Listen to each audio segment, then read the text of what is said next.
So this is a song that we wrote, that I wrote with my friend Mike Richardson, who's from southern West Virginia, and it's about the coal mining wars in West Virginia in the 1920s, called the Battle of Blair Mountain. 2, 3, 4.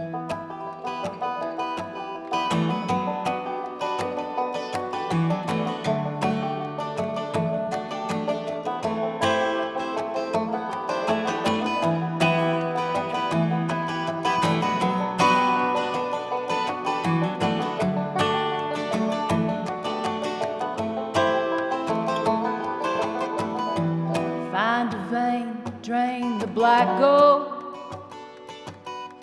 Hoping to God that the timbers hold.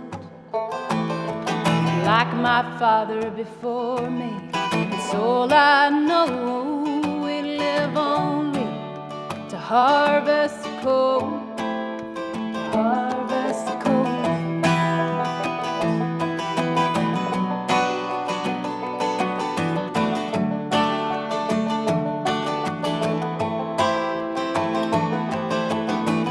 Mine owner's mercy, about as shallow as a grave. We're living in shanty towns, we ain't got no say. The 14-hour shifts, such a meager wage. And Mother Jones can't help us now anyway, anyway. We'll take the roads, we'll take the trees by force. Oh, deliver us love from the gathering stores.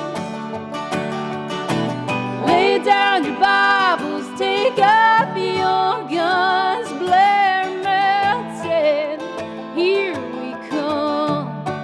Oh, here we come.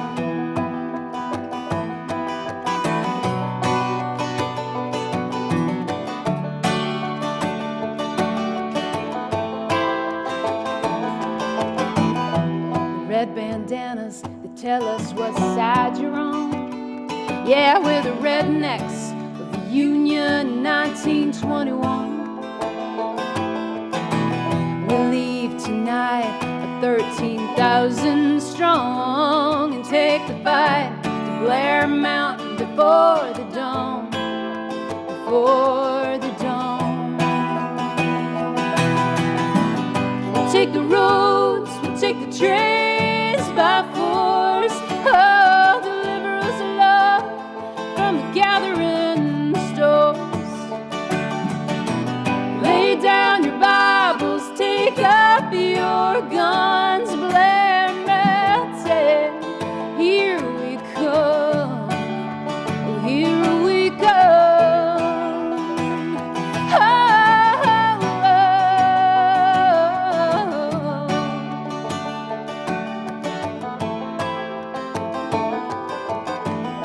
I fight for my father, still buried in the mine. I fight for my son, so he'll have a better life. We're soldiers of a great war, and it don't seem right to treat a man like a dog just to make a dime, just to make a dime.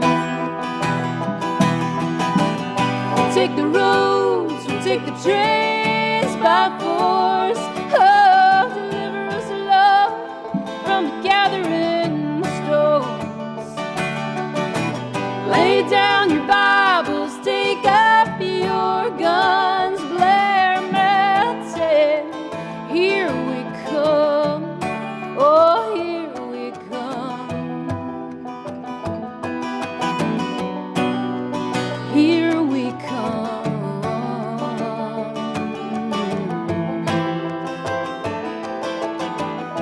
So find a vein, drain the black gold. You better hope to God that those timbers hold.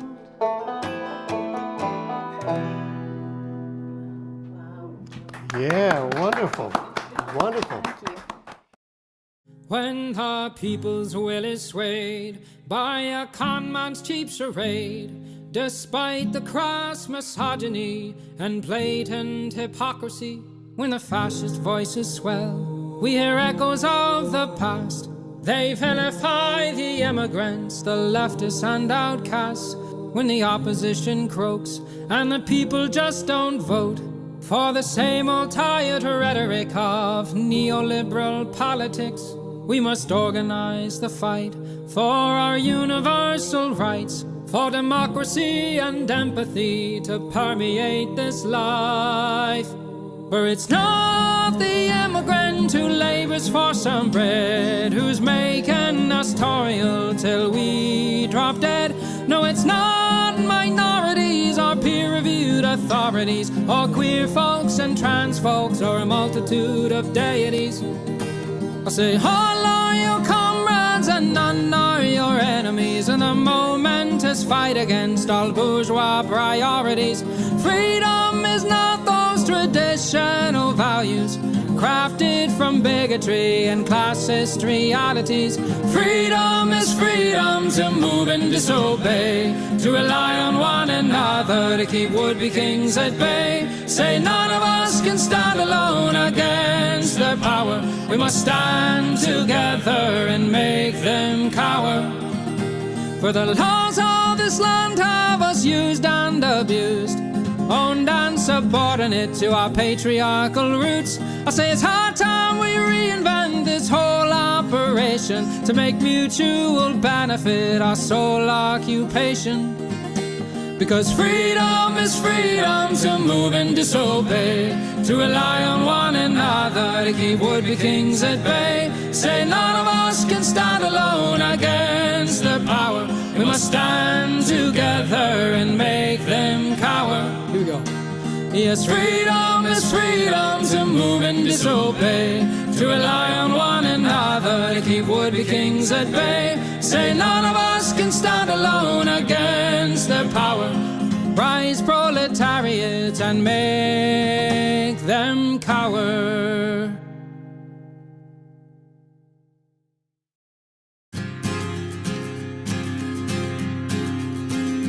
In a pleasant wooded valley lived a huntsman tall and able. He relied on skill and cunning for the food upon his table. He would walk the forest shadows with his little son in tow, teaching him the archer's art and all that he should know. Keep your eye clear and keen like a falcon on the wing. Keep your heart strong and steady like your hand upon the string. Never bow to a tyrant while your people are laid low, for the highest head may fall to the man who wields a bow. In the valley there was freedom, and a man was left to living. But as year gave way to year, the ruling men grew less forgiving. On a day as black as death, a governor to rule them came, turning landsmen into slaves, and Gessler was his name. In the center of the village, Gessler set a lofty pillar, and he ordered every subject, be he serf or be he miller, to do homage to the hat that Gessler placed atop the pole, or to forfeit to the crown his life, if not his soul. But the huntsman William Tell came into town the morning after. William heard of Gessler's order and could only roar with laughter. Honest men should hold a rank above a petty autocrat. I would never bow to him, I'll not bow to his hat. Keep your eye clear and keen like a falcon on the wing. Keep your heart strong and steady like your hand upon the string. Never bow to a tyrant while your people are laid low, for the highest head may fall to the man who wields a bow. Gessler's soldiers seized the huntsman and his little son for treason, but the people of the village cried for mercy and for reason. Gessler stays the execution, but a cruel test contrives. Prove to me your skill, and you may ransom back your lives. I have heard it said you have no peer with longbow and with arrow, that your shaft can find the quickest hare and fell the smallest sparrow. On the head of your young son I'll place an apple ripe and red. Split it with one shot, or at my word you both are dead. William Tell went to his son and said, I swear I will not hurt you. Courage will not bow to fear, nor shall this evil conquer virtue. Turn your face towards our home and stand as still as any tree. I will split the apple, we shall soon be home and free. Keep your eye clear and keen like a falcon on the wing. Keep your heart strong and steady like your hand upon the string. Never bow to a tyrant while your people are laid low, for the highest head may fall to the man who wields a bow. Every tongue was still and silent as the archer paced the distance. Gessler's soldiers lined the square and there was no hope of resistance. William knocked a single arrow, put his shoulders back and drew. Then the arrow sang and split the apple clean in two. All at once the crowd erupted into cheers and into chatter, and a second arrow fell from William's quiver with a clatter. Gessler said, why hold two arrows when I bid you shoot but one? That one would have found your heart if I had shot my son. Take the archer now and hang him, Gessler to his men was crying. But before the soldiers moved, the archer and his son were flying. From the shelter of the wood, the hunter loosed a final dart. Gessler died with William's arrow buried in his heart. Keep your eye clear and keen like a falcon on the wing. Keep your heart strong and steady like your hand upon the string. Never bow to a tyrant while your people are laid low, for the highest head may fall to the man who wields a bow. Keep your eye clear and keen like a falcon on the wing. Keep your heart strong and steady like your hand upon the string. Never bow to a tyrant while your people are laid low, for the highest head may fall to the man who wields a bow.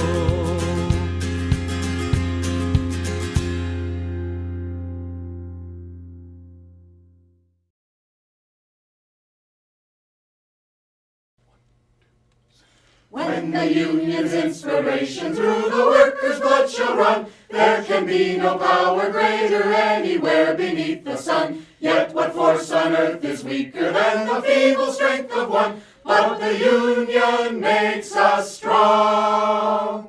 Solidarity forever. Solidarity forever. Solidarity forever. For the Union makes us strong. Is there aught we hold in common with the greedy parasite, who would lash us into serfdom and would crush us with his might? Is there anything left to us but to organize and fight? For the Union makes us strong. Solidarity forever. Solidarity forever. Solidarity forever. For the Union makes us strong. They say our day is over, they say our time is through. They say you need no union if your collar isn't blue. Well, that is just another lie the boss is telling you, for the Union makes us strong. Solidarity forever. Solidarity forever. Solidarity forever. For the Union makes us strong. They divide us by our color, they divide us by our tongue. They divide us men and women, they divide us old and young. But they'll tremble at our voices when they hear these verses sung, for the Union makes us strong. Solidarity forever. Solidarity forever. Solidarity Solidarity forever, for the Union makes us strong. They have taken untold millions that they never toiled to earn, but without our brain and muscle, not a single wheel can turn. We can break their haughty power, gain our freedom when we learn that the Union makes us strong. Solidarity forever, solidarity forever, solidarity forever, for the Union makes us strong. In our hands is placed a power greater than their hoarded gold, greater than the might of armies magnified 1,000-fold. We can bring to birth a new world from the ashes of the old, for the Union makes us strong. Solidarity forever, solidarity forever, solidarity forever, for the Union makes us strong. Solidarity forever, solidarity forever, solidarity forever, for the Union makes us strong.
grab your stuff and hop aboard. We're going straight to Jack's Discord.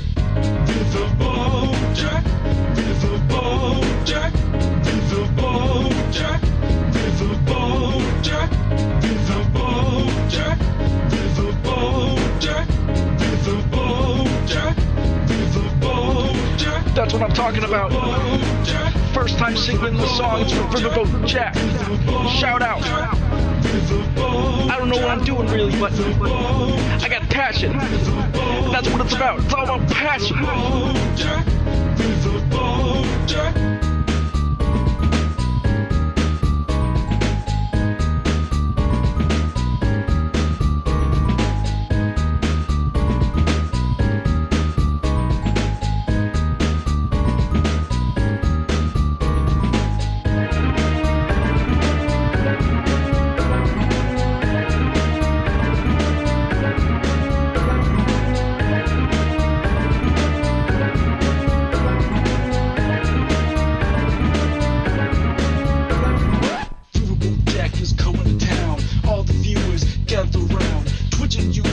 Where she streams, all that content is bursting the seams. Politics mainly, plenty more. Her sense of fashion, you'll adore. So grab your stuff and hop aboard. We're going straight to Jack's Discord. Riverboat Jack, Riverboat Jack, Riverboat Jack, Riverboat Jack, Riverboat Jack, Riverboat Jack, Riverboat Jack, Riverboat Jack, Riverboat Jack, Riverboat Jack, Riverboat Jack, Riverboat Jack, Riverboat Jack, Riverboat Jack, Riverboat Jack. Hello, everybody. How we doing? How we doing, folks? It has been a fucking weekend, hasn't it?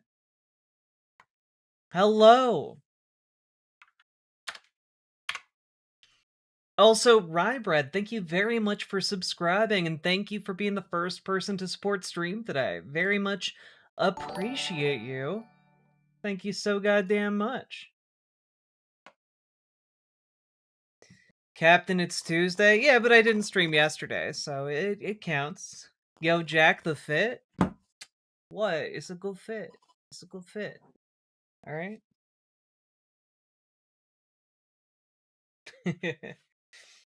What is that top? Thank you. Decades happened? Yeah, fucking fuck. Fuck decades, am I right?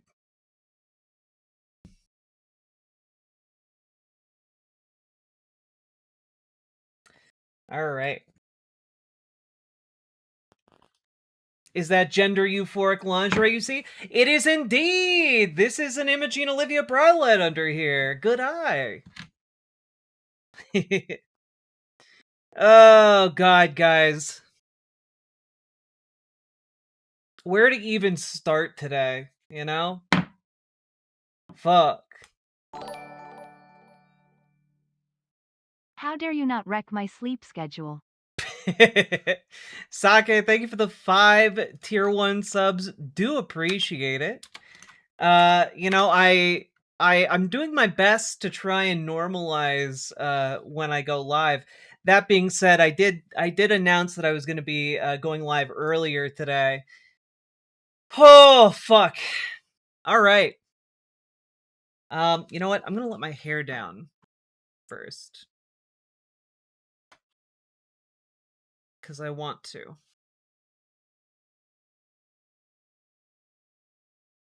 Then we'll get started.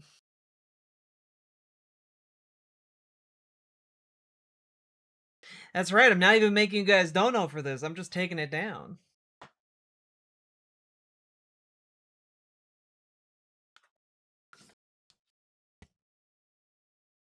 Oof.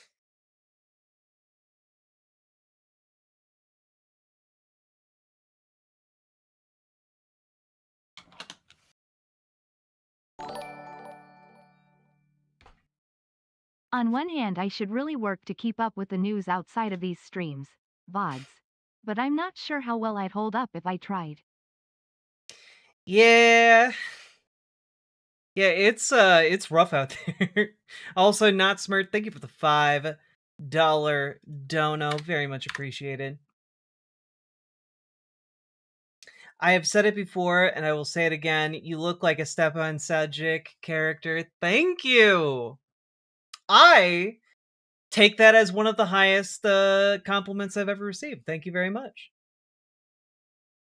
I would love to be I don't know how to pronounce their name correctly, and I feel terrible.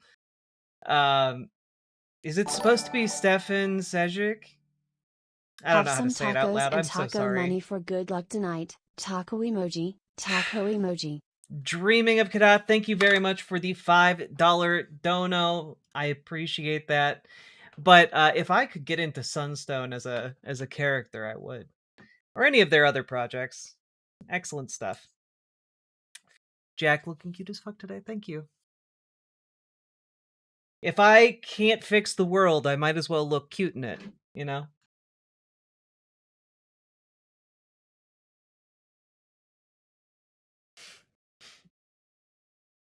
Okay. So, folks, you know what? Let's just start out a little light today, okay? Because fuck, we've all been on edge. We've all been on edge. It all sucks. It's all bad. The news is terrible. But you know what? Let's just let's just pop into TikTok and see what's going on over here, okay? If you jumped off the International Space Station, you might think you could skydive down to Earth. But the planet's gravitational pull means you would actually get stuck in orbit for years. And since you would be traveling at thousands of miles per hour, even the tiniest space rock would pierce you like a bullet now. If you somehow managed to dodge the debris, you would eventually get pulled back down to Papa Giuseppe's kitchen, where our delicious, authentic Italian food is the real gravity. And it's impossible to resist from our pinza romana, pasta, and much more. You know what? Top tier meme. You know what? They say the kids can't cook these days. I say the kids can cook. Okay. That was great. Incredible marketing, right? The stealth ad slop. You know, it's pretty cool. I'd eat there. My holy grail pizza place and my heart belongs to Vinny's Pizza Kitchen in New York. Okay. Unironically, I have a parasocial relationship with that pizzeria. Also, Sake Tanuki, thank you for the 5 tier 1 subs. Here, what is this? Hello, ma'am. Usually I assault people who even kind of look at me weird, but your legs make my brain go awooga. Would you like to I am asexual. God damn! Are you by any chance in need of a me-shaped chair? Yoga is the yoga. If it was between America and them thighs, I'd commit a second Pearl Harbor, know what I'm saying, babe? Oh! I really wish I could be in the game again. It was a lovely time. Good heavens. Wait, they took out the French guy? They took out this man? Why? He's perfect. He's perfect in every way. I like yelling! Ow. Your legs don't scare me. I am a lesbian. Are you? No. Oh. Your legs do not work on me, for I am homosexual. The language could not seduce me, husband. I have won. I am so proud of you, Zangief. Won. Thank you, Zangief. Outskin 9. Shall we celebrate with the Battle of Tongue? No.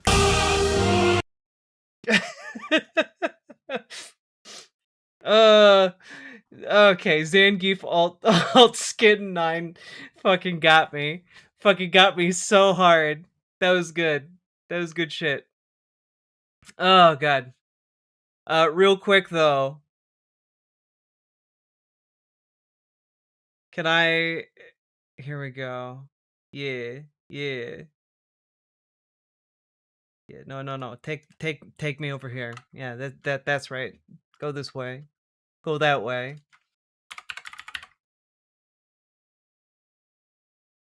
Vinny's gluten-free kitchen. No.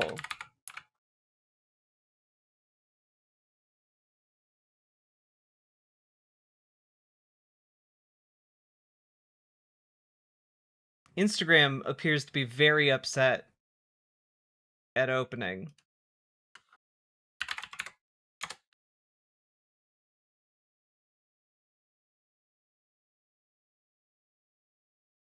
God damn it, I just want to show you the little garlic guys. You all deserve the garlic guys.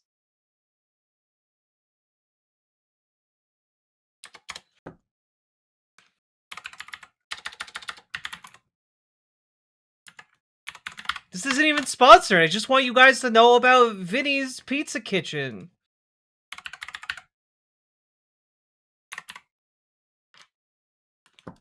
God damn it. There we go. Found Vinny's Pizza Kitchen. It was difficult.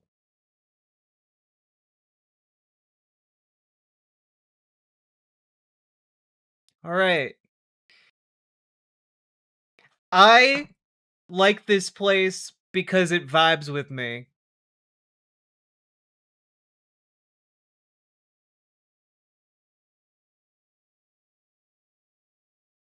Garlic buddies. You think you're ready to see the garlic buddies? Garlic buddies! Garlic buddies! You really want to see the garlic buddies? I'll show you the garlic buddies. Just this once. Because this is Vinny's, baby. We are the garlic buddies. And our favorite thing to do is hug. What's up, Instagram Vinian Army? How you doing? It's your boy Young Chafis. It's my first day ever wearing a mustache. I don't know how I feel about it. I'm a little Vinsecure. But anyway, today we got the Garlic Buddies. This is a very special day. Whether you're hungry or lonely, we got the Garlic Buddies for you. Answer We the got different question guys. why they removed Fuck! Bully. It's because they sell returning characters as DLC. Oh, And okay. Street Fighter 3 doesn't have many characters in SF6. Do not ask about the most recent representative. Gotcha. Not smart. Thank you for the $5 dono. Personalities. There's Larry. He's happy. This is Bobswell. He's sassy, or he's flying. He's nobody knows. But for the low price of $5. you can get Garlic Buddy, and then you can get it, and you can have it as a friend, or you can rip its head off. No! And eat it. So good. The buddy's so good. Where the best parts are taste. Unbelievable. Vinny's Pizza. Right? Ever heard of it? What do you guys think of my mustache? Keep it or... Look, I don't know why somebody who doesn't live in Brooklyn, am obsessed with this pizza place. But I like them a lot. Like, I don't know. What the fuck is up with this? Oh no! It's Head Chef Adam! Ah! Like all chefs, Adam is in pursuit only of perfection. Let's see if he will find it today at Vinny's Pizza Place. Chef Basil, chef. All right. Start again. Wrong. The pressure he creates in the kitchen will make the perfect dish. All right, chef. What I have for you today is a duck confit slice with a orange and cherry sauce and a little bit of parsley on top.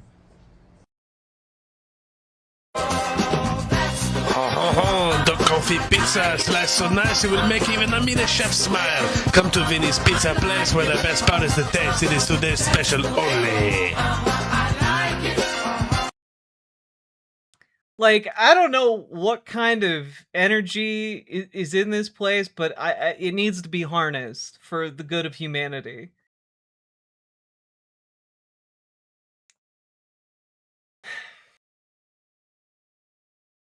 Anyway, I just thought it was great. Steve Martin vibes, that head chef. Yeah.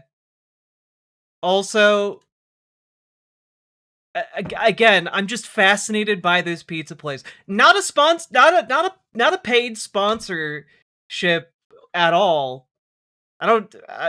No, but like, what? Come on. Heads, how you doing? It's your boy, Big Chobo, Kobe Chaffetz. I got a boo-boo on my finger here, but that's no reason not to show you today's special. We got a beautiful one here, olive and prosciutto. We got some crispy smoked prosciutto, aka speck, with olive tapenade on here. We got ricotta salata going on, but that's not all. I want to show you guys the Hall of Bobs, and today only, you can come to Vinny's and draw your own Bob and put it in a bucket out front, and then we will consider you for placement on the Hall of Bobs. What do you win? That. It's awesome. You could be in the Hall of Bobs. You want something else? Besides that, get over yourself. Get a grip. Get a grip on reality, buddy. But yeah, come and get it. Because Vinny's is the pizza place where the best part is the taste. Yeah, anyway, Vinny's Pizzeria in Brooklyn, New York. It seems really fucking cool. I went on the Hall of Bobs. Yeah, everyone does. Where in Brooklyn is this? 148 Bedford Avenue, Brooklyn, New York. Jack is sold out to Big Pizza. Here's the Instagram if you guys need it. There you go. Go. We need to put those ads on the next golden disc.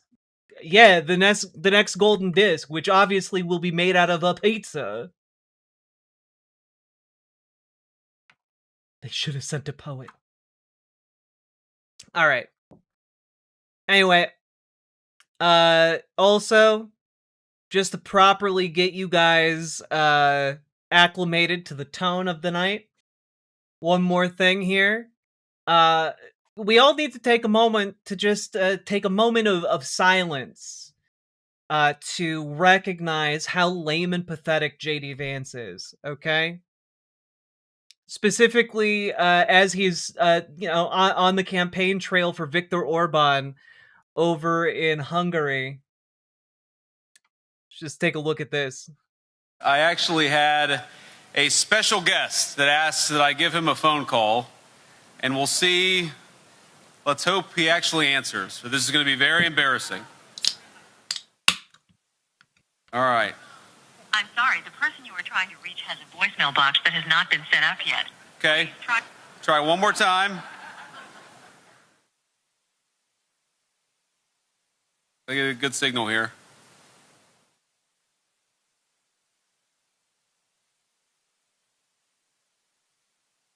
It's ringing. It's progress.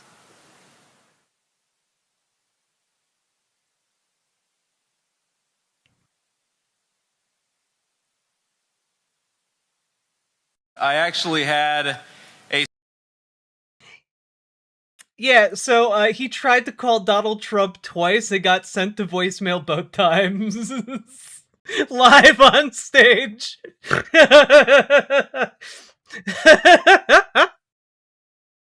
Oh, fuck. You're the vice president. You can't even get your president to call you back? You're not even on fucking the short list to cut through the voicemail? Oh, the please clap energy is off the charts. I would say it's deadly at deadly levels, but he somehow soldiers on. Also, can we just take a moment to linger on the fact that he's currently campaigning for Viktor Orban, right? And Viktor Orban is a bad guy. He's been in charge of Hungary for a long time, largely due to weighting the election in his favor, etc. He's basically known for being a bigot towards LGBTQ people, towards immigrants. He's basically like a Trump light with a little bit more of capabilities regarding authoritarianism, right? Well, here's JD Vance capping off his speech in favor of Viktor Orban over there in Hungary. Will you stand against the bureaucrats in Brussels? Will you stand for sovereignty and democracy? Will you stand for Western civilization? Will you stand for freedom, for truth, and for the God of our fathers? Then, my friends, go to the polls in the weekend, stand with Viktor Orban because he stands for you and he stands for all these things. God bless Hungary and God bless the United States of America. Thank you.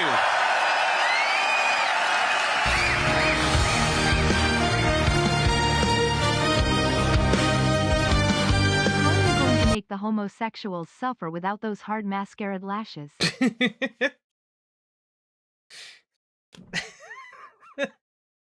I don't know. Take away the skin, the various skin creams that they rely on to maintain their youthful appearances. I don't know.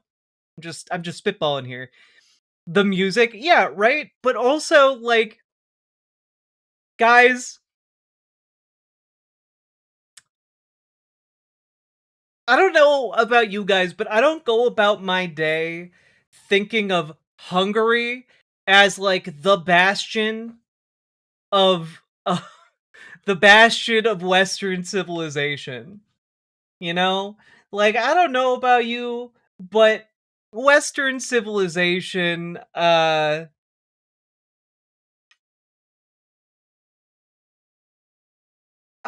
don't know. Like, I don't think like that's the last outpost of modernity on the planet. It's so silly. That idea is silly. And yet JD Vance is forced to parade around as if it is true. Which fathers was he talking about? Just fathers in general. Just, you know, just to you know, the fathers, you know the fathers.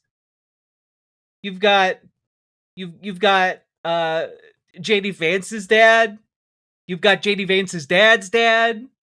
You've got you know, all the daddies. All the daddies of West in the Western Hemisphere. Just all of the daddies together, linking arms, but not in a gay way.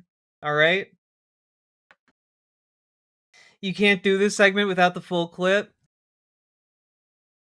Wait. I'm sorry, is this... Hello, Mr. President. How are you? Hi. Hey, JD, could you give me a second? I'm just... Wow, that's some...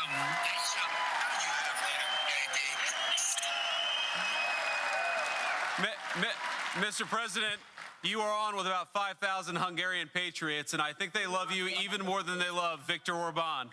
Well, I can't believe that. I can't believe that because I love Hungary and I love that Viktor. I'll tell you, he's a fantastic man. I love Hungary. I'm hungry every day. Wubba-lubba-dub-dub. And we've had a tremendous relationship, and he does a job. Remember this, he didn't allow people to storm your country and invade your country like other people have and ruin their countries, frankly. He's kept your country good. He's kept Hungarian people in your country. And he's done a fantastic job. And let me tell you, I like him a lot, but if I didn't think he did a good job, I wouldn't be making a call like this. But boy, that sounds like a big crowd, and that sounds like my kind of people.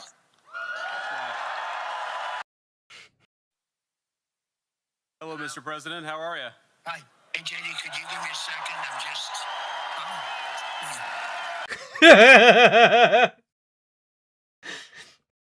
Could you give me a second? I'm at the toilet right now. Could you... there's 5,000 people listening. Thanks, JD. I like it a lot. I love it when you call me in front of 5,000 people, unannounced, unscheduled. It's my favorite thing in the world. You know, I was just thinking about how hungry I am. I mean, God, it's so stupid. These fucking ghouls. And not only is it stupid, they're exporting the stupid from the United States all across the globe. I'm so sorry to those of you in Europe Australia, New Zealand, etc., who have to deal with these MAGA movements that are sprouting up in your countries. It's such bullshit. Oh yeah, we all have to protect Western civilization. What's that? No, I'm just on the toilet.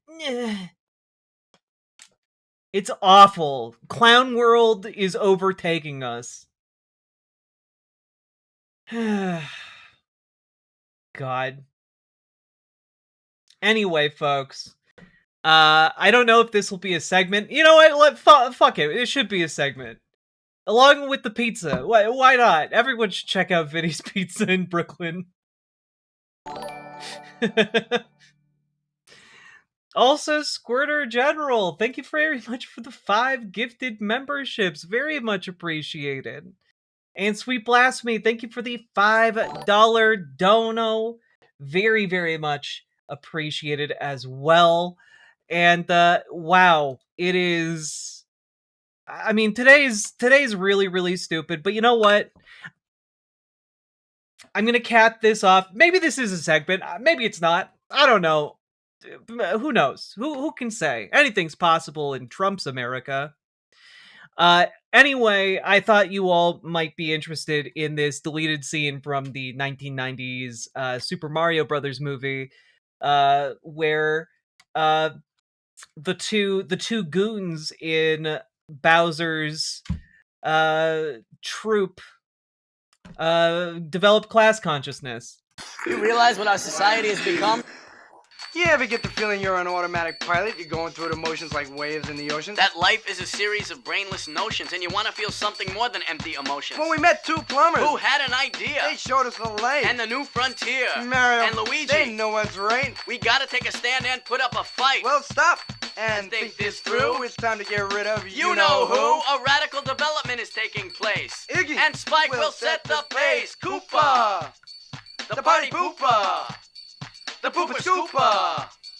It's a crying shame. We're playing his game. He's got us so tame. It really is lame. We're all so dumb being under his thumb. Be proud, reptilians. We number in the millions. Look at these Goombas. Shutting us down. The rule of force is the rule of this clown. Koopa.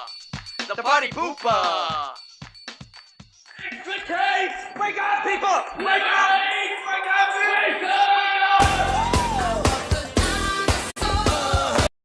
Wake up!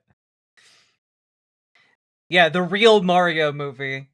Indeed. I never knew I needed this. Wait, some of you are asking why are they at a club?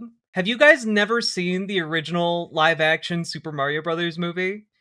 Because it is a trip. It's like, what if you had a steampunk Hollow Earth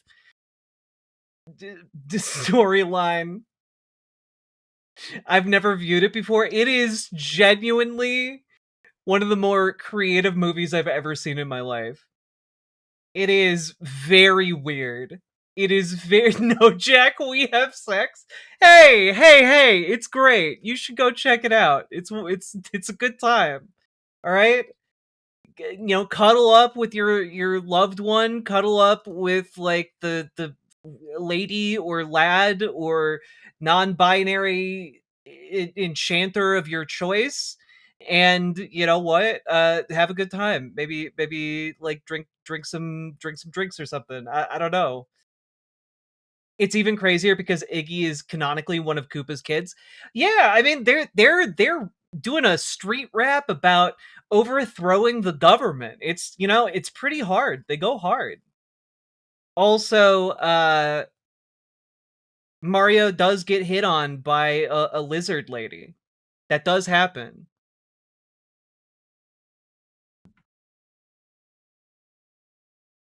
Yoshi is the best.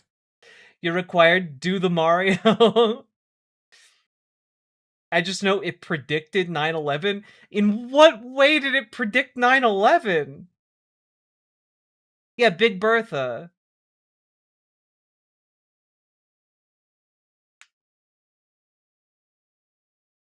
God, it's incredible. It's the only place where you can learn the last names. Mario Mario and Luigi Mario while a dummy strokes the shoulder of a police captain. I mean, yeah, it's like a dystopian, like post-apocalyptic lizard society. It's crazy.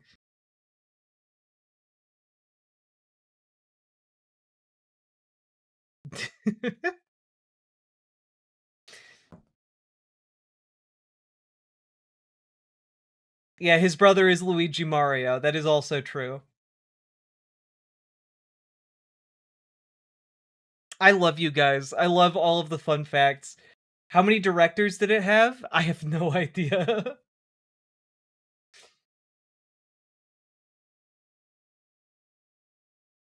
God, what is this? Name? Mario. Last name? Mario. Okay, what's your name? Luigi. Luigi? No, Luigi Mario. Okay, look, how many Marios are there between the two of you? There's three. It's Mario and Luigi Mario. Mike! Up these Marios around the side.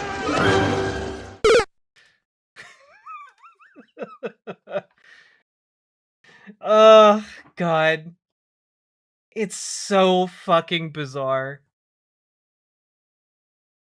The energy of this film with John Leguizamo in it is just like clearly studio execs were just getting wasted nonstop, just blackout drunk, doing rails, and then like a product of like a, I don't know, 2-day bender is the script for this movie.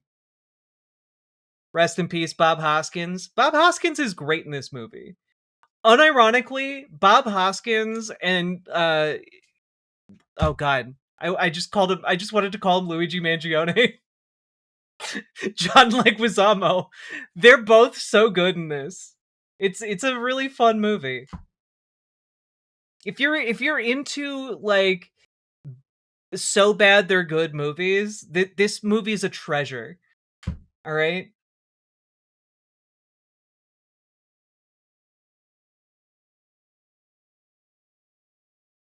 I thought Hoskins hated the movie. Yeah, but Hoskins was a good actor, you know? You can be a good actor and still hate the things you act in.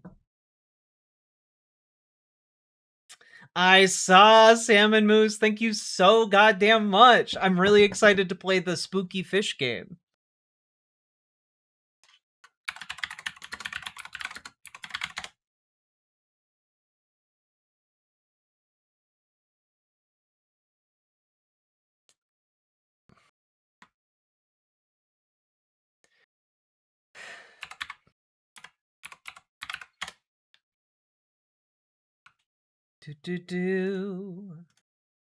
All right.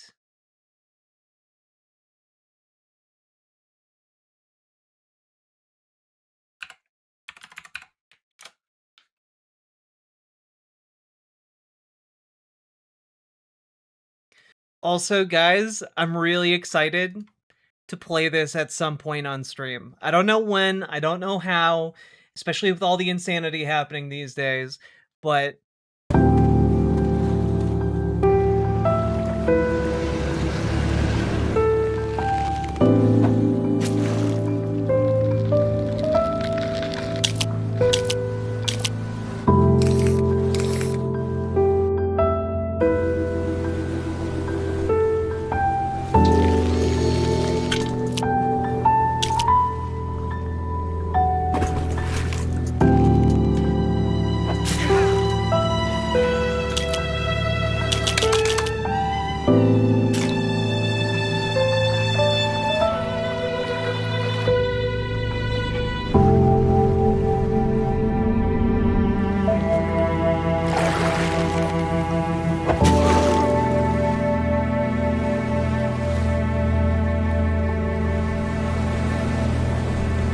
I'm really excited for the creepy yet chill fishing game. I'm real excited.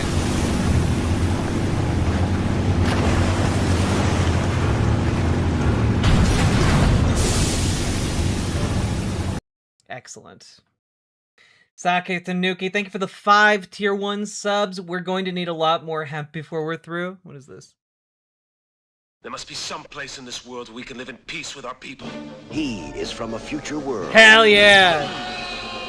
Trapped in another time. Searching for his past. A hunter of incredible power and strength. Hell yeah! In his quest for his origin, he and the woman he loves must fight hostile tribes. Battle deadly beasts. And try to survive the violent forces of a newly born Earth. He is the warrior known as Yor. His Oh, hell medallion yeah. holds the key to his destiny. His courage makes him master of a world in chaos. His enemy uses the weapons of tomorrow to enslave a primitive planet. But his passion for freedom will set his people free. Yor, Man, they really gave up on the ad copy here. Hell yeah. Okay, I love so bad that they're good movies. It's so much fun.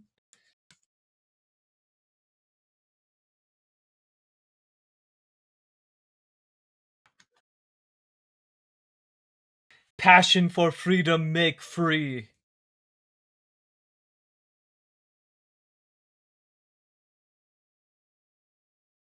All right. God, so many fun movies. Anyway, if this did wind up becoming a segment, hit the like button, leave a comment, subscribe. Not everything has to be terrible. We're about to get into another segment where everything's terrible, but we don't have to. It doesn't have to be terrible in this one. So go hit that like button, leave a comment. Comments longer than 8 words really help. Also, subscribe. And also, get organized, folks. Get organized. Join your local Dems. Join your local DSA.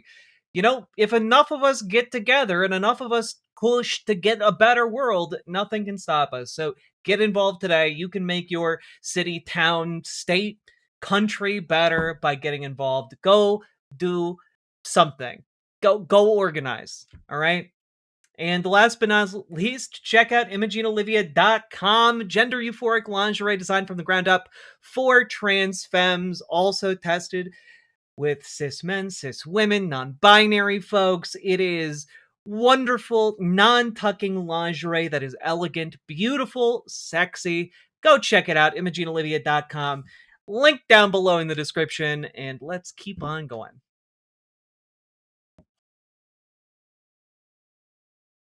Also, I did see some people asking, is this like one long string? Yeah, it's like this is actually like how the garment gets on, so you need to like string it onto your body cuz it's just one string holding it all together.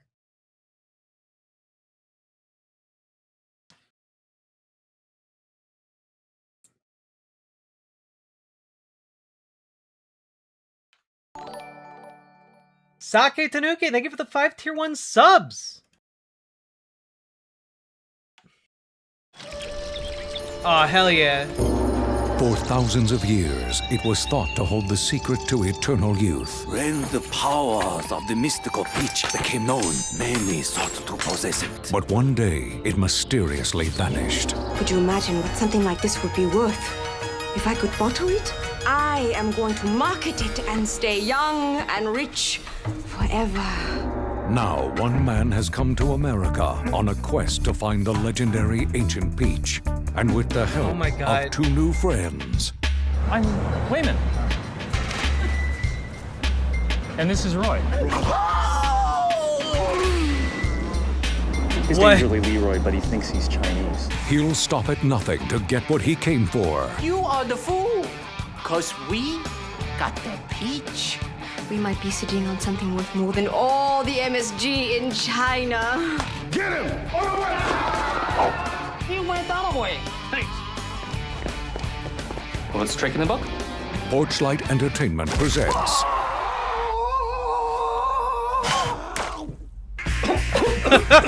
the story of one man.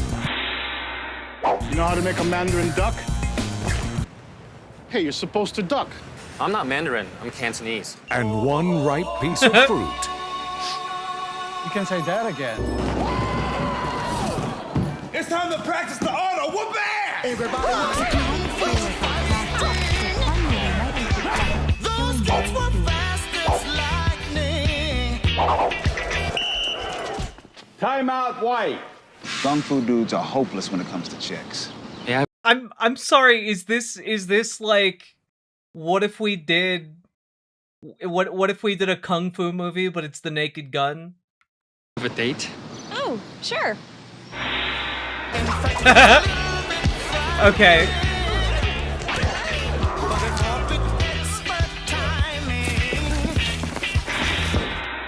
Well, see? I'm a Hong Kong actor. We all talk like this. Kung Fu-y. Incredible.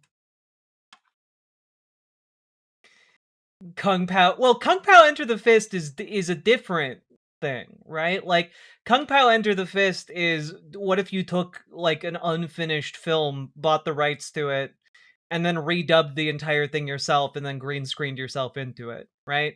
This is, we made an actual honest to God like martial arts film, but with the heart and soul of like fucking Naked Gun.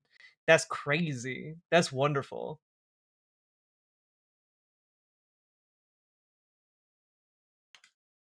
I gotta be honest, I really loved the bit with the date, and I really loved the bit with the bald caps. So fucking good. All right, what is this? Not Smirt, thank you for the $5 dono. What is this? You deserve the world, Sugar Plum. Now I'm gonna give it to you.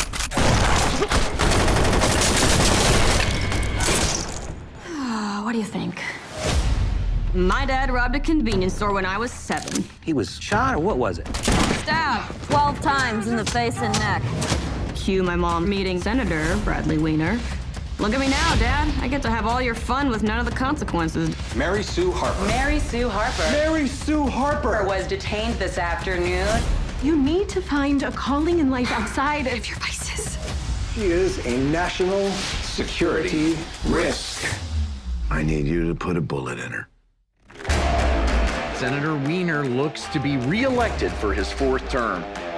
Eliminate Mary Sue, and I also garner the sympathy vote.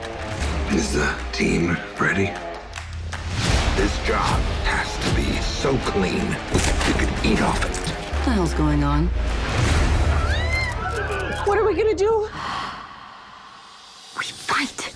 Mary Sue, this is not a video game.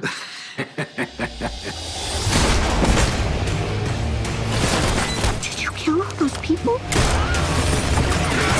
I just got caught up with all the assassination attempts. Are you gonna kill her? Don't you find this odd? Animals like Mary Sue survive and thrive on chaos.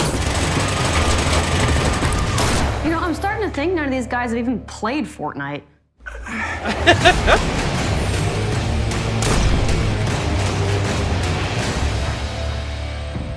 Okay, that was pretty great. Kind of like yeah, it didn't have me in the beginning, but you know what? It got me with that Becky energy, you know? Becky is a sleeper action classic, you know?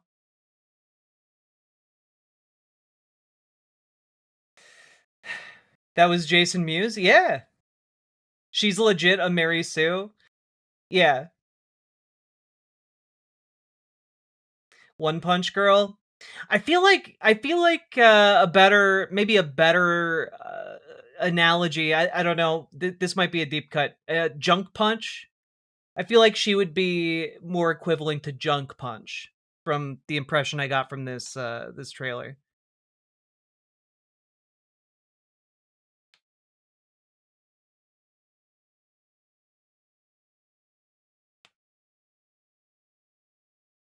They're making another Becky movie? What? How many kidnappings can that girl take? Stop kidnapping Becky! How old is Fortnite? Fortnite's like 12 years old. Fortnite is old enough to play itself. Ginger Snaps was a good movie too. What's a Becky movie? Oh, here.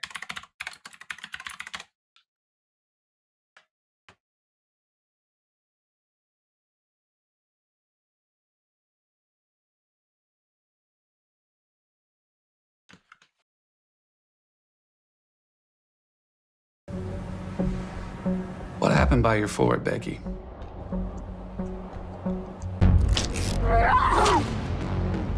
Search continues for 4 inmates who escaped federal custody this morning. Authorities say the men are armed and extremely dangerous. Come on, boy, let's go swimming. Oh, can you wait a sec? What is she doing here? You let her walk all over you. She's 13. Jeff, this gentleman lost his dog. Okay, well, why don't you give us your number? My dog is a Rottweiler. Purebred, or as the Germans call them, Rottweiler Metzgerhund. That's why you never let them mate with other breeds. You get the worst of both. Okay, I think it's time for you to go. Stay calm.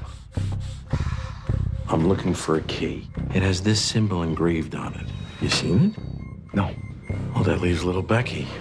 Where's Becky? Wait! He's gonna hold your dad still, I heard. Yeah, it's also it's Jeff from Community and Paul Blart Mall Cop.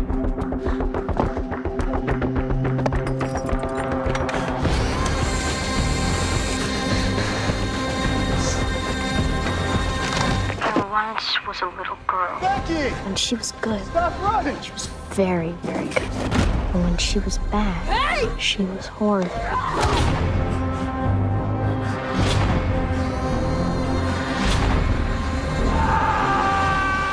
What was the point of all of this? For a key? It's worth much more than that. Becky! You're clearly a special girl! I don't want to have to hurt you. But I do want to hurt you real bad. Yeah, basically Becky is if you took the concept of Home Alone, but added a bit more homicidal rage to it, and then combined that with a little bit of Die Hard. It's basically Die Hard, Home Alone. Yeah. It's a fun movie. I mean, he's a Nazi, not unwarranted. Yeah, I mean, like, they instantly get you to root against these guys. They're bad dudes. Unlike in Home Alone, where it's like, well, these guys are just petty thieves. These guys are fucking neo-Nazis. You do not feel bad watching them get their shit rolled. You know?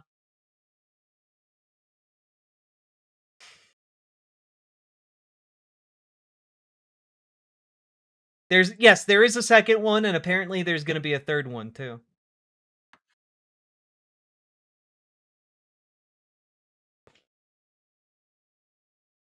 Okay, I'm not going to keep watching movie trailers. You guys can't make me do it.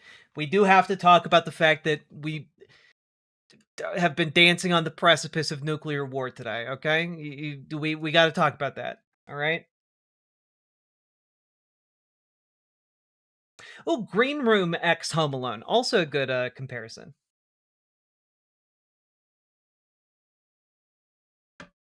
Hando Finana of... Hand... Why did I read that as Hando Finana instead of what is very much clearly intended to be Hand of Inanna? God damn it. I swear I'm literate. Hando Finana. God damn it. This was a rough day. I have been on pins and needles today. I've been extraordinarily worried. And I'm still extraordinarily worried, but you know what? Let's jump into the news of the day. And we'll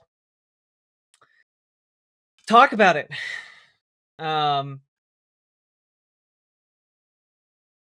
You watched the Backrooms trailer? I did. It's so fucking good. Chiwetel Ejiofor. I can't believe Kane Pixels got Chiwetel Ejiofor in his first film. That's crazy. It's a crazy get.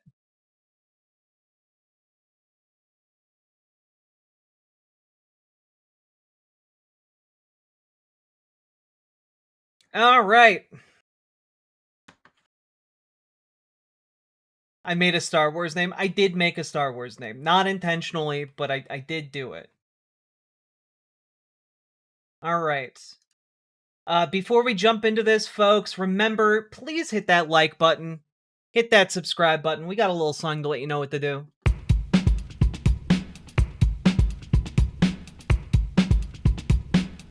Go, go, go. Click the button. Click the button. Click the button. Click the goddamn button. Click the button. Click the button. Click the button. Click the goddamn button. Click the button. Click the button. Click the button. Click the goddamn button. Click the button. Click the button. Click the button. Click the goddamn button. Click the button. Click the button. Click the button. Click the goddamn button. Click the button. Click the button. Click the button. Click the goddamn button. Click the button. Click the button. Click the button. Click the goddamn button. Click the button. Click the button. Click the button. Click the goddamn button. Click button. Click button. Click button. Click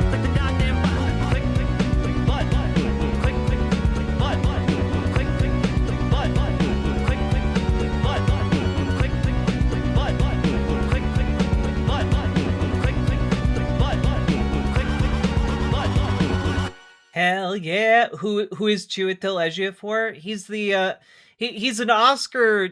I'm pretty sure he's an Oscar winner, but at very least Oscar nominated actor. He's been in all kinds of stuff. From he was in the Firefly movie Serenity. He was in 12 Years a Slave. He's been in all kinds of cool shit. Yeah, now he's starring in the Backrooms. All right, let's take a look at what we got today. Oh God.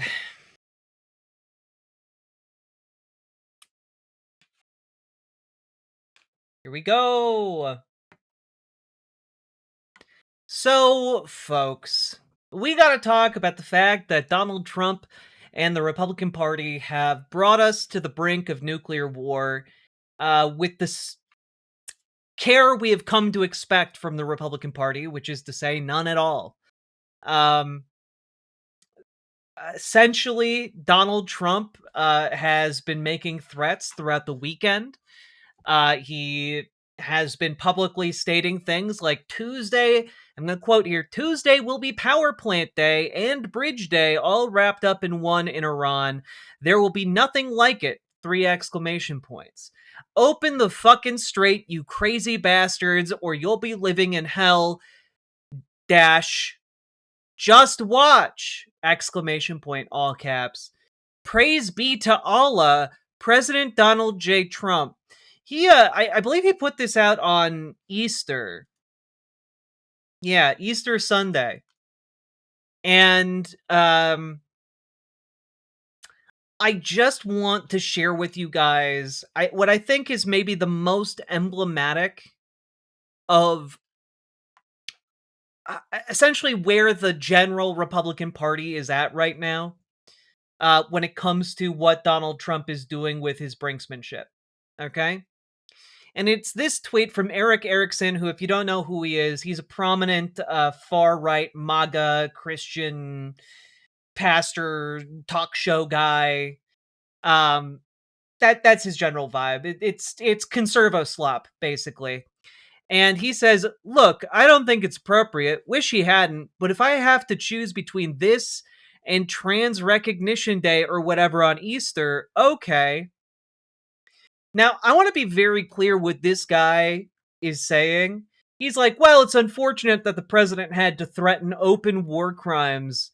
But, you know, if I have to choose between the United States slaughtering civilians and dooming people to die in increasingly hideous ways, or recognizing that trans people exist on Easter, I guess I would choose the slaughtering civilians and innocents. Like that's like we've just arrived at a level of fucking pronouns that I can't even begin to imagine.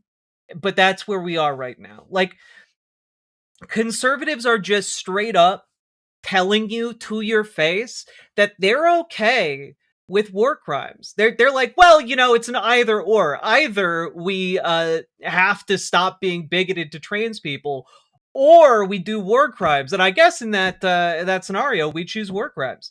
Like, it's genuinely insane. And I want to. I think there has been a tendency on, especially among the mainstream media, to like sane wash the GOP. And I guess I'm just here to tell you that, like, I'm not interested in doing that.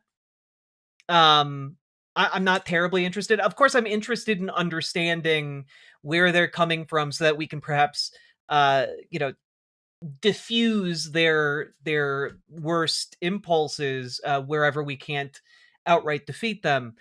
But there's nothing sane about this. This is just evil. This is just straight up evil. And this isn't this isn't a limited problem. Like, this is laced through basically all conservative media right now. This is laced through all conservative politicians right now. This is the dominating factor that they have going on right now. And I want you to know, if you've been checked out of politics for a bit, yeah, it gets worse, because Donald Trump was just openly reveling in committing war crimes. I'm going to play you guys this audio here. Littering, and they just don't want to say uncle. They don't want to cry, as the expression goes, uncle, but they will. And if they don't, they'll have no bridges, they'll have no power plants, they'll have no anything. I won't go further because there are other things that are worse than those two. And we might have, well, the thing, if I had my choice, what would I like to do? You guys can't hear that? I boost. Take the oil, because it's there for the littering, and they just don't want to say uncle. They don't want to cry, as the expression goes, uncle, but they will. And if they don't, they'll have no bridges, they'll have no power plants, they'll have no anything. I won't go further because there are other things that are worse than those two. And we might have, well, the thing, if I had my choice, what would I like to do? Take the oil. Because it's there for the taking. There's not a thing they can do about it. Unfortunately, the American people would like to see us come home. If it were up to me, I'd take the oil, I'd keep the oil, and would make plenty of money. And I'd also take care of the people of Iran, much better than they've been taken care of. That was at the White House Easter party. That's what they're doing right now. Uncle Simric, thank you for the $10 super chat. I'll let it go. Everyone, did you exercise today? The fascists did. Why haven't you? Excellent question, Uncle Simric. But it gets worse. It just gets worse, because again, he's talking about bombing civilian infrastructure, bombing like water plants, bombing power plants that serve civilian centers. This is just evil. Additionally, there have been some reports coming out that indicate that the United States has been bombing warehouses that house pistachios, specifically at the behest of the Wonderful Company, which has been lobbying Donald Trump and Trump's administration to go to war with Iran for quite some time now. There's just so much grifting, so much hatred, so much wish fulfillment going on. Like, it is wild. And now here's a different press event that Donald Trump went to over the last couple days. Go ahead, please. Yes. Thank you, Mr. President. You said earlier today during the egg roll that you would like to take Iran's oil, but Americans want U.S. forces home. Correct.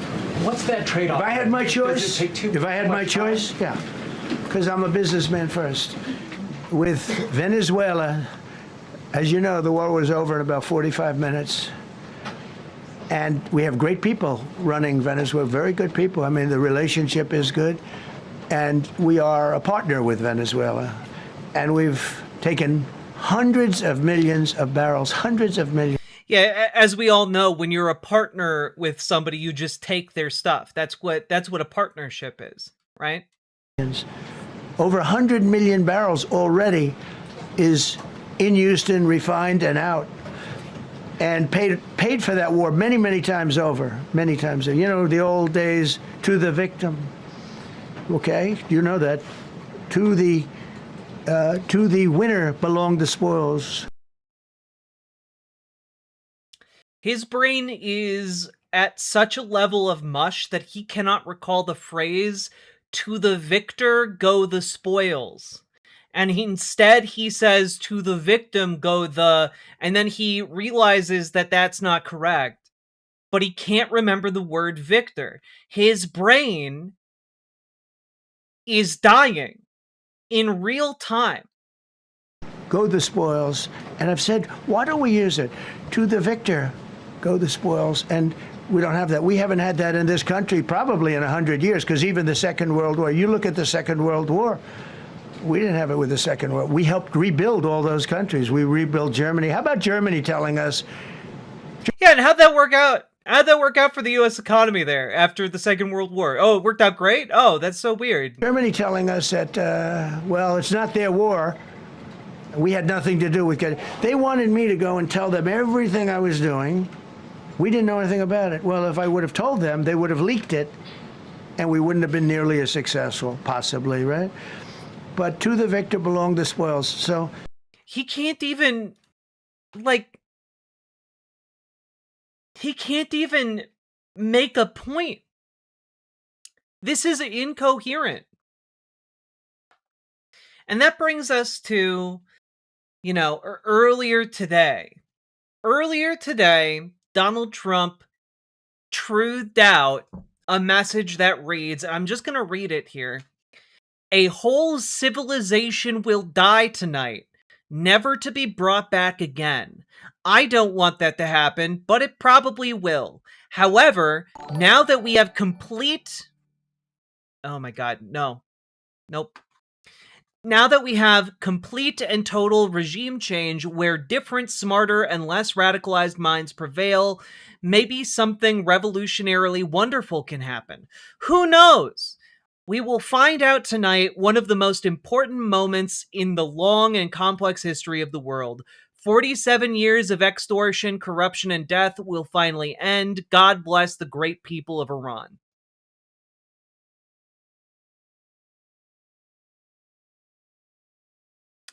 Now, it is worth noting here that, of course, what he is describing is straight up genocide. This is genocide. And one of the things that I've been vocal about recently, especially as his behavior becomes more unhinged, it's impossible to escape the idea and the knowledge that this man possesses the ability to unilaterally launch nuclear weapons.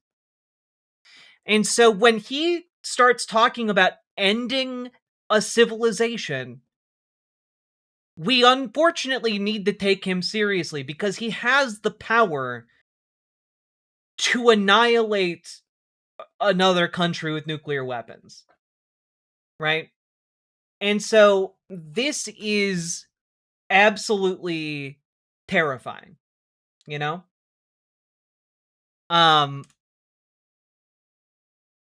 And I'm just going to play this clip again from the Easter egg roll event that Donald Trump was at, to hear just how concerned he is about the possibility of the United States committing war crimes, and what he thinks about unhinged leadership that controls nuclear weapons. Plants could be a war crime. I'm not worried about it. You know, it's a war crime, having a nuclear weapon. Allowing a sick country with demented leadership have a nuclear weapon. That's a war crime. And if I allowed that to happen, like 7 other presidents did, every president said, You know, many of them are saying be off the record and they're saying behind the scene, they should have done this a long time ago. For 47 years this has been going on, and every one of those presidents should have done it.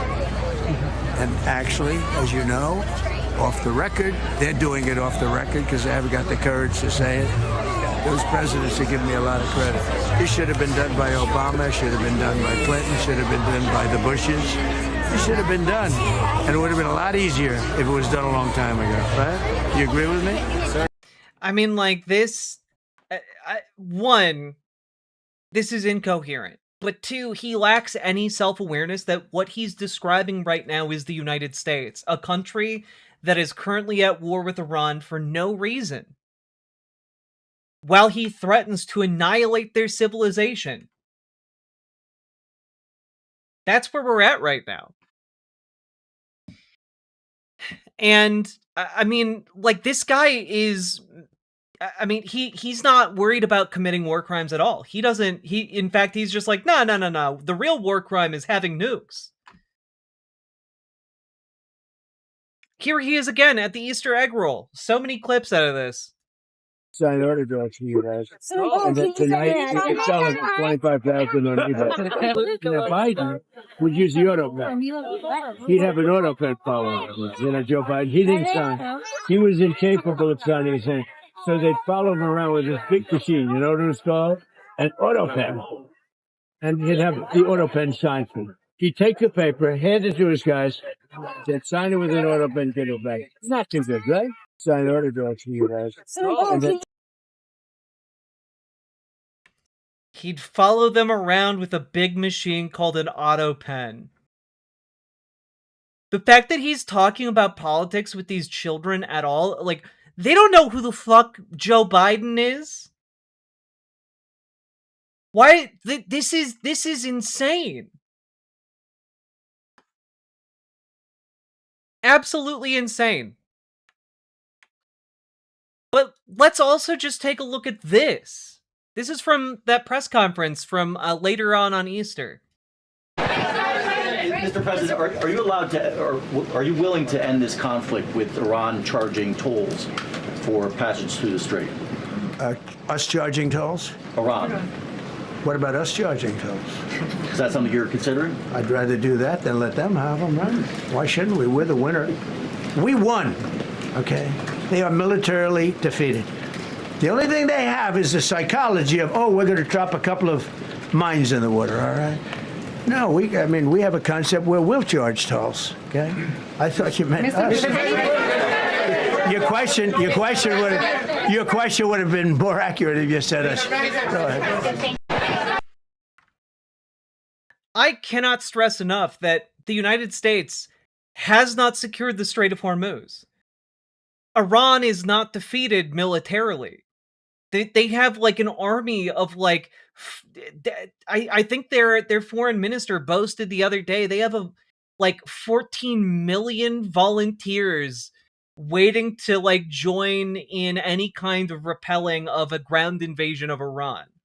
Like, they are not worried about like having lost. Like they haven't been defeated.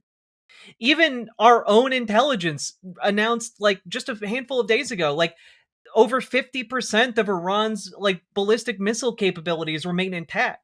They're repairing a lot of these missile silos faster than we can bomb them. And like, they're burning through our interceptor ammunition. Like, this is not going well for us right now. And the United States is not willing to commit to a total ground invasion of Iran on the scale necessary to actually beat Iran. But like, when we're talking about like reopening the Strait of Hormuz militarily, oh, they're defeated militarily. The Strait of Hormuz is still very much on lock. Like it's so on lock that Iran has in place right now the capacity to collect tolls from ships that want to transit the strait. They've been collecting allegedly over $2 million per ship going through the Strait of Hormuz. So, like, the idea that, like, oh, they're done militarily. If they were done militarily, then, how are they able to charge those tolls? The answer is they're just not done. Okay? And, like, this just, to me, indicates how out of touch with reality Donald Trump is. And, of course, this is just from April 6th here. Apropos of nothing. He's a great person, but he's got... And you know, it all began with, if you want to know the truth, Greenland. We want Greenland. They don't want to give it to us, and I said, bye-bye. Okay, thank you very much, everybody. Thank you. What the fuck? This guy is a fucking lunatic. And I know that at a certain point, there are going to be, like, some conservatives that watch my content at some point, and they're like, oh, Riverboat Jack just has Trump derangement syndrome or whatever. But, like, I do mean, not that, like, oh, he's so crazy in, like, a hyperbolic sense. Not like some kind of, oh, like, he's insane. Like, in a way I don't really mean. I mean fully, this guy is nuts. Is it just me, or is he getting worse? He's getting worse. This man is not competent to be president. He's not even competent evil. You know? He actually just is insane.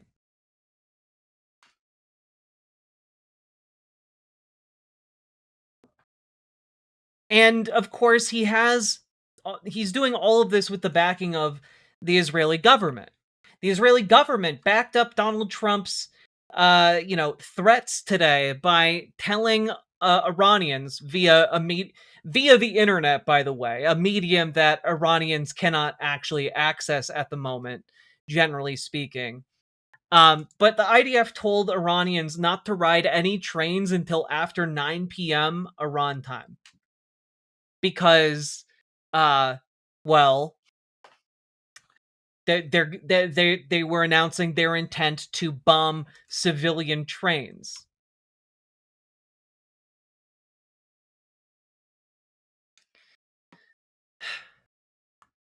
Just all kinds of evil here.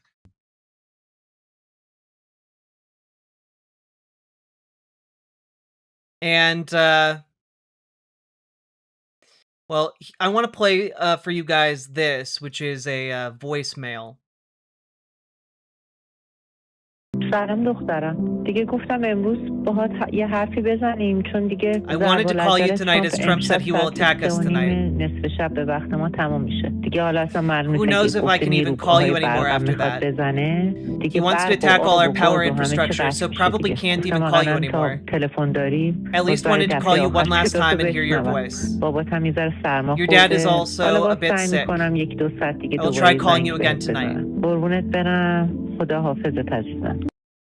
Like, in the middle of all of this, like, there are actual people.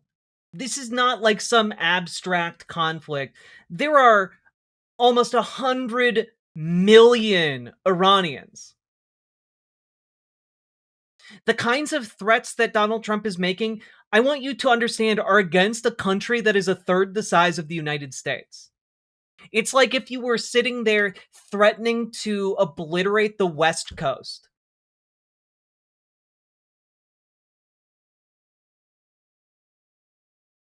And so that's kind of where we've been up till now, of course. And, obviously the Iranians on the ground, they don't want their power infrastructure bombed. So they've been doing this. They organized... Wart and Hexeth. I thought you liked Hexeth. Nothing's as suspicious as Hexeth. I don't understand that, but I'm also going to mute alerts for the rest of this segment. Here they are forming a human chain around one of their power plants.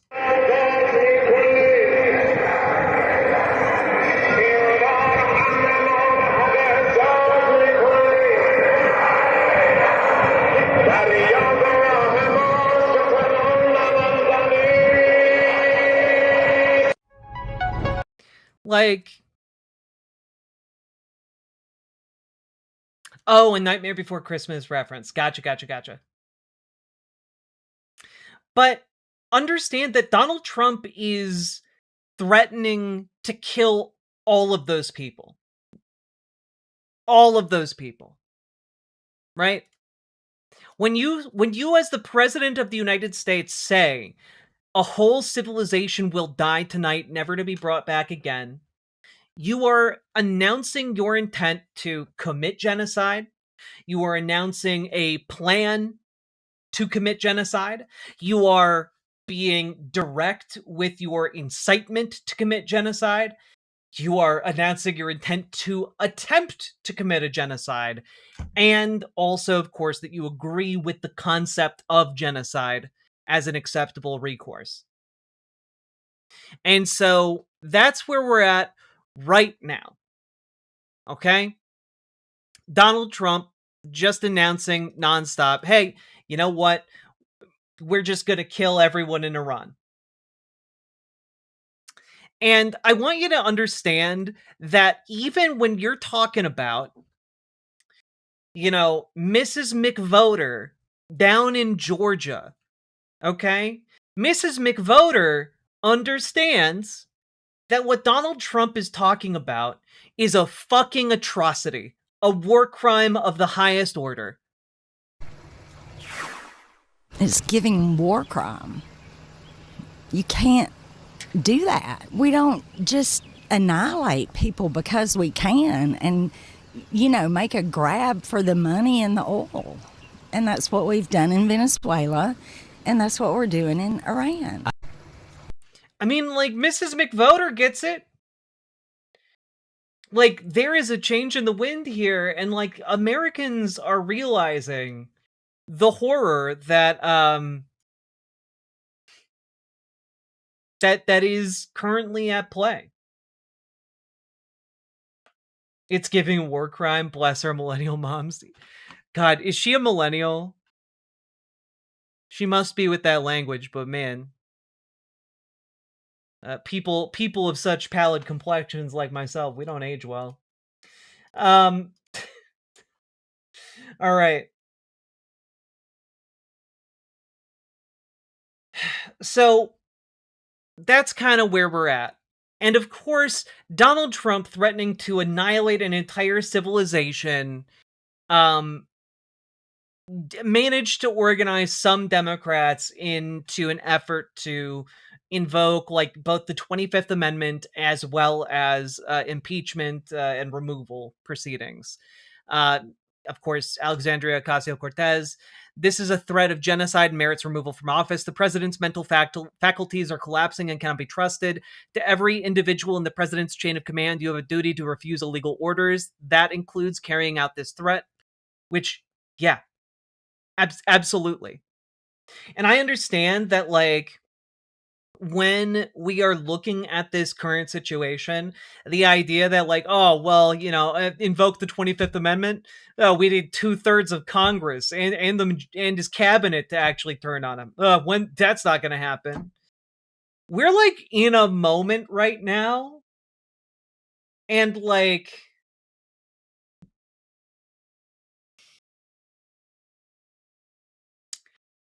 we're in a moment where I think impossible things are about to become possible. You know? And I think we should be demanding and pushing as hard as we can for these outcomes, for our desired outcomes. For impeachment and removal, impeachment, conviction, and removal, for the 25th Amendment to be invoked. We should be pushing on all of our levers of power, all of our levers of possibility, because that is what is needed at this current moment, right? We also have here, we got Congressman Nikema Williams. Donald Trump is unfit to serve as leader of the free world. That's why I've co-sponsored H.R. 939 articles of impeachment to remove him from office. We've got a lot of different folks. The Pope himself said to call your congressperson to stop this madness. I mean, he's a global threat. I mean, guys. Me now, Democratic Congressman Adam Smith, ranking member of the House Armed Services Committee. Thank you for joining us. I want to first get your reaction to the president's latest threat. Look, it is just completely disgusting and not something any president should ever say. And if Republicans are concerned about that, they should be focused on stopping Donald Trump. I mean, look, whether he does it or not, the language he has used, the way he has approached this conflict, his complete lack of concern for all of the costs of the war, the people being killed, the wild and insulting rhetoric he is using, it has done such damage to the United States of America, to our place in the world. There was the old saying about how America first should never mean America alone. I never believed that. But this is Trump with America alone, and America just, morally bankrupt at this point. Those words have done, I think, as much damage to the United States' reputation in the world as anything that's happened, since the end of World War II. I can't even remember what. So regardless of what happens at this point, what Trump has done to date has done an enormous amount of damage. It would certainly make it vastly worse if he carries out any part of that threat. But it is time for Congress to figure out every day, how can we rein in Trump's power? He is... Honestly, the fact that this hasn't been your goal as members of Congress this entire time is infuriating. Well, the time has come for us to try and figure out a way to limit his powers. That should have happened so many steps before the president was a raving lunatic on social media, threatening annihilation of other countries with nuclear weapons in a war he started for no reason. I'm so fucking furious. These are the kinds of guys we need to get the fuck out of power. This is the kind of guy you need to organize to get out. Hit the road. Bunch of chunguses.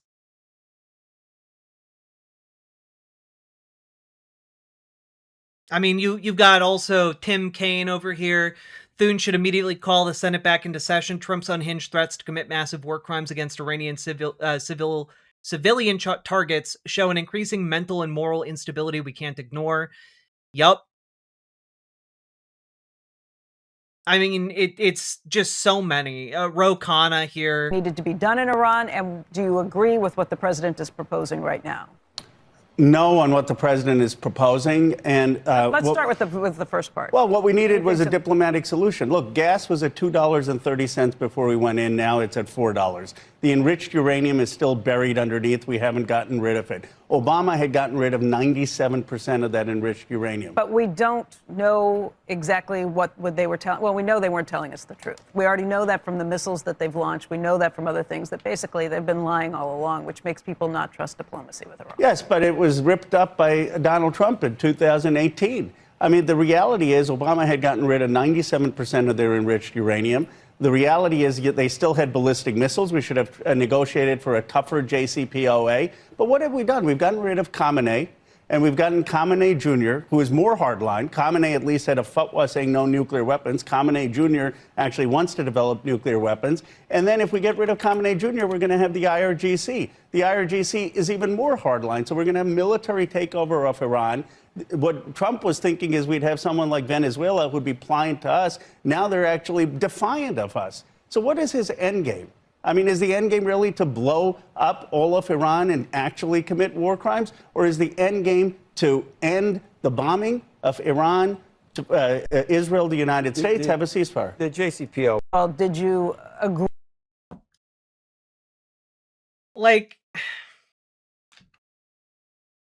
Ro Khanna's right. Like Donald Trump is the only reason we are here right now. He's the only reason we are here right now. He ripped up the agreement that would have stopped this. He ripped up the agreement and fucked us all in the process and killed thousands for his own ego.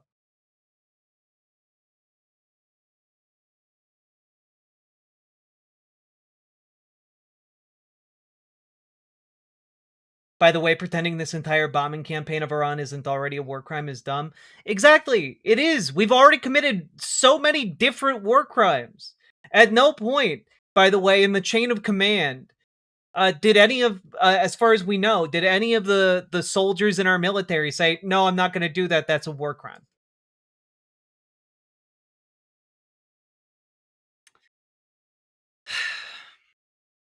God. Maxwell Frost, Adam Schiff. We got Representative Ansari, who's been pretty good on this. Before we get to that impeachment push, though, against Hegseth, I want to hear your response to President Trump's stunning threat this morning, saying that a whole civilization could die tonight. What's your response to that? What went through your mind when you read that?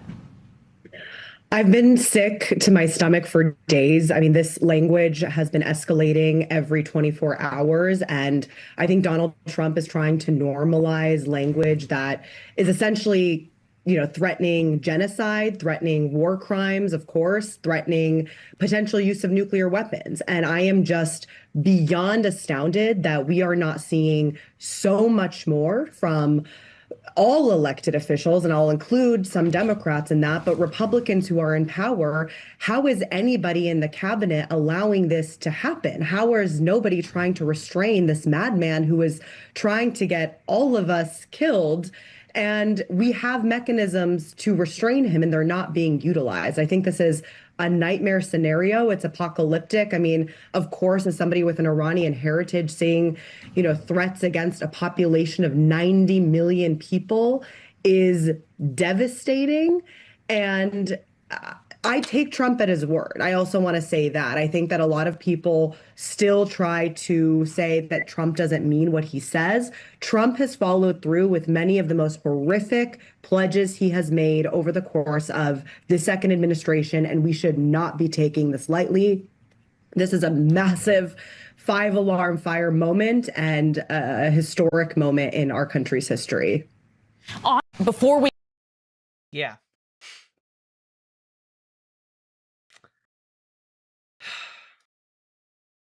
Trump's not just committed war crimes, he committed war crimes by defunding public media. True.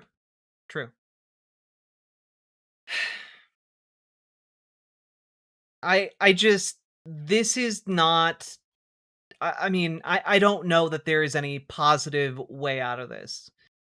And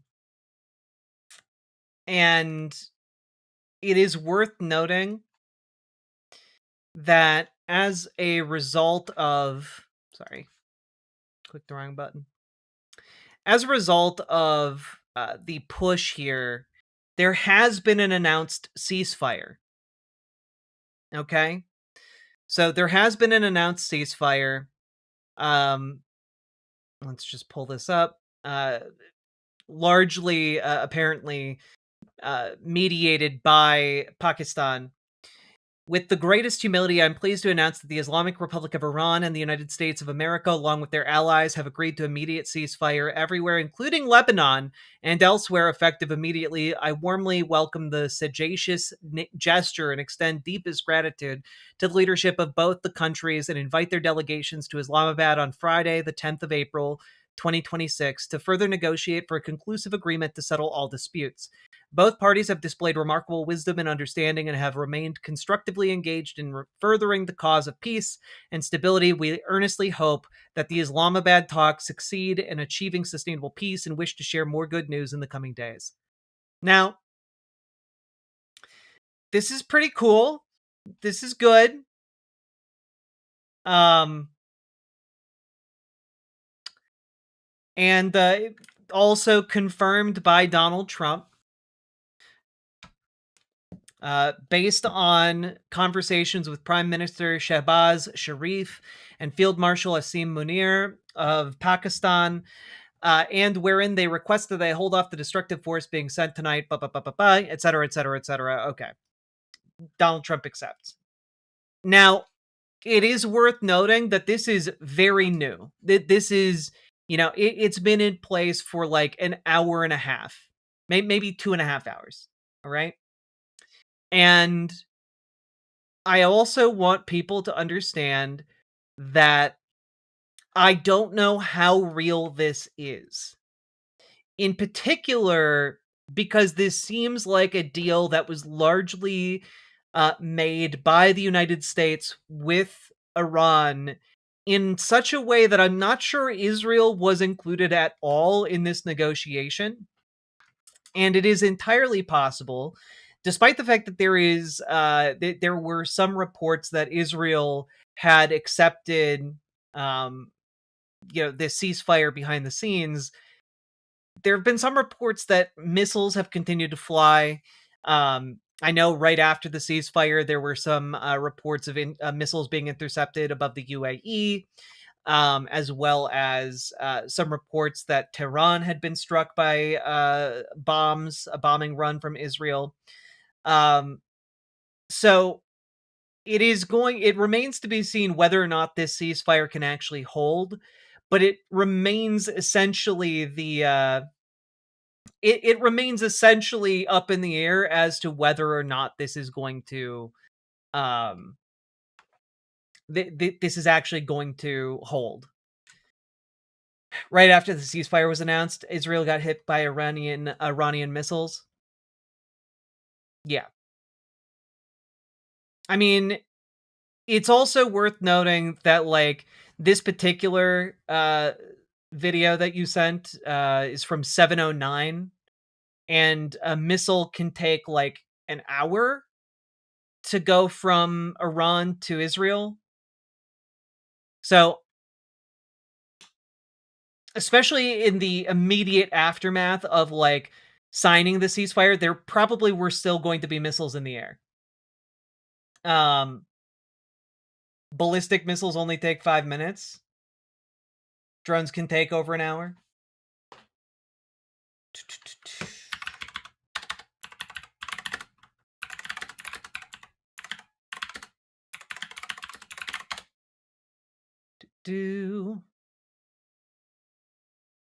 Let's see.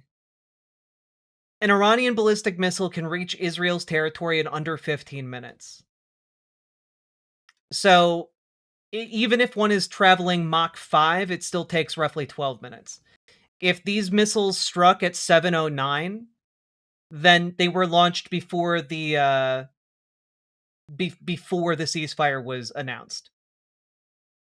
So, like, there were going to be, especially in the immediate announcement, there were going to still be missiles in the air. However, there have been reports that longer than within that window, there have been attacks on Iran itself. It really, really, really depends on the patience of Iran, the commitment to the commitment that Israel has to peace, which is to say none at all. And I would be very surprised if Israel doesn't succeed in trying to draw Iran back into some kind of a conflict, as well as the United States. But right now, all of the live reports coming out of Al Jazeera, which is maybe one of the more on the ball networks talking about this in particular, indicate that the ceasefire is still being observed largely by the United States and Iran. So, Hrundo, if I'm reading the situation correctly, Iran just flat out won, more or less. Basically, I mean, as far as you can win against a war of outright aggression, yes. So, like, yes, kinda, yes. This does really seem to be a step towards peace. We're gonna go into what exactly that means, but it's worth noting. We've been talking a lot on this channel about how the war has been spreading to Iraq, to Lebanon, to a whole host of different areas here, and it's worth noting that the ceasefire includes Lebanon, which had basically been I mean, it's been a target for genocide right now for Israel. So the fact that a ceasefire included Lebanon is a huge, huge win. Though again, remains to be seen if Israel won't just ignore that when it comes to Lebanon. Additionally, it appears that Iran's proxies, different groups it backs in Iraq, they are standing down and are going to respect the ceasefire as well. And so, so far, the indicators are that, at least on Iran's part, they are going to observe it. Now, the big thing, of course, has been what are kind of the terms that are being discussed at these peace talks. The preliminary version of this 10-point plan, according to Iran's National Security Council, which was sent to the United States and received a fairly positive welcome from Donald Trump, includes the following points. Controlled passage through the Strait of Hormuz in coordination with the Iranian armed forces. The necessity of ending the war against all elements of the axis of resistance. The withdrawal of U.S. combat forces from all bases and deployment points in the region. The establishment of safe transit protocols in the Strait of Hormuz in a way that guarantees Iran's dominance according to the agreed upon protocol. Full payment of Iran's damages according to estimates. Lifting of all primary and secondary sanctions and resolutions of the Board of Governors in the Security Council. The release of all Iranian assets and properties frozen abroad. And ratification of all these matters in a binding Security Council resolution. So, essentially, what they are wanting out of this, they want restitution. They want, compensation for everything that has been destroyed. They want the United States to withdraw from the region completely, including military bases. And they want to be able to continue to charge tolls on ship passages through the Strait of Hormuz, essentially making it a much larger variation of like the Suez Canal or the Panama Canal. And if they do get this, it would be a colossal win for them. Now, granted, this is all their starting position when it comes to a negotiation. We'll see if they actually are as firm on all of those points as it might seem like they will be. Because I can see a few of these being relative non-starters to Donald Trump in the sense that he's going to know that like paying for damages is going to make him look bad. Withdrawing all U.S. combat forces is going to make him look bad. And I think a lot of the negotiation is going to be around what's going to make Donald Trump look good in this particular case. And as of about 2 minutes ago, the Associated Press is reporting that as part of the 2-week ceasefire, there is going to be a formalized method for both Iran and Oman to charge fees and tolls on trips transiting the Strait of Hormuz. Because both Iran and Oman have territorial rights and claims over the Strait of Hormuz. And I'm not entirely sure how that split arrangement is going to work. But yes. Currently, that is where things stand.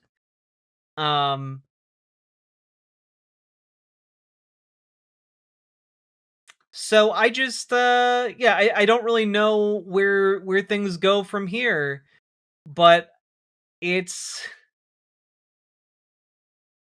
it is nice to see that we are not currently doing nuclear war.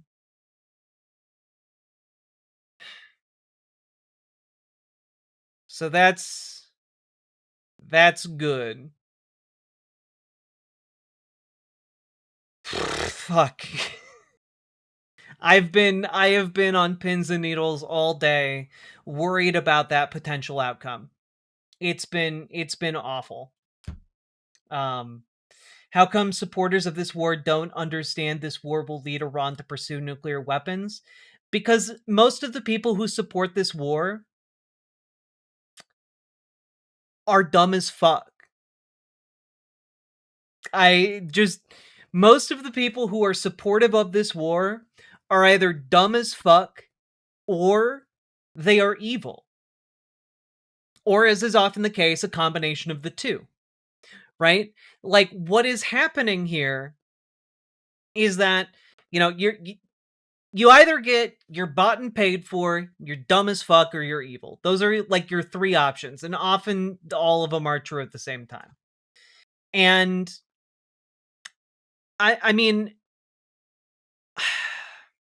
there's not really a way that I can illustrate how evil these people are, other than by pointing out that Prem Thakur, who y'all should keep it, y'all should be paying attention to what Prem Thakur talks about over on Zateo, okay? He's their political correspondent, and well, he wrote this the other day, right? Wrote, "The world not screeching to a halt when the U.S. killed more than 100 little schoolgirls on the very first day of this liberating war led us exactly to this moment. Can't tell you how many members of Congress who, at best, had nothing to say when I asked about the Menab girls' school attack. There is a profanely cold detachment inside Capitol Hill, a mode completely unrecognizable to common human decency I wish I could properly convey to you." Like, and I do think that is true, right? Like, a lot of the people in power who have the ability to end this are just, they're bought and paid for and have a vested interest in not getting it.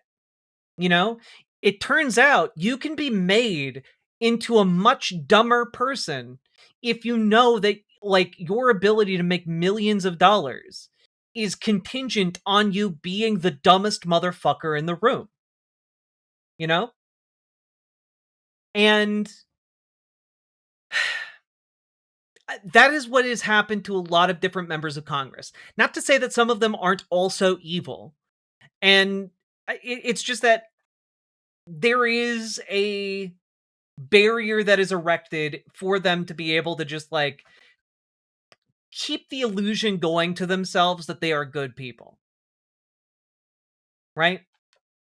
And I wanted to play this clip for you guys. It's a similar way that, like, Wall Street investors are just completely detached from, like, the actual conditions that they create.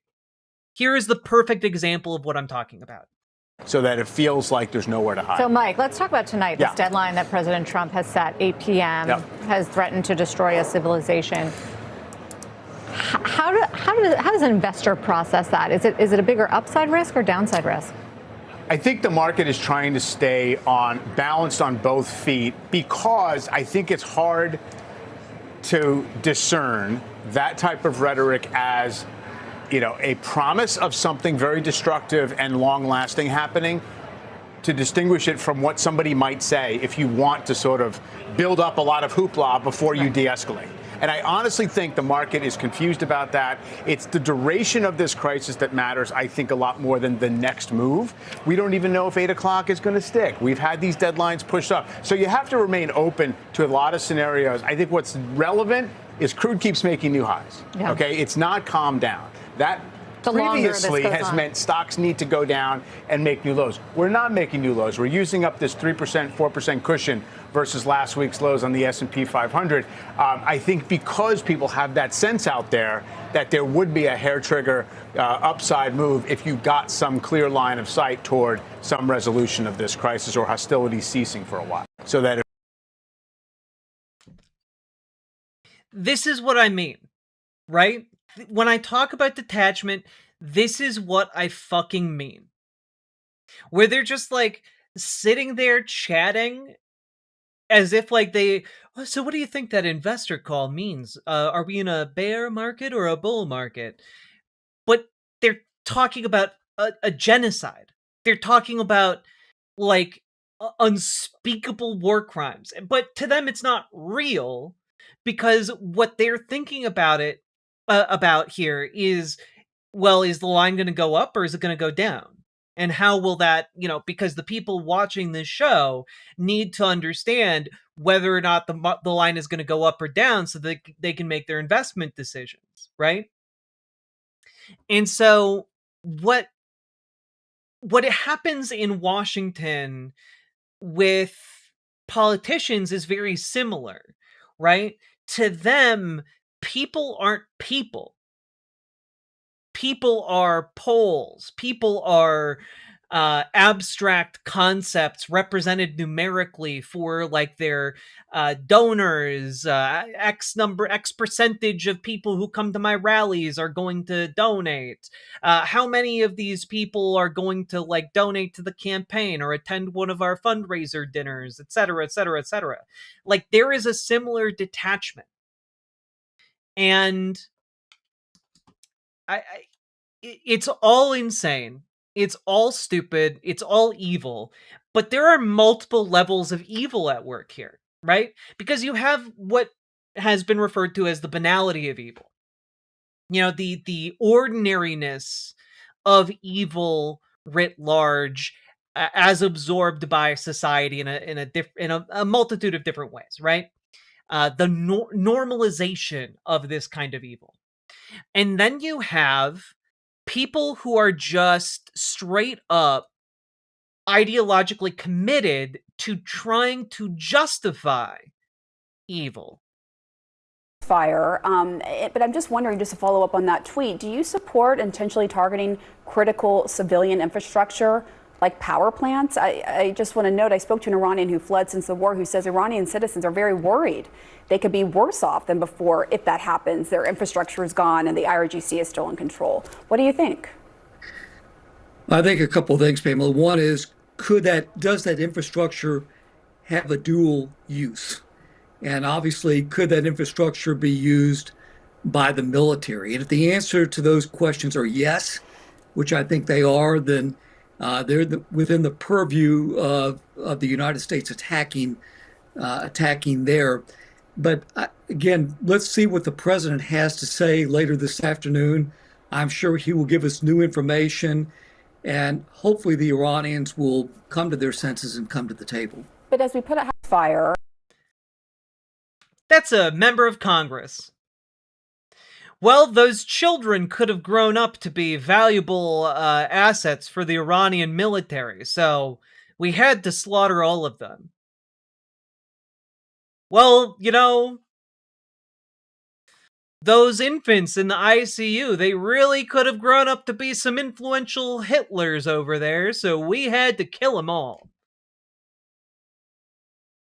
Like, this is where we're at. Like, these people are just straight up going out there and saying, we have the right to commit a genocide with their entire chests. And the reason I wanted to focus on this is because this isn't just like a Trump problem. This isn't happening just because Trump's brain is soup, though it is. This is happening because the entire Republican Party as an institution is on board with what is happening. The entire Republican Party loves this war with Iran. That might be out of step with the rank and file Republican voters, but the Republican Party that Republican voters put into power is absolutely 10,000% on board with this. Okay? Israel is also using that excuse to kill civilians? Yes. Because a lot of the settler colonial mentality found in Israel, we invented it.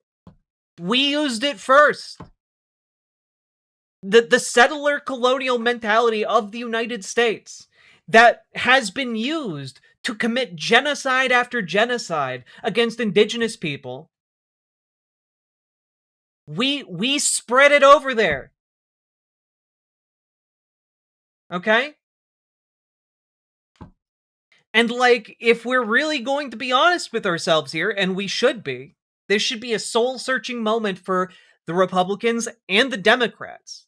Because I have eyes. I was paying attention to every little thing happening online today.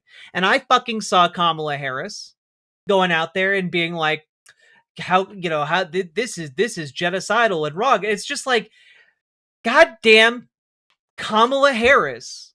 You sat by silently for years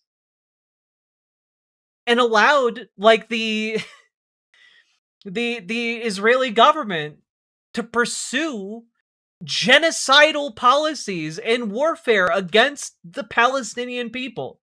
And then when you ran for president, your complicity with that genocide, your complicity with that violence, that settler colonial violence, it cost you the election. And now you have the gall to stand up. Now. It's infuriating.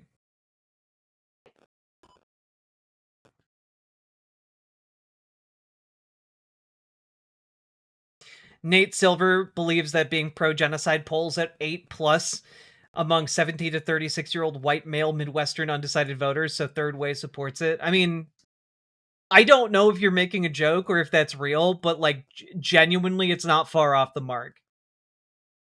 Especially with Nate Silver. But, oh, what's that? We have another Republican member of Congress going on television to defend his president threatening annihilation of an entire people? Let's listen, shall we? We got Mike Lawler over here. Okay, do you think Congress should have a vote if the United States is going to make a whole civilization die? Again, John, you are parsing here. The fact is we're talking about energy and civilian infrastructure. Mm-hmm. If you look at the role Congress has had a vote, and Congress rejected the push by Democrats, many of whom have previously said that this regime needed to go, many of whom have said this regime could not possess a nuclear weapon. Congress rejected the unilateral and immediate withdrawal. So Congress has already taken action. The president is within his legal authorities to conduct this war. He has taken action to obliterate Iran's ballistic missiles program, their naval fleet. The issue remaining really, is with regard to the Strait of Hormuz and the enriched uranium that is hardened, as you pointed out. So the question is the regime, the remaining remnants of this regime, willing to negotiate in good faith or not? That is what is at stake over the next 11 plus hours. Congressman Mike Lawler from New York. I wasn't parsing, I was quoting, but I appreciate you being with us. Thank you very much for your time. I was quoting the President of the United States. God. Everything is I gotta be honest with you guys. Every Republican in Congress is evil and vile. Like, every single one of them. And, like, there might be a couple of conscience, but today was the day to see who was actually a man, who was actually a woman, who was actually a goddamn human being and not some kind of synthetic amalgamation of robotic parts. Okay? And today we found out that almost every single congressional Republican is evil to the core. And I mean, here's Representative Carlos Jimenez. I want to get your take on where we are in this war in Iran. Look, I think that we have to finish the job. Simply, Iran has demonstrated to the world why a nuclear-armed Iran is an untenable Iran. Look what they're doing to the Strait of Hormuz. Look how they're threatening all their neighbors right now. Can you imagine if they had a nuclear weapon and they'd feel invulnerable? So, no, the president has to follow through with his threats, and also we need to finish it off, and this regime has to go. And so, I support what the president is doing. We just need to press forward because, look, Iran is like a cancer, and sometimes the cure to cancer hurts, but the cancer has to be eliminated, and that cancer is Iran. Yeah, Liz, this is exactly what I want to get your take. They're a cancer that we have to destroy. That's 100 million people you're talking about. 100 million people.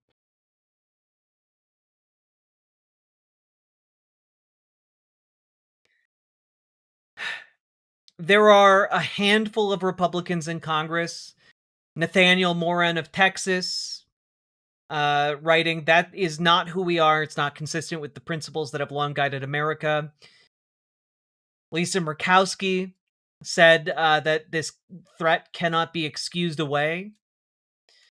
Kevin Kiley of California. But, like, I got to be honest with you guys. There's not a lot of Republicans that stepped forward and said this isn't right. That's it. Those three.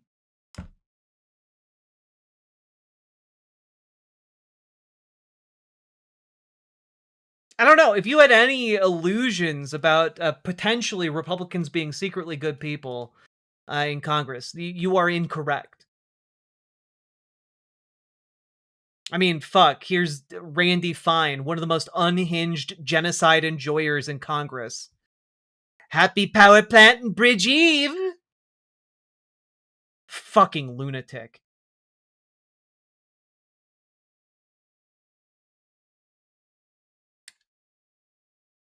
And I'm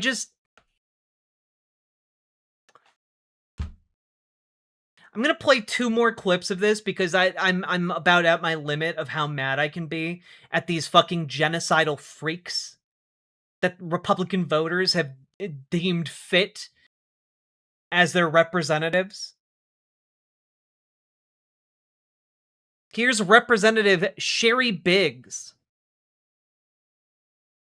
Committee, the House Homeland Security Committee. Just the Chiron here, Trump, a whole civilization will die tonight. And she's like fucking smiling like a psychopath. House Homeland Security Committees. And she is also a lieutenant colonel in the Air National Guard. Wonderful to see you back here. Today is a huge day as the world kind of holds its breath to see what Iran does, what President Trump does. Talk to us about why you thought that was an important message, as many are looking at the sentiment for a war here, and of course the brave men and women who were there and who could be serving in it. Well, hello, and thank you so much for having me today. First of all, I would just like to clarify, I don't think war is good. I would love to see some kind of resolve to this conflict quick, because I want our men and women to come home safely. But unfortunately, I think that at times you have to use strength, and there is peace through strength. And I think that's what we're seeing right now. And there is the cost for hesitation. And President Trump understands that. And I've seen what I think is... There is peace through strength. She says above a Chiron, Trump, a whole civilization will die tonight. Peace through strength. Fucking fascist. It's encouraging to me that he has tried to have communication and put an end to this. There is something demonic about this. And like I don't mean I don't believe in demons. I don't believe in ghosts. But like this is the closest we're going to fucking get to demons on Earth. Right? Like if you ever needed like fuel for your imagination, this is a demon straight from Central Casting. You know? Absolutely unspeakable amounts of evil that these people are just displaying openly, wantonly. Like, they're going on television and basically doing everything except for a villain laugh. Like, if you wrote this lady's speech in a book for children, like a young adult, adventure novel, and had that entire answer word for word printed in on the page, every child, teenager, young adult who reads that book would understand that this is the villain. The villain of the story is the one who is standing there saying, well, I'm going to wipe out an entire civilization. Like, guys, we don't even have to like fictionalize this anymore.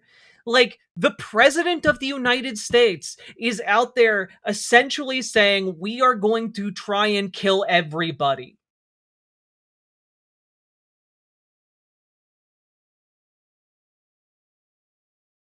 We are not just the baddies, we're the cartoon baddies. Yeah, some of them do the evil laugh. That's true. Lindsey Graham's got it on lock. But I mean, let's just take a quick look over here at Megyn Kelly talking with that one conservative lady from The Hill. I forget what her name is. Emily something. Anyway, this is the last clip of this I'm going to play for you guys because there are so many examples of the unhinged and vile behavior from conservatives in this country. I do not know what has to happen to mangle your heart to turn you into this kind of person, but like, holy shit. Honestly, Trump could drop a nuke and I'd still vote Republican over those. Sorry, that might not have been loud enough. Let me boost the volume for you guys. It's just honestly, Trump could drop a nuke and I'd still vote Republican over those people because they want to Avenue voter. In some ways, I really am. But honestly, what they want to do is nuke our own country. You know, it's like the open border, what they're doing to children, all that stuff is still they would do it all if put back in power. And I think most Republicans know that, which is honestly, Trump could drop a nuke and I'd still vote Republican over those people.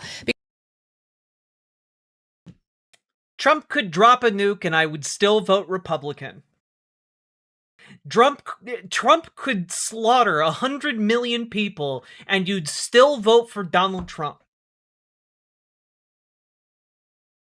On the one hand, 100 million people slaughtered, down to every last man, woman, and child. On the other hand, trans people get health care. Yeah, it's an impossible scenario. 100 million people, trans people get healthcare, and also immigrants get treated like human beings. Oh no! I guess I would have to choose 100 million people being dead. It's insane that they are going on their shows and saying this full-throatedly, and their co-hosts or guests are laughing about it. This isn't a fucking joke.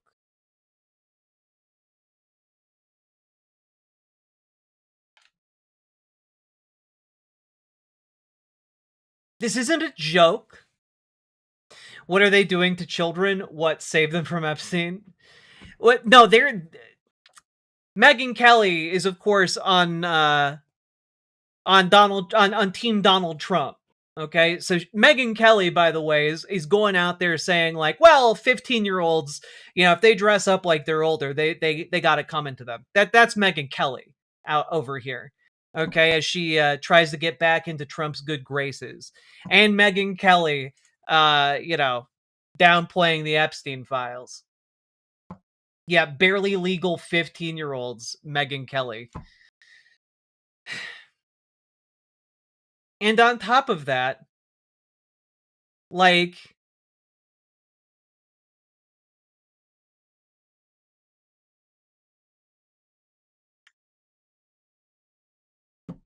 Megyn Kelly is Team Epstein? Yes. Yes. God. By the way, worth noting that all of this threat, you might have noticed in one of the earlier clips that we shared, there was a picture of potential targets on civilian infrastructure, one being the desalination plants in Iran.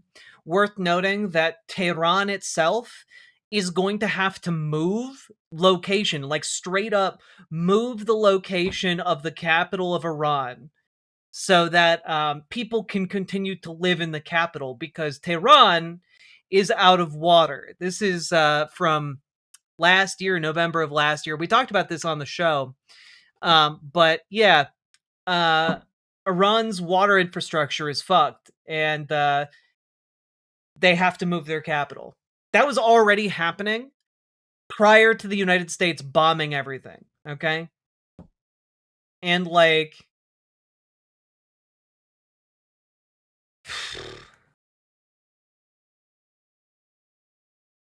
yeah, this whole mess, right? Like, it's just one thing after another. This is all just absolutely positively fucked. And Republicans want to make it more so. You know?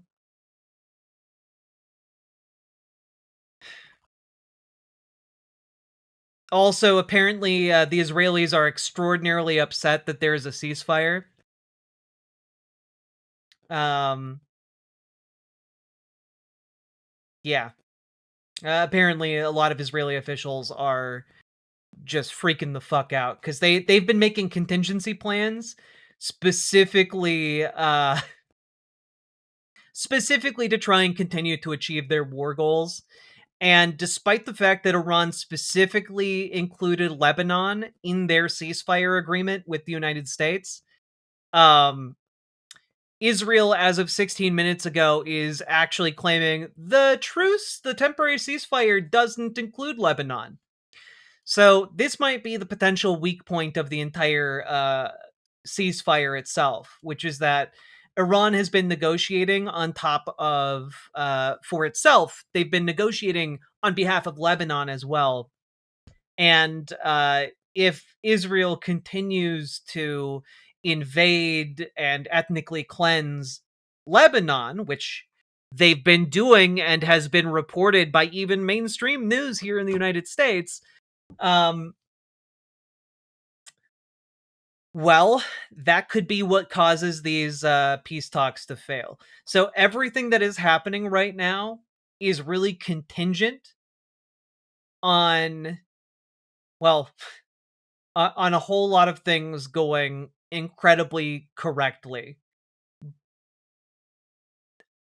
And those things are contingent on the incredibly inept people being sent by the United States to properly, keep their balance on this tightrope.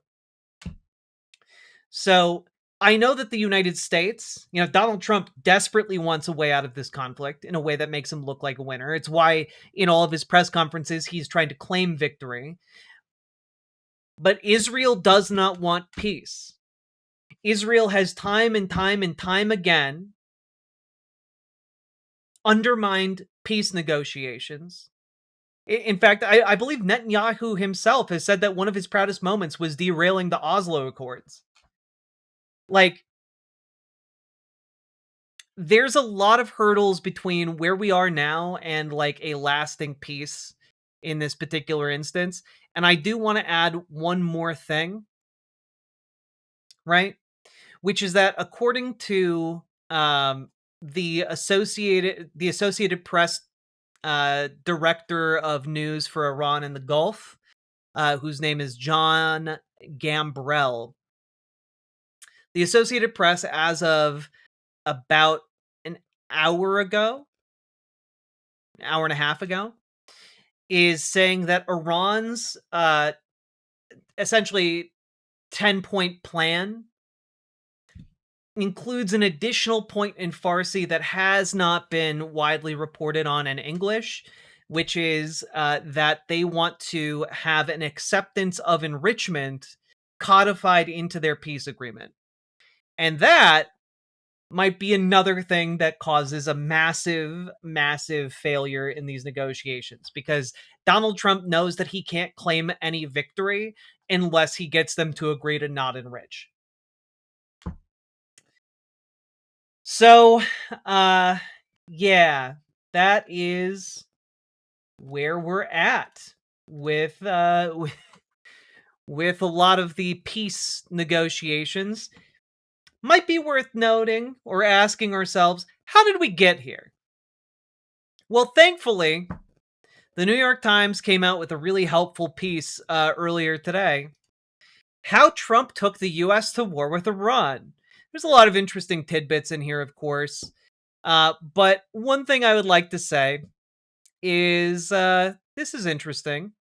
The presentation that Mr. Netanyahu would make over the next hour would be pivotal in setting the United States and Israel on the path towards a major armed conflict in the middle of one of the world's most volatile regions. It will lead to a series of discussions inside the White House over the following days and weeks, the details of which had not been previously reported, in which Mr. Trump weighed his options and risks before giving the go-ahead to join Israel in attacking Iran. Now, let's take a look here, of course. In the Situation Room on February 11th, Mr. Netanyahu made a hard sell, suggesting that Iran was ripe for regime change and expressing the belief that a joint U.S.-Israeli mission could finally bring an end to the Islamic Republic. At one point, the Israelis played for Trump a brief video that included a montage of potential new leaders who could take over the country if the hardline government fell. Among those featured was Reza Pahlavi, the exiled son of Iran's last Shah, now a Washington-based dissident who had tried to position himself as a secular leader who could shepherd Iran towards a post-theocratic government. Mr. Netanyahu and his team outlined conditions they portrayed as pointing to a near-certain victory. Iran's ballistic missile program could be destroyed in a few weeks, the regime would be so weakened that it could not choke off the Strait of Hormuz, and the likelihood that Iran would land blows against U.S. interests in neighboring countries was assessed as minimal. And Mossad's intelligence indicated that street protests inside Iran would begin again. And basically none of that happened.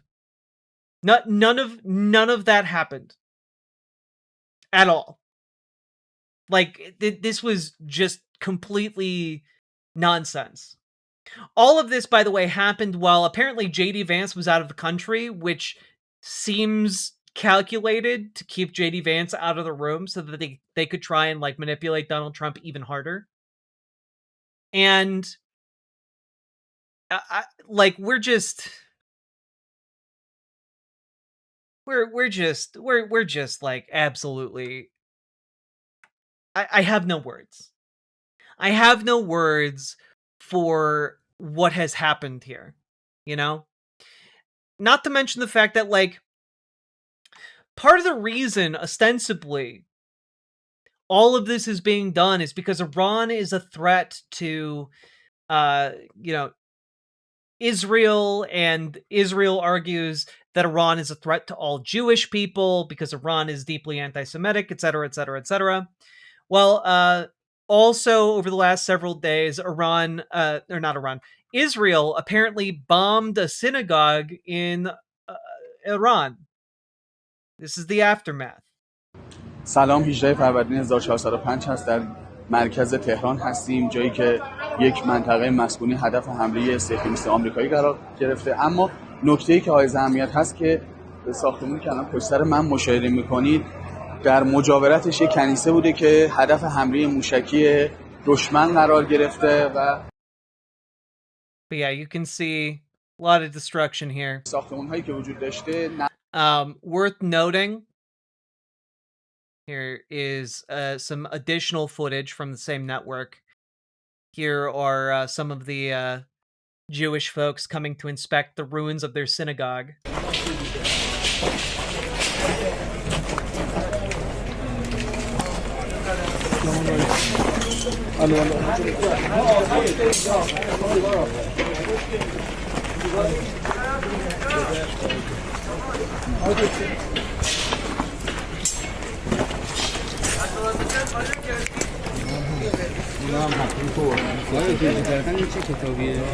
کتاب نماز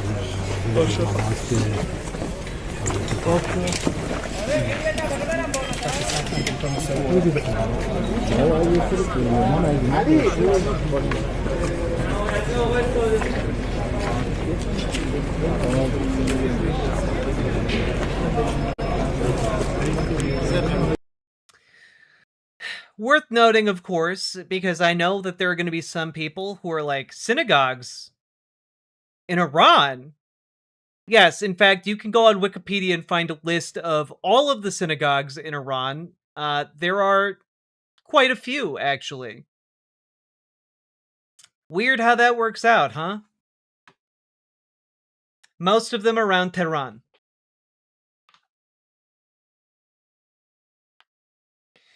When I was still in the Marines, we went on to a joint training exercise in Jordan in 2019. A cultural advisor came and said Iran was an ally against ISIS back then. Yep. Iran was a major player against ISIS just a handful of years ago. And worked alongside U.S. troops in the region. And also worth noting that after 9/11, Iran reached out and coordinated with the United States. There were mass outpourings of support for the United States in the aftermath of 9/11. And today, Republicans are rejoicing at the idea of mass annihilation of the very people who expressed support for the United States in some of our darkest moments. So, cool stuff. Cool stuff. As Iran's synagogues get bombed.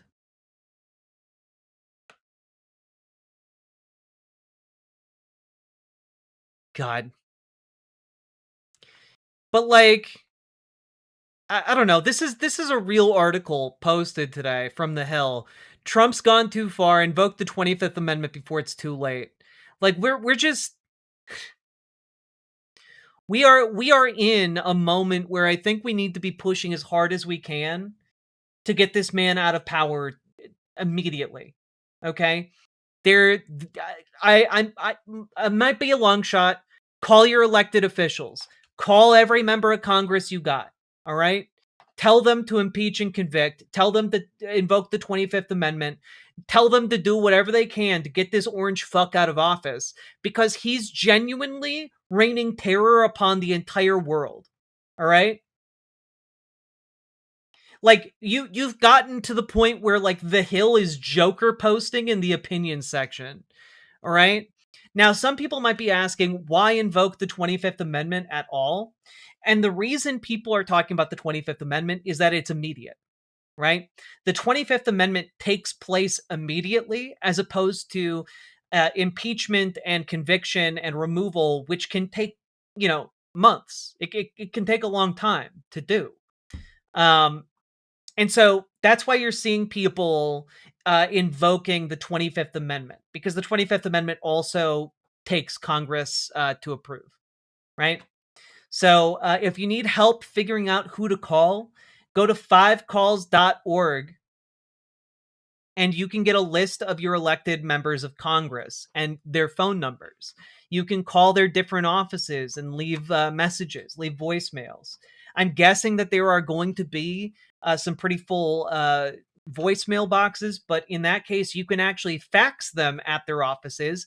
Use fax0.com. Okay, fax0.com. Is it in our organize command? Yes, it is. Excellent. There we go. There are the links in chat. Use them. Use them, use them, use them. Okay? But we are just in a time of absolute insanity. We're in a time where Alex Jones is calling for the impeachment and removal of the president on the grounds of genocide. Like, he's threatening genocide. He's got to go. I mean, Tucker Carlson is out here also.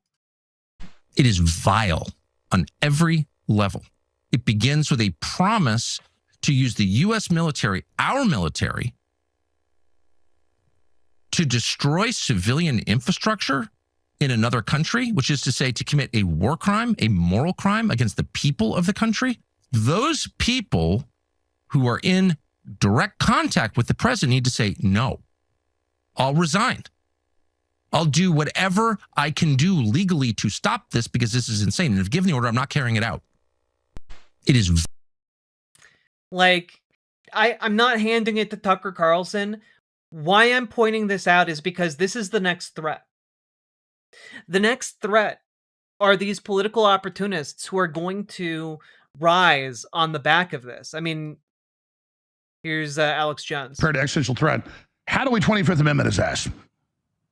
The problem is to get the 25th Amendment's harder than impeachment. You have to get 2/3 of the House and 2/3 of the Senate. So what do we do? Tackle Trump and pretend, let him pretend he's president and publicly report that he's going through a health issue and Vance take over. It literally needs to be something like that. It's that bad. I've known you a long time. You've never called for a internal coup before. Ever. But that's how dangerous this is. That's how risky it is for the whole world. Yeah, if I was the Democrats, I'd stop poking Trump and messing with him. That only makes it worse. Like, you guys need to watch out. This isn't a guy acting like he's crazy. This is real. Well, what's there going to be to take over in 2026 or 2028 if this hits the fan? If we get it, he's threatening an extinction level event for the people of Iran tomorrow. Does nobody think there'll be any blowback from that? If he follows through on that, the whole world is screwed. You were saying during the break, there's other ways to do this. People need to not just tell him the truth, like Susie Walsh said. It's time to just not. I mean, say what you just said. Yeah, well, legally and constitutionally, the vice president is an independent elected official. The same as legally and constitutionally, the only oath any member of the military takes, any member of the State Department takes, any member of the intelligence community takes. I mean, like, this is where we're at. You know, like, the grifters are coming out of the woodwork to try and take advantage of this. I mean, Candace Owens. This is a satanic administration. We all realize that satanic Zionists occupy the White House and Congress needs to move to have the Mad King Trump removed. All of our lives may depend on other countries realizing that Trump is deeply unwell and surrounded by religious fanatics who have convinced him that he is the Messiah. We are in uncharted territory. Leaders worldwide need to act accordingly. I mean, this is the next threat. The next threat is that people like Tucker Carlson, Megyn Kelly, Joe Rogan, like Candace Owens, Alex Jones, Marjorie Taylor Greene, these people are all coming out and saying, like, this guy's crazy. He cannot be allowed to have power. And even Megyn Kelly, who we just saw in a clip not that long ago, say, like, he could drop a nuke and I'd still vote for Republicans. Even she's going like, well, This guy is too crazy to be in power, but like Republicans are okay. And so I'm not saying this to be like, oh, he's losing them, but I am saying that these people know where the political wind is blowing, and the political wind right now is blowing against Donald Trump. That there is an ability to build up your recognition, your power, your brand, etc. by, you know, being a Republican who is vocally anti-Trump. And by doing so, especially someone like Candace Owens, Tucker Carlson, Alex Jones, they're positioning themselves as like this Christian nationalist, anti-Semite far right, right? Like that's the niche they all inhabit. Like Tucker Carlson goes on his show and he will just straight up like repeat blood libel claims. Right? Like he's genuinely an anti-Semite. The same with Alex Jones, the same with Candace Owens. They all are in that niche. Okay? Some of them have been cagier about it than others. Tucker Carlson, I think, is a bit, at least the clips that get shared of Tucker Carlson are very rarely the ones where he is engaging in blood libel, for example.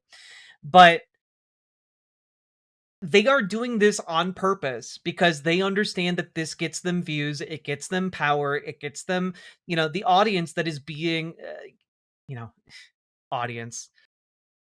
But the Republicans who are being ostracized and put off by this genocidal rhetoric, right? This is where like the next fascist threat is going to come from. Oh yeah, Tucker Carlson. I'm terrified of Tucker Carlson running for president. It is one of those things that keeps me up at night. He's been incubating for a long time, fine-tuning his message. He's recognizable.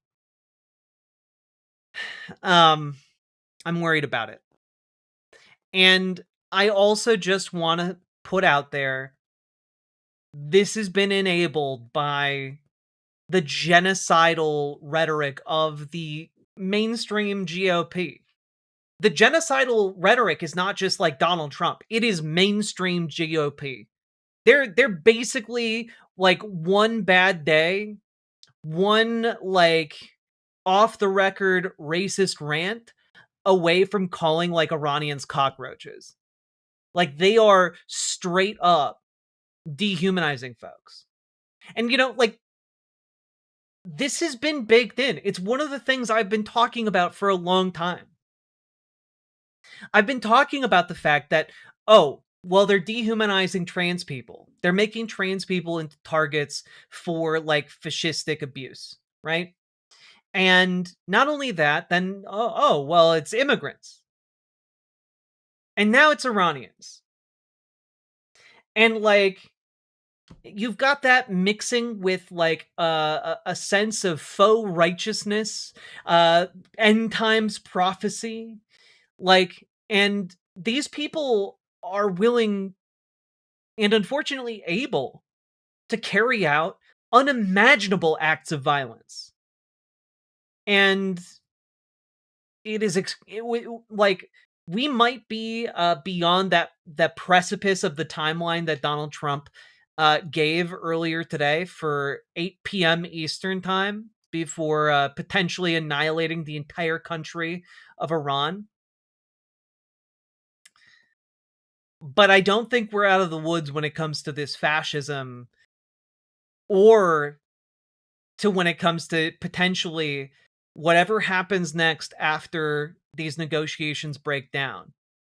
And I do want to say at this particular moment, before we conclude this segment, which has been very long, I appreciate your patience, everybody, that as of about 10 minutes ago, Israel shelled the town of Barachit, which is in southern Lebanon. So Israel is not recognizing the ceasefire when it comes to Lebanon. And we will see how that, what implications that has for a continuation of this ceasefire or any additional peace negotiations that may happen from here. We will be very lucky to see the Islamabad talks come to be. So keep an eye on Lebanon, folks. And all I have to say, call your elected representatives, call your elected senators, call everyone you can. Tell them to impeach the motherfucker. And get organized. Join your local Dems, join your local DSA. Get organized, because things are going to get worse before they get better. Okay? Make your Democrats more progressive. Make your DSA more effective. Organize with labor. We're moving towards a May Day general strike and potentially longer ones after that. So now's the time to get organized. Get organized, get organized, get organized. There are more of us than there are of them, and they need our labor for this entire country to function. So get organized. And with that being said, folks, if you got anything out of this, hit the like button, subscribe, leave a comment letting me know what you think about potentially the end of the world, leave a comment longer than 8 words. Really helps. And also, folks, go check out ImogeneOlivia.com. Gender euphoric lingerie designed from the ground up for trans femmes. It's non-tucking lingerie. Elegant, sexy, beautiful. Go check it out. Link down in the description. And let's keep on going. Fuck.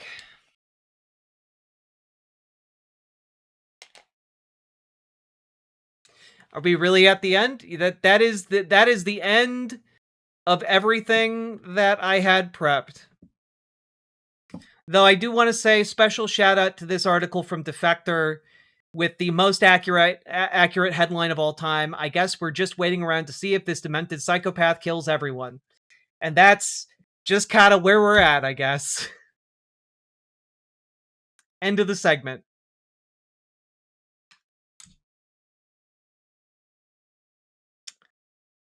Holy fuck. Folks, believe it or not, we are at about 3 hours into this show. If you've been getting anything out of it today, remember to hit the like button on the stream. Okay? Hit the like button. Subscribe. Do the things. You know, we've got a solid... How many people watching right now? We've got a solid 520 some people watching right now. We got 287 likes. I think we can hit 350. I believe in our ability to hit that like button 350 times, okay? I believe in it. All right? Also, gonna turn on text to speech again. There you go. Max Danger, thank you for gifting a membership. I'm gonna read donos now. After that very long segment. Sorry, I turned off the dono alerts. It just seemed like we needed it turned off for a bit, given the content. Taco Face Fart, thank you for the $2 super chat. This conflict is kind of boring now. Yeah, that's I was just bored all day. My Republican APAC bot congressman conveniently is letting all calls go to voicemail and not accepting facts at this time. They are such cowards. Thank you for the $5 super chat, Spot Dogs. Yeah, a lot of Republicans right now are... I mean, it is worth noting, I guess, that a lot of Republican Congress people are evil and stupid, but they're also lazy and cowardly, you know? And both of those things lend them to just, like, you know, ignore their constituents. Big Rackle, thank you for the $5 super chat. Our entire political class is trash, and at this point, I just start watching dog videos. I'm going to get off work later and go snuggle my dog. That sounds like a wonderful plan. I'm so jealous. I miss my dog. Era Riff, thank you for the $10 super chat. So TLDR, the Tangerine felon tacoed and took a return to the status quo antebellum, while the GOP and his cult praises his genius deal making. Sounds about right. Yeah, I mean, it's going to be more in favor. Like, if these peace talks do go through, my hunch is that Iran is going to not budge on charging for ships to go through the Strait of Hormuz. That's my guess, is that they are going to keep that deal in, and afterwards going to tout it as a huge win. Okay. Squirter General, thank you for the $6.66 dono. Wormswort and Hexeth. I thought you liked Hexeth. Nothing as suspicious as Hexeth. Indeed, indeed. Uncle Simric, thank you for the $10 super chat.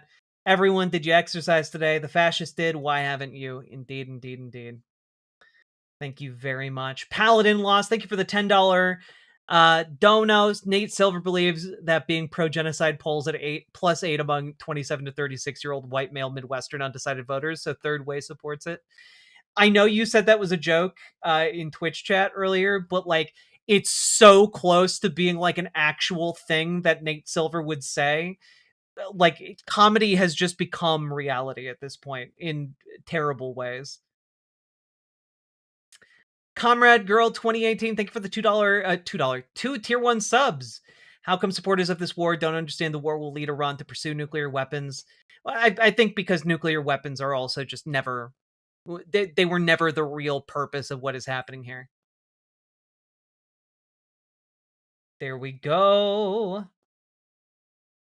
I think that was all the donos that came in. Oh, wait, no, Lily loves stuff. Thank you for the $5 dono. If you're a parent in DC, you can go to National Zoo for free Easter activities instead. That started because Black people weren't allowed at the White House event. It's easier to get tickets too. That is excellent advice.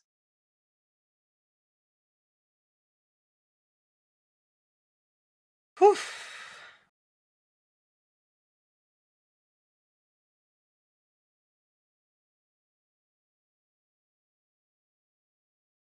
I had to drink after 8 p.m. Eastern time. That's you know what? That's fucking fair.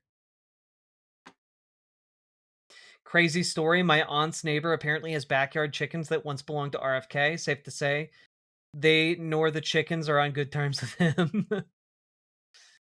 How do you find out if the chickens are on bad terms with RFK Jr.? Do they like start attacking the television anytime it comes on?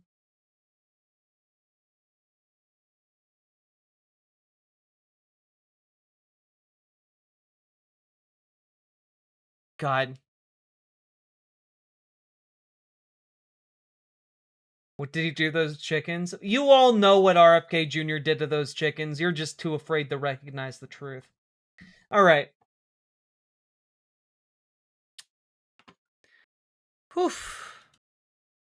My God. Folks, I think that might be all the show I have in me tonight. I think that might be all I got in me. I don't know. I have a couple other segments, of course, we could talk about.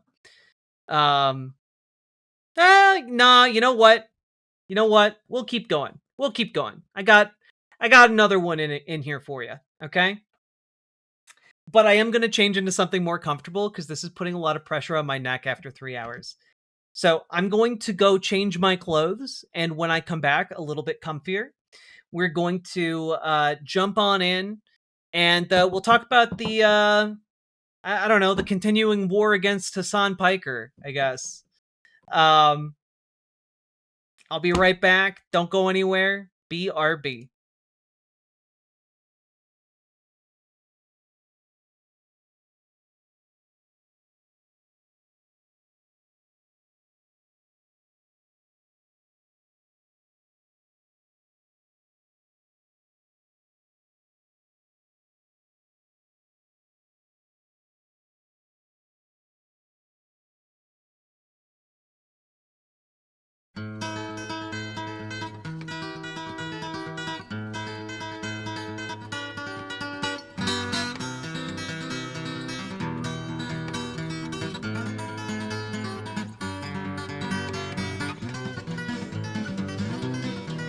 Come on and take a walk with me through this green and growing land.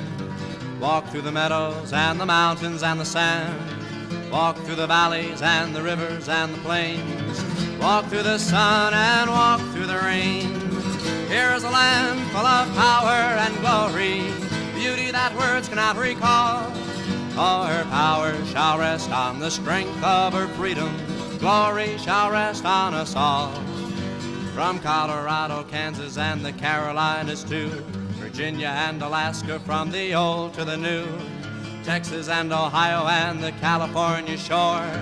Tell me who could ask for more? Here is a land full of power and glory, beauty that words cannot recall. All her power shall rest on the strength of her freedom. Glory shall rest on us all. Yet she's only as rich as the poorest of the poor, only as free as a padlocked prison door, only as strong as our love for this land, only as tall as we stand. For here is a land full of power and glory, beauty that words cannot recall. All her power shall rest on the strength of her freedom. Glory shall rest on us all. Come on and take a walk with me through this green and growing land. Walk through the meadows and the mountains and the sand. Walk through the valleys and the rivers and the plains. Walk through the sun and walk through the rain. Here is a land full of power and glory, beauty that words cannot recall. For her power shall rest on the strength of her freedom. Glory shall rest on us all, on us all.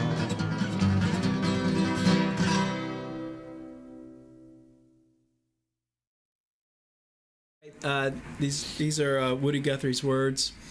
He wrote this song in around 1950. Fred Trump was Woody's landlord, and U.S. Elevator put some music to it. It's called Old Man Trump. I suppose old man Trump knows just how much racial hate he's stirred in the blood pot of all those human hearts when he drawed that color line down here at his Beach Haven Family Project. Beach Haven ain't my home, I just can't pay this rent. My money's down the drain and my soul is badly bent. Beach Haven is Trump Tower, where no black folk to go. I said no, no, old man Trump, Beach Haven ain't my home. I'm yelling out a welcome to you and your man both, welcoming you to live here at Beach Haven, to love in any way you please, and have some kind of decent place to raise your kids up in. Beach Haven ain't my home, I just can't pay this rent. My money's down the drain and my soul is badly bent. Beach Haven ain't my home, I just can't pay this rent. My money's down the drain and my soul is badly bent. Beach Haven is Trump Tower, where no black folk could go. I said no, no, man Trump, Beach Haven ain't my home. Oh no, no, man Trump, Beach Haven ain't my home. Take it away, Brian.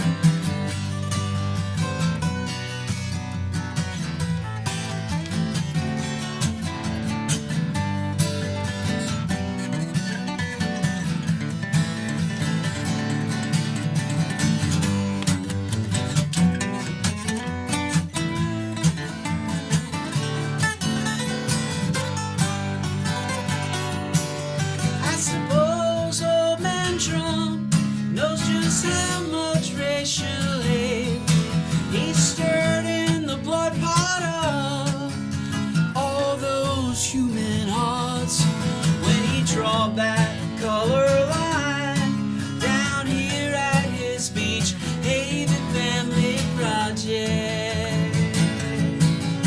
Beach Haven ain't my home, I just can't pay this rent.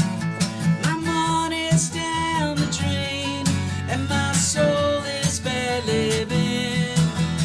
Beach Haven ain't my home, I just can't pay this rent. My money's down the drain and my soul is badly bent. Beach Haven is Trump Tower, where no black folk will go. I said no, no, man Trump, Beach Haven ain't my home. No, no, man Trump, Beach Haven ain't my home. No, no, man Trump, Beach Haven ain't my home.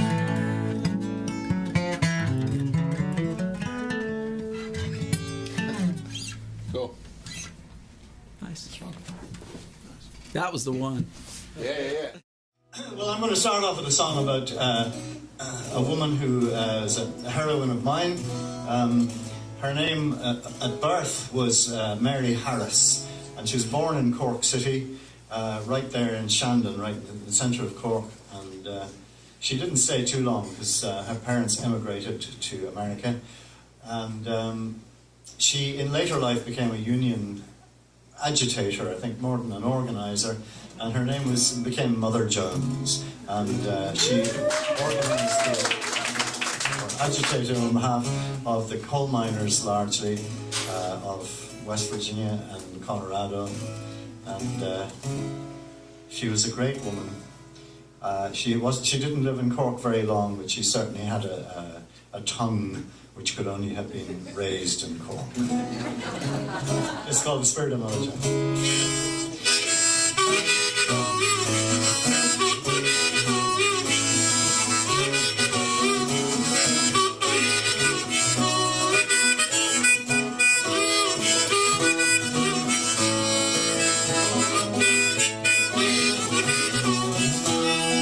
Mother Jones is dead and gone, she could no longer stay. No one knew how old she was, but she was often heard to say how she was born in 1830 in the Swede County Cork.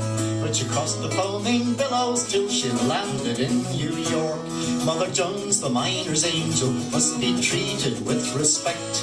She's an old-fashioned lady, and you never would suspect that this gown and this bonnet would fill a rich man full of dread. She's the most dangerous woman in America, they said.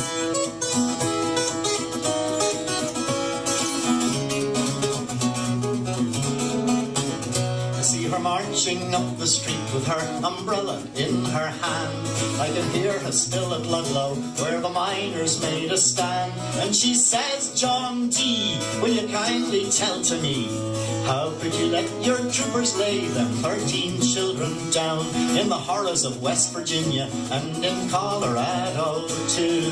Mother Jones and her miners they never could subdue, and the men they stood on ground in their tents and tented by. And the women stood like a wall of steel, and nothing could batter down. Mother Jones, the miner's angel, must be treated with respect. She's an old-fashioned lady, and you never would suspect that this gown and this bonnet would fill a rich man full of dread. She's the most dangerous woman in America, they said.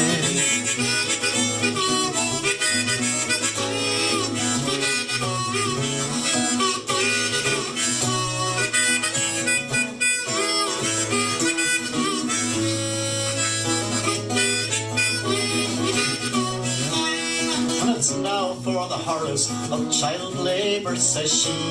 And the march of the mill children took place in 1903 from Philadelphia to New York. And she says, I'm going to show Wall Street the flesh and blood they squeezed to make their dough. When she died in 1930, oh, the sadness was profound. And they laid her to rest in a Union burial ground. And she lies in Mount Olive, where the midnight wind it moans. Stand up for the Union, cries the spirit of Mother Jones.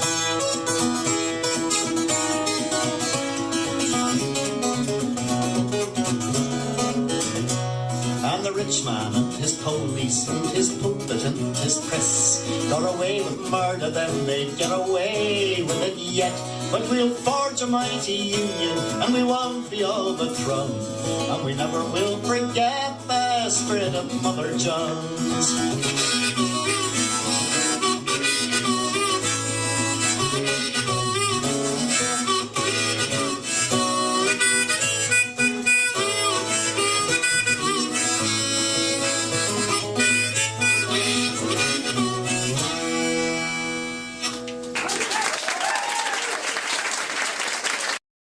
Andy Irvine, legend.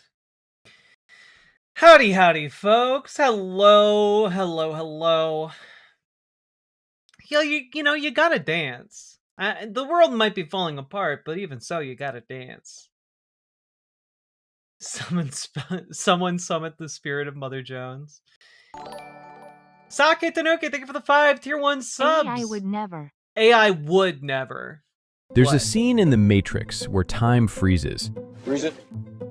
Look closely, and something feels off. That guy over there, same person as this guy. That woman, same as her. Count them up, and you'll find the same faces repeating everywhere. Because in this world, it's not the real Matrix. It's a simulation. Same characters, on loop. But here's the wild part. Did they CGI all these duplicates? Nope. Every single one of those matching faces, real twins. The filmmakers put out a massive casting call. Look. What the fuck? I didn't know that. That's crazy.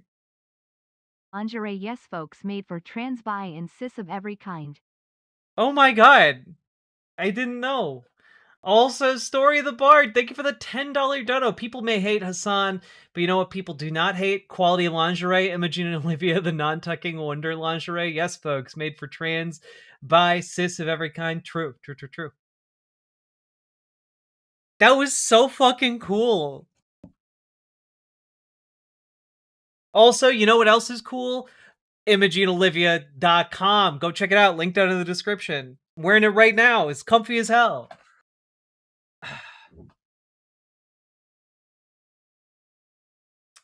Wow, indeed. Hello, am I welcome here? Of course. Everyone's welcome here until, you know, they may say something that makes other people feel unwelcome. God.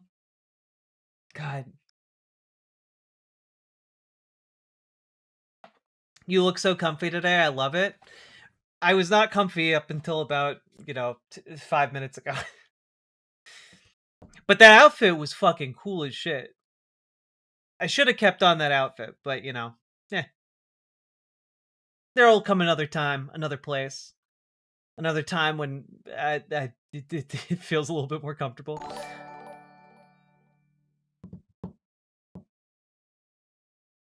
Also, Sake Tanuki, thank you for the 5 tier 1 subs. Wait, you wanted to see what that shirt was? All right.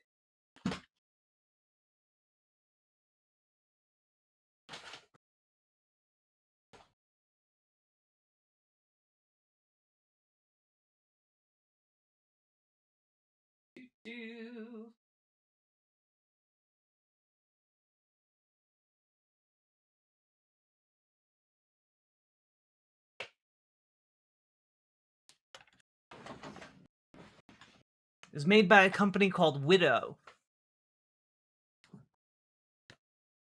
Serious question, did he shock Kaya? Genuinely don't know. I don't think he did. Let's see. This is what a $25 million a year salary looks like versus... God damn. Thank you for continuing the stream. You're welcome. Stop the stupidity. I did not put a ton. All of my attention today has been taken up by, frankly, the Iran shit. The fact that we've been dancing on the fucking precipice today. A $25,000 a year salary. About 20% of Americans live on this amount of money or less. So let's say I make $25,000 a year. People in this income bracket spend about 41% of their pre-tax income on housing. I've got about $850 for all my housing expenses. That's nearly half my after-tax budget. I'll definitely be renting instead of owning a house. I really can't afford to... Oh shit, we're getting into Boots' theory of economic activity. Let's go. To live downtown, so I'm gonna look in the outskirts. And I found the this Vimes place theory. right outside the city, and it's within my budget for rent and utilities. So how am I gonna get to my job? It's 20 minutes away from where I live. And like most American cities, there's not great public transportation here, so I'm gonna need to have a car. I spend about 15% of my income on food. That includes both groceries and eating out. A lot of people think that this income bracket just goes... Also, yes, Jess, I heard that we got a new state Supreme Court seat. Like, Dems won a state Supreme Court seat in Wisconsin, overturned several different school board seats across the country in like prominent areas. Like, it's been a big day for like unseating entrenched conservative power.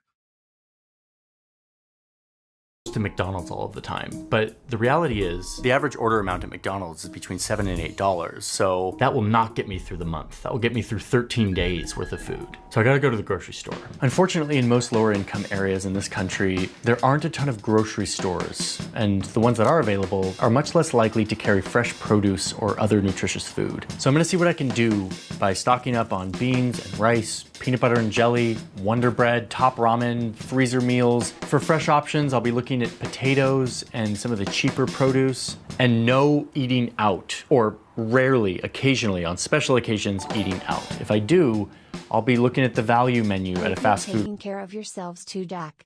Resisting Thanks. also means protecting your joy, folks. No King's Day has been great for networking with resistance groups. Thistles for Eyes, thank you for the $10 super chat. And just as like an update for y'all, I'm not doing okay. I took the day off yesterday to try and try and get okay, but like IRL, I got a lot of shit going on. Like several different tiers of shit.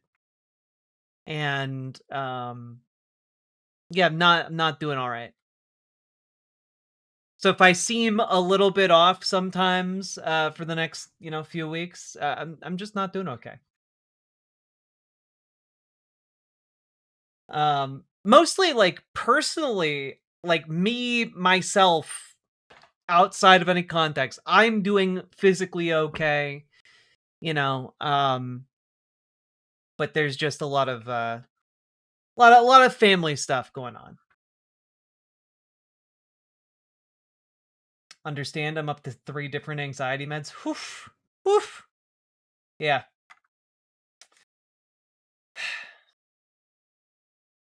Anyway, who do I need to bite? God, several different people. Emotionally or materially? I'm not doing okay. Don't worry, your diligent squad of moderators will be happy to unwelcome you if you get stupid. True.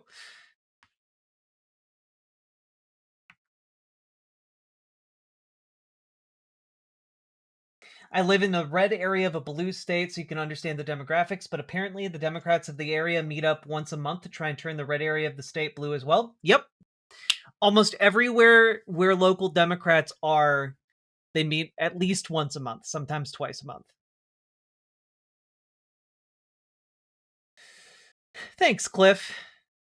But I do really appreciate you guys supporting the show, subbing, monetarily, especially because I don't get like paid days off as a streamer. So like you guys supporting me does help me to take those days off, and I really, really appreciate it. Found out I'm not going blind. Well, that's awesome. That's great. Need some special help? No, I don't need special help in that particular way. All right. Let's finish this though. I'm invested because I also want to talk about Vime's theory of boots. Restaurant. To get government assistance, I need my savings account to be less than $2,000. Check. My income needs to be lower than $19,578.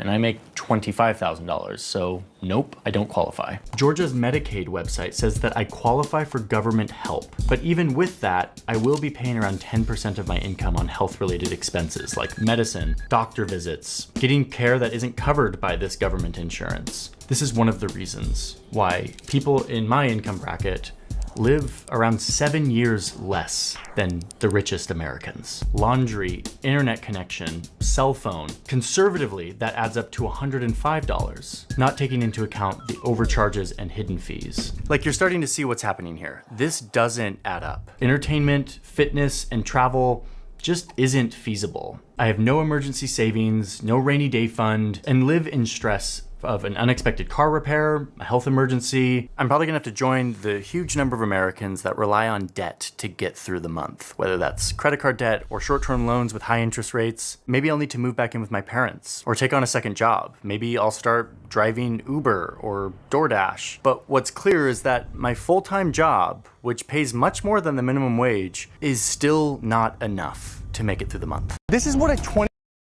Yup. Also, it's expensive to be poor. Whose channel is this? Johnny Harris. Here's the link. But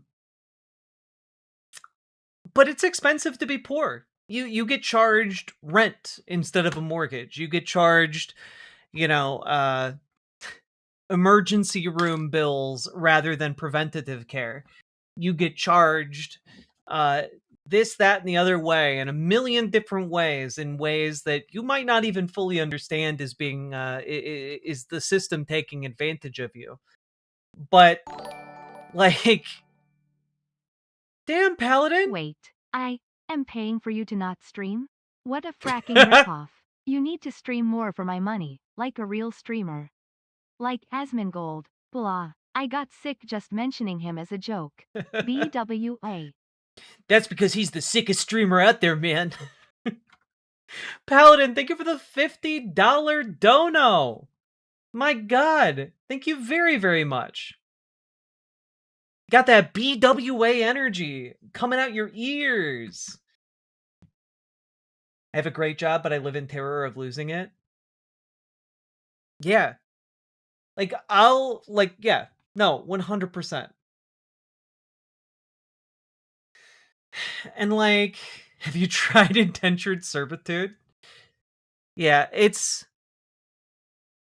I'm gonna read you guys this excerpt from Discworld. This is the Sam Vimes Boots Theory of Socioeconomic Unfairness from the book titled Men at Arms by Terry Pratchett. See other comment, wouldn't let me super chat it. Where is Waldo? Thank you for the $10 Canadian. Where's the other comment here? Oh my God. I'm playing Where is Waldo now? Oh my God. It's like a blast from the past.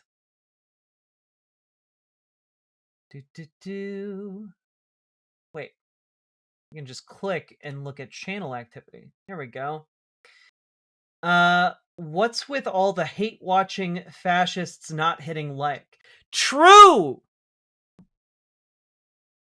It's because they're weak and they can't abide elevating my content.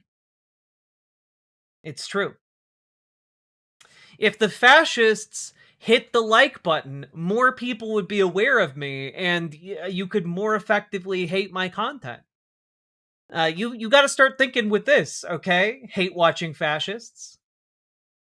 You got to start thinking with the old noggin. I know God only gives you what you can actually handle, but I seriously need to talk to God. BWA. Right? Ashley, fuck, the last couple months have been nuts. Thank you for the 5 tier 1 subs, and thank you for that BWA energy, folks. Damn, all of us fascists are being called out. Cheese it, boys!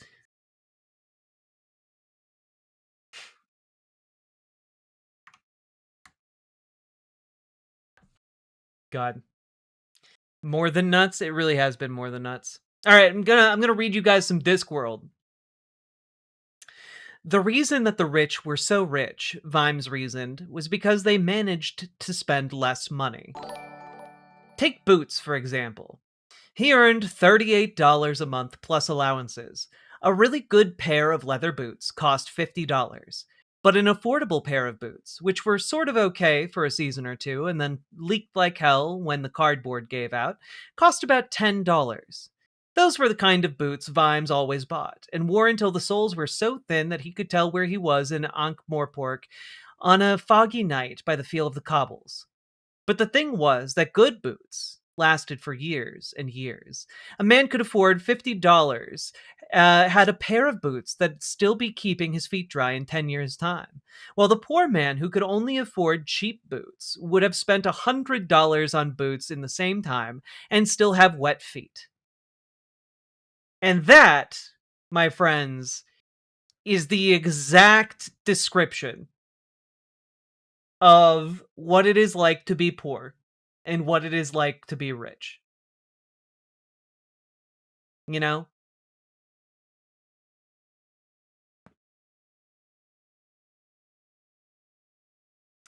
Where's Waldo? I don't know which comment you meant, so I don't know which one you meant. I thought you... I looked at your channel activity to look at the most recent comment. The comment after the super chat? Yeah, I don't see any other comment after the super chat other than I meant the comment after the super chat.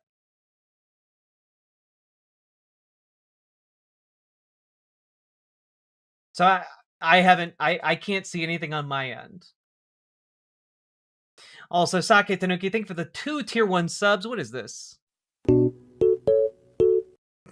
Oh no. This is exactly my kind of shit.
This is everyone in America today. Everyone in the fucking world watching Donald Trump post.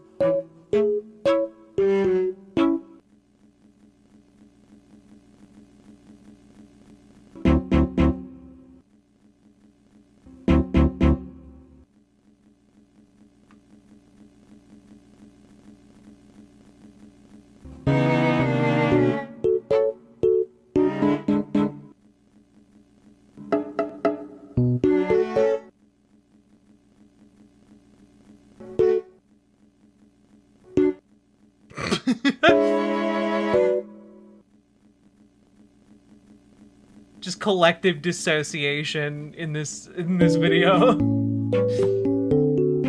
Can this be a segment? I don't think so.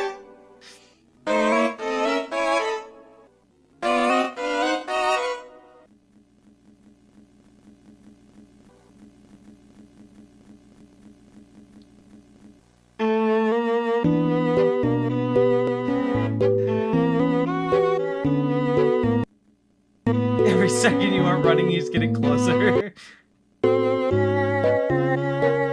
I don't get this. Should I be afraid? No.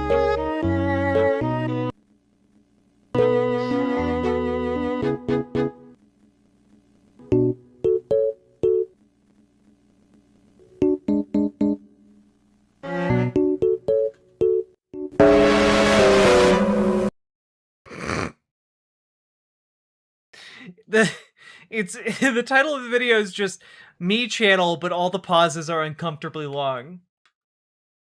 So not a jump scare trap? I don't think so.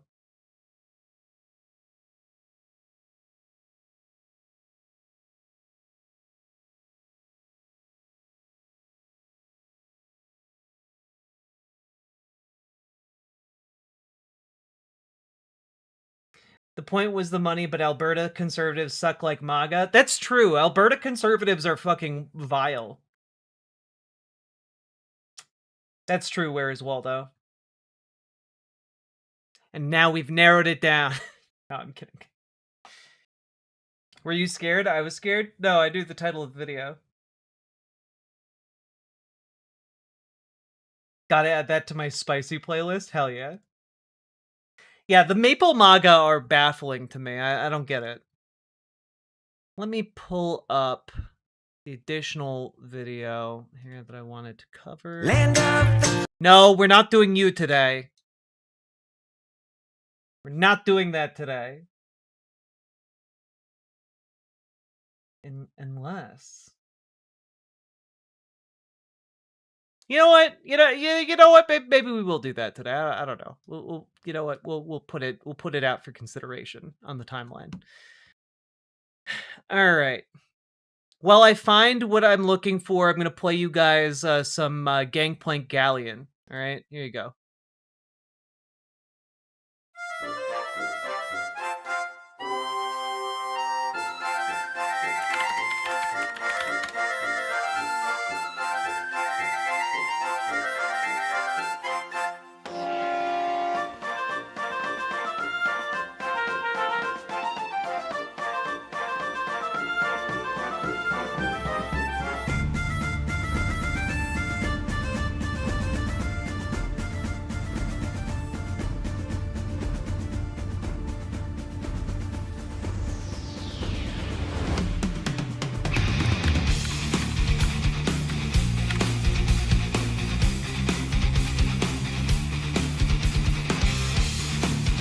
Hey, everybody.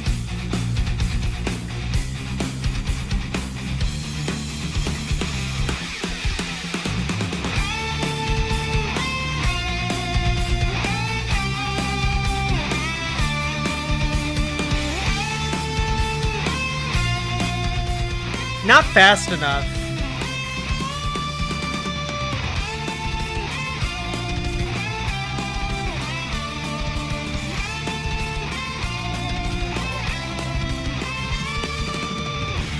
I have so much respect for Studio Leica.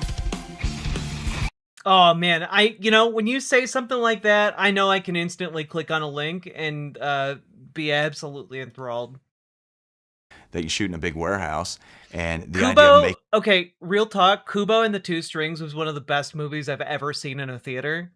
making that look like a big, majestic, endless, majestic vista is absurd. I mean, we talked about this movie as a stop-motion David Lean film, which is kind of silly when you think about how you make these movies. I mean, the biggest set is maybe 20 feet long, and so it was a real challenge to test the crew to make a film like this, of this sweep and scale. And so we used basically every trick that we had. It was by far the most challenging, the most ambitious thing we've ever taken on at the studio. And so, something like the big skeleton monster, which our heroes face off in this incredible temple. I got this. I don't got this. Which was heavily inspired by Ray Harryhausen, who was... God. I do fucking love Studio Leica. It's like Kubo and the Two Strings is like just a love letter to storytelling, It's so beautiful.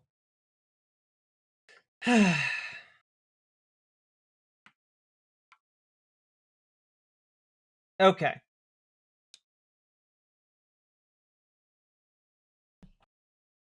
You guys ready for some politics? That looks amazing. Wait, you guys haven't seen... Wait.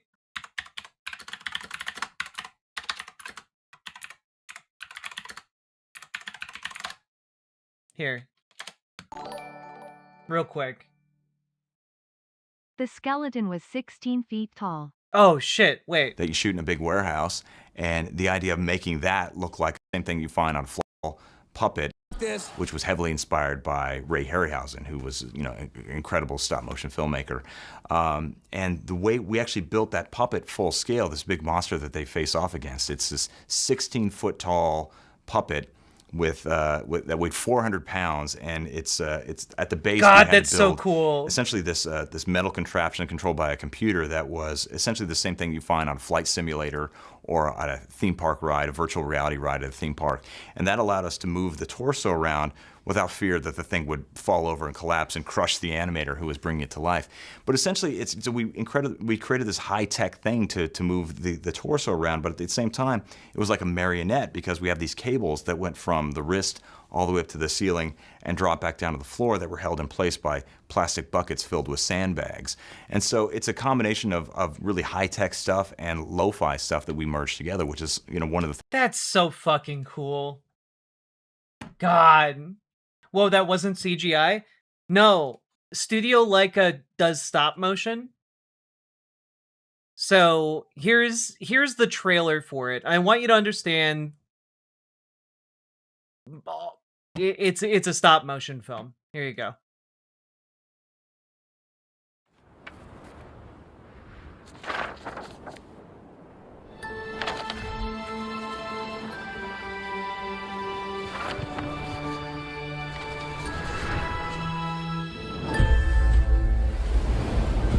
If you must blink, do it now. Pay careful attention to everything you see, no matter how unusual it may seem. If you look away, even for an instant, then our hero will surely perish.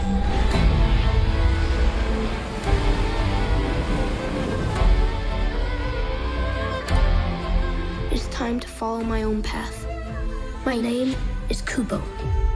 This is my story.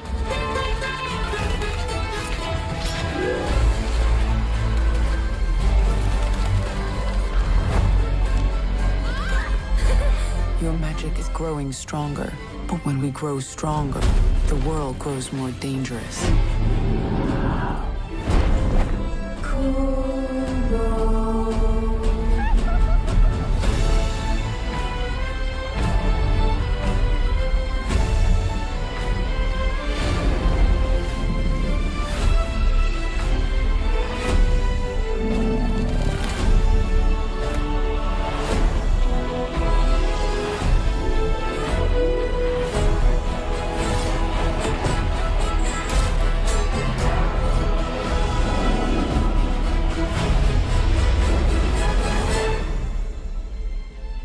You've got my attention.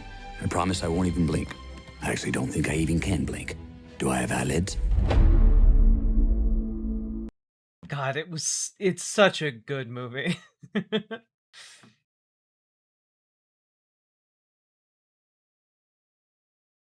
Like as a movie coming out this year? Do they?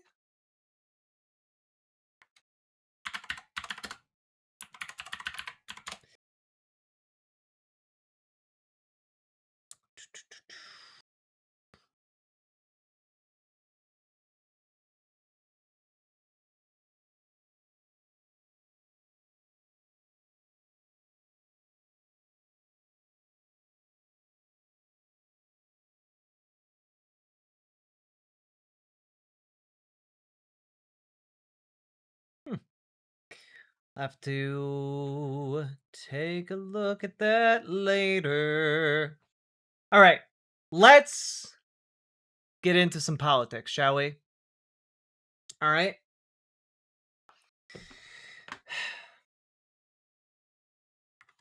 So, folks, let's talk a little bit more about Hassan Piker.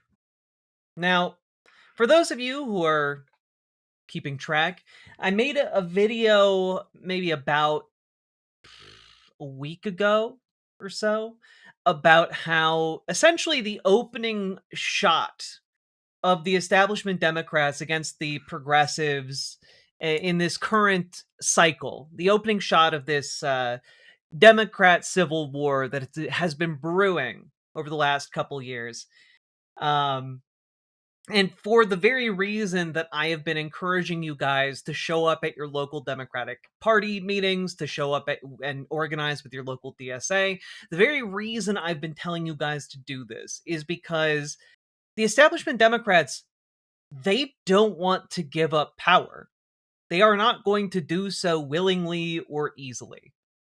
And so one of the things that they are trying to do and have been, reaching for is some kind of wedge issue that they can use to differentiate themselves from, the progressive left. And what they have chosen to do, at least in their initial move, is to target Hassan Piker. Hassan, for those of you who don't know, is a streamer.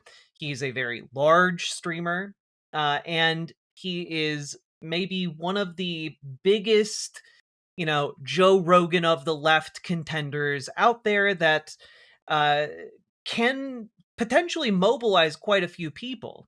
And his popularity, I think, troubles the Democratic Party because Hassan does things like go to Cuba and talk about the oppression of Cuba at the hands of U.S. imperialism. And they Hassan Piker's Jack's day shift.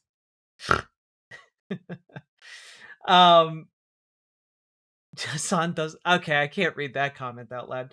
All right. But basically, Hassan has been doing the work. He's been showing up. He's been organizing, and he has also been running alongside different candidates to help them get elected. Right now, he's running and stumping for Abdul Saeed in Michigan, and I think it's been going relatively well. But establishment Democrats hate this. They hate this with a passion.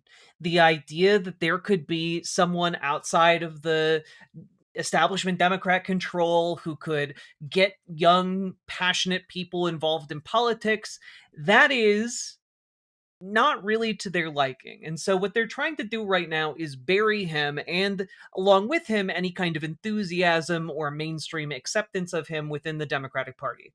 Which isn't to say that that would end what Joe Rogan, what Hassan Piker is doing, just so far as it would attempt to cut him off from having further direct interactions with, potentially electable folks in the Democratic Party, or helping to push people into primaries, stuff like that, right? And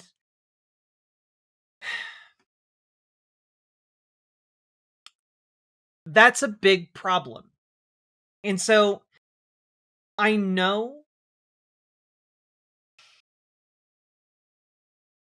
when Dems said they wanted a Joe Rogan on the left, they actually don't, because they couldn't control a real Joe Rogan of the left. Not gonna lie. They may just be upset that Hassan is so handsome. That was a joke. If it wasn't clear, they invited him to the DNC. Yeah, I mean, they've been trying to figure out a way to make him useful to establishment Democrats, but I think it's become increasingly clear that he's not going to be. And so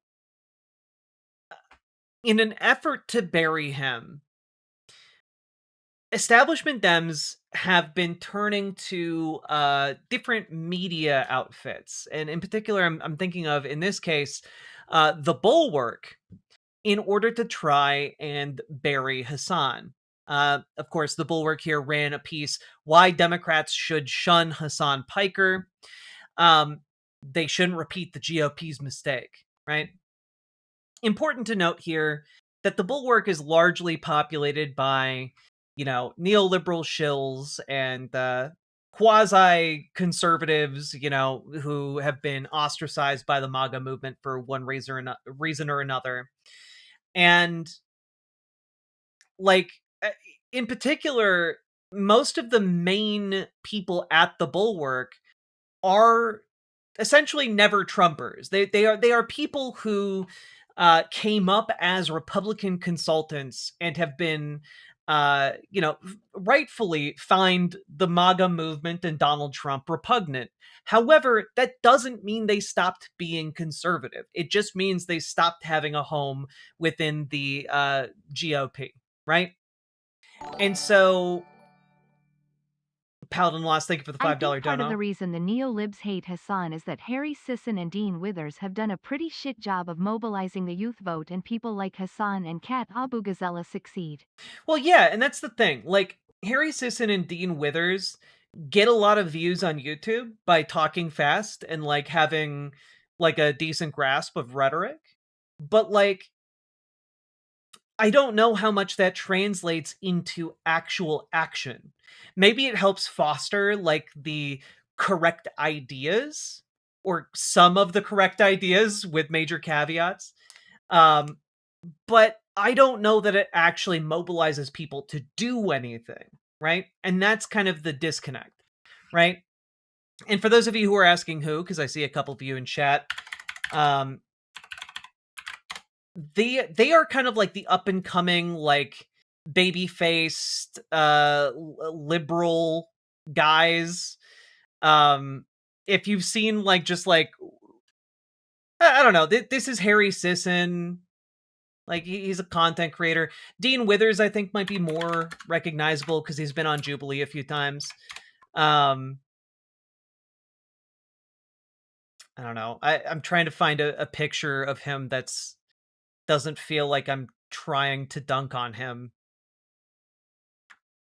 I don't know. I'll just use this video from his Jubilee appearance. You know, look, I don't want to be too mean to either of these men, but, like,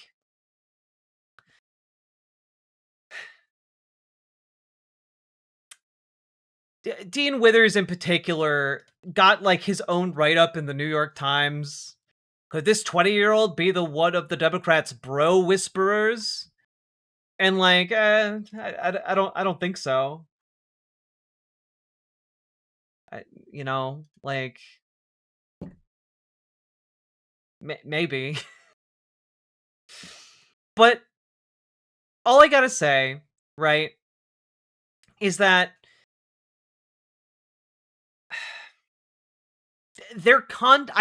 my problem isn't with how they look, my problem isn't how young they are, my problem is that their content doesn't seem really geared towards actually getting people to do anything.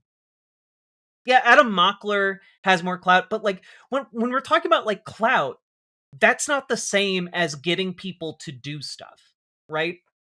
Like, having more clout just means you've been in front of more people. You've been on more, like, CNN panels. And Adam Mockler's been on a lot of CNN panels, you know? And, like, I just don't think that, like, when we're talking about actual political engagement, your online clout is necessarily the same thing as how actively political you can get people to be, right? Because, you know, not to, like, throw myself into the ring here, but, like, we have a particularly anomalous community here that we've built where I'm expressly advocating for you in every single video that I put out, every single part of my messaging on purpose is oriented towards telling you guys, get involved. Get involved not because you believe in, like, some kind of, like, supremacy of, like, Democrats in, like, a team sport sense, but because you can use the Democrats to push farther left, more progressive, pro-working class policies. You can use this as a tool to make your communities better, healthier, more successful, etc. And, like, when I tell you guys to organize, that is by design. It is an important component of what we do here. And I want you guys, and, you know, I got, you know, join your local Dems, join your local DSA if you need help doing that. We have people in this community who organize with DSA, who organize with the local Democrats, and for more progressive policy to get more pro-working class stuff passed and normalized throughout the Democratic Party. We have the people who can help onboard you into your local Democrats. And that's what I really want. I want us to, as a community, as, like, people who just believe in good, pro-working class, common sense policy that leaves no one behind, to organize in our communities, because I believe in the decency, the fundamental decency of our communities and of people. And so if you need help getting involved with your local Democrats, join our Discord. Reach out to Dragonfly in our Discord. Or if you don't want to join the Discord, you can head over to riverboat.gg and talk to Dragonfly right here in that chat. Okay? And if you want to get involved with your local DSA, join our Discord. Reach out to Gamergy for help joining any of your local DSAs, or even forming your own DSA. And if you don't want to join the Discord, you can head over to riverboat.gg and we'll help you do that. And in the future, I would love to build like something that can help make that process easier for you guys. But in the meantime, like, we have some of the basic mechanisms here to get people involved. And that is the big jump, right? The big jump is going from just knowing what the correct positions might be, or what the pro-working class positions are, and jumping into the realm of making those real. And so that's kind of where I'm at. I want to make this a better world. And I'm not content with just letting you guys know what I think the right things are. I want to give you guys the tools to go out and make that happen for yourselves, to put it into practice and see the lives in your community get better for real, right? And I think that basically, I mean no ill will towards folks like Dean Withers or Harry Sisson or Adam Mockler, but I don't know that what they are doing necessarily is doing anything other than perhaps teaching some members of their audience different outlooks, useful information. But I don't know that that translates into making a leap, because I know that, like, when I was younger, there was a certain appeal in debates where, you establish intellectual dominance, and it makes knowing the right stuff feel cool. But I don't think knowing the right stuff is the same as doing the right stuff. And I know I'm kind of talking in circles here, so I hope all of that is making sense. But this Bulwark piece, I think that, like, the Democrats are upset that they can't control Hassan. That much is clear to me, right?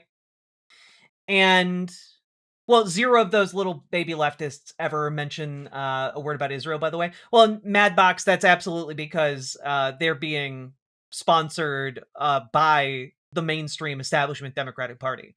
Part of the reason you're starting to see them pop up everywhere, I believe, I don't have insider confirmation of this, but I believe it's because they are playing ball with the DNC. They are playing ball with the money from a lot of these pro-Democratic Party super PACs, etc. Right?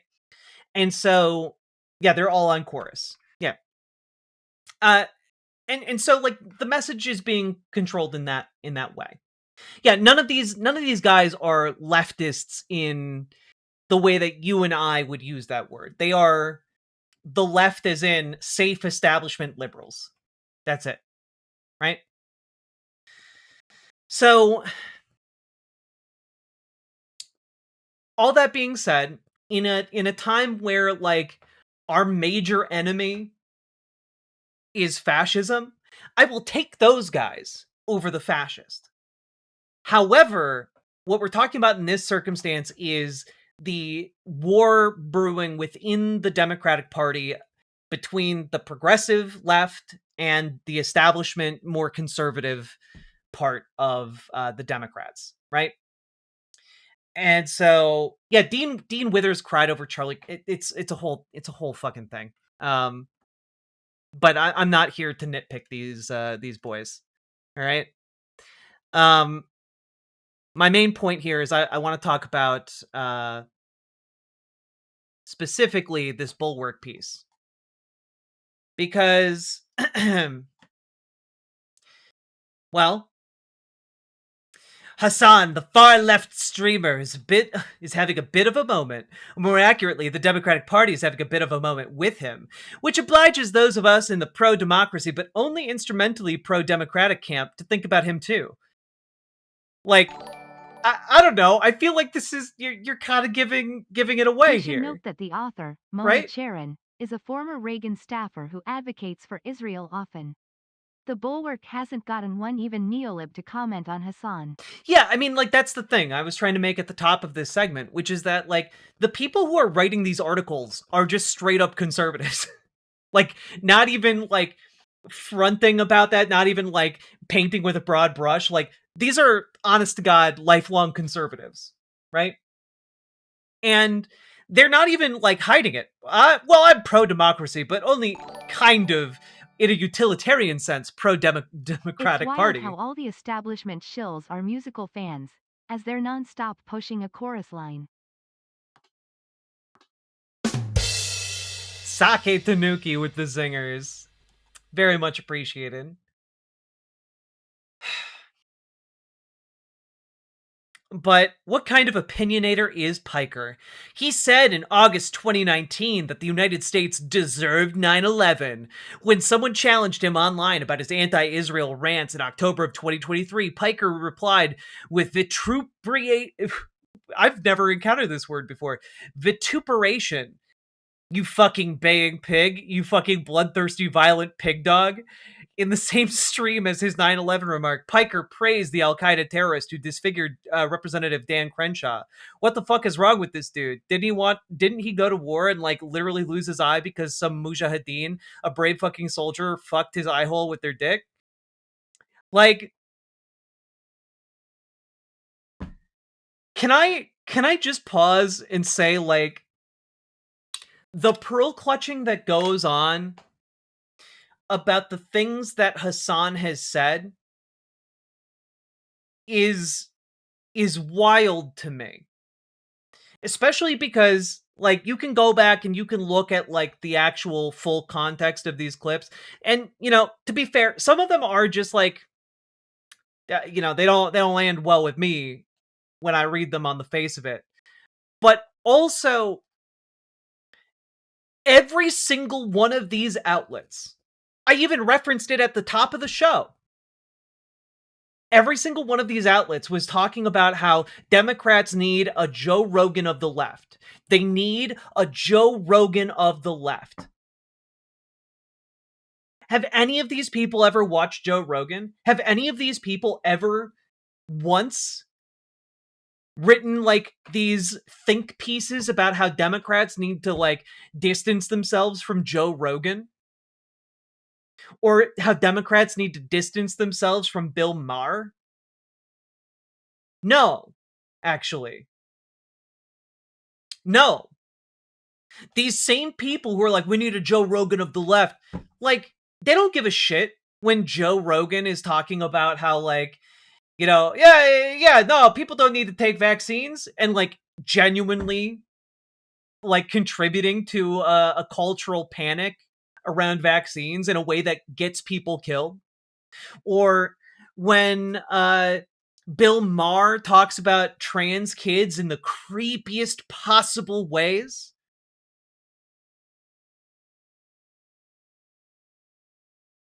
Like, the pearl clutching is unique to Hassan, because what they are upset about isn't the things that Hassan has said.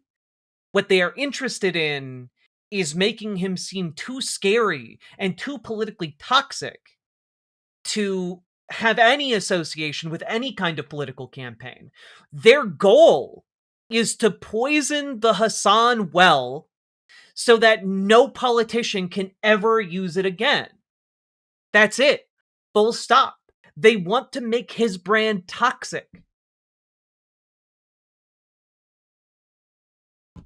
That's full stop.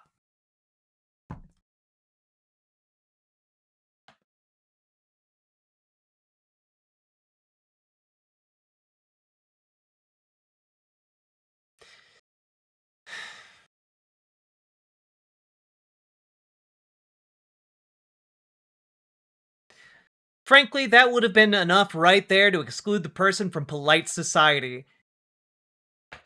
Donald Trump has been talking about, like, being, was openly close friends with Jeffrey Epstein for over a decade. Has been caught on camera talking about how you can just sexually assault women and they'll let you do it because you're famous. He has been held liable for sexual assault. And, like, these people will all still show up at the White House Correspondents' Dinner and schmooze with him and his toadies. Okay?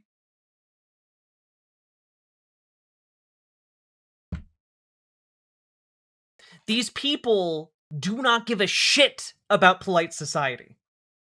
Unless they can use it as a cudgel to try and ostracize someone. Whatever you think of Crenshaw, that kind of inhuman rhetoric is beyond the pale. How quaint, I hear you say. Wait, you know what? Let's just take a quick look here. Let me just take a quick gander here.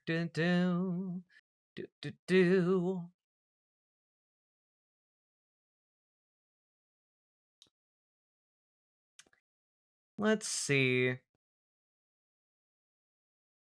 Here's Dan Crenshaw from earlier tonight. A lot of pearl clutching from the usual suspects online and on the cable news panels about ending civilization. Take a breath. Let's do some critical thinking and pretend like we actually know how President Trump communicates. Should he be taken literally? Like, you should really believe that he's going to vaporize the Persian population? Really? Have you been paying attention for the last 11 years?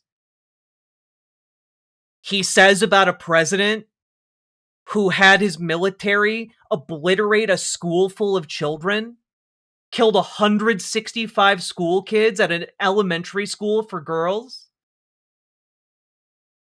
Oh, do you really think that the president, the guy with the unilateral ability to launch nuclear weapons, you think he would really annihilate a country? Yes.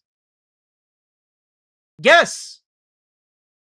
This is the guy who had to be talked down from using a nuke on North Korea and trying to blame it on another country.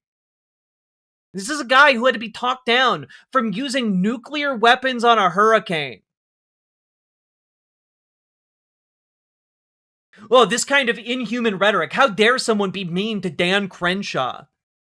The guy who's literally doing apologia right now for the President of the United States threatening to commit a genocide.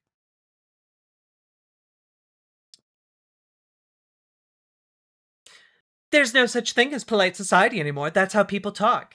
But stay with me for a minute here. Some of us knew in 2015, and frankly long before that, if we lived in or near New York, that Trump was a sociopath. We knew because he said things that were cruel, crude, and demeaning to other people. The Republican Party and the country had drawn a red line then from mocking a handicapped reporter, making light of rape, disparaging the heroism of John McCain, or vowing to commit war crimes. We would have spared ourselves the current debacle. Everyone, especially those who, like Tim, took a principled stand against Trump, should uphold line drawing. Speaking of making light of rape, Piker did precisely that regarding the conduct of Hamas on October 7th. Even if there were multiple rapes that took place on October 7th, Piker said, this does not change anything for me in this dynamic. And he has said that Hamas is 1,000 times better than Israel. You know what? That's such a strange quote to have. What dynamic do you think he was talking about in that quote?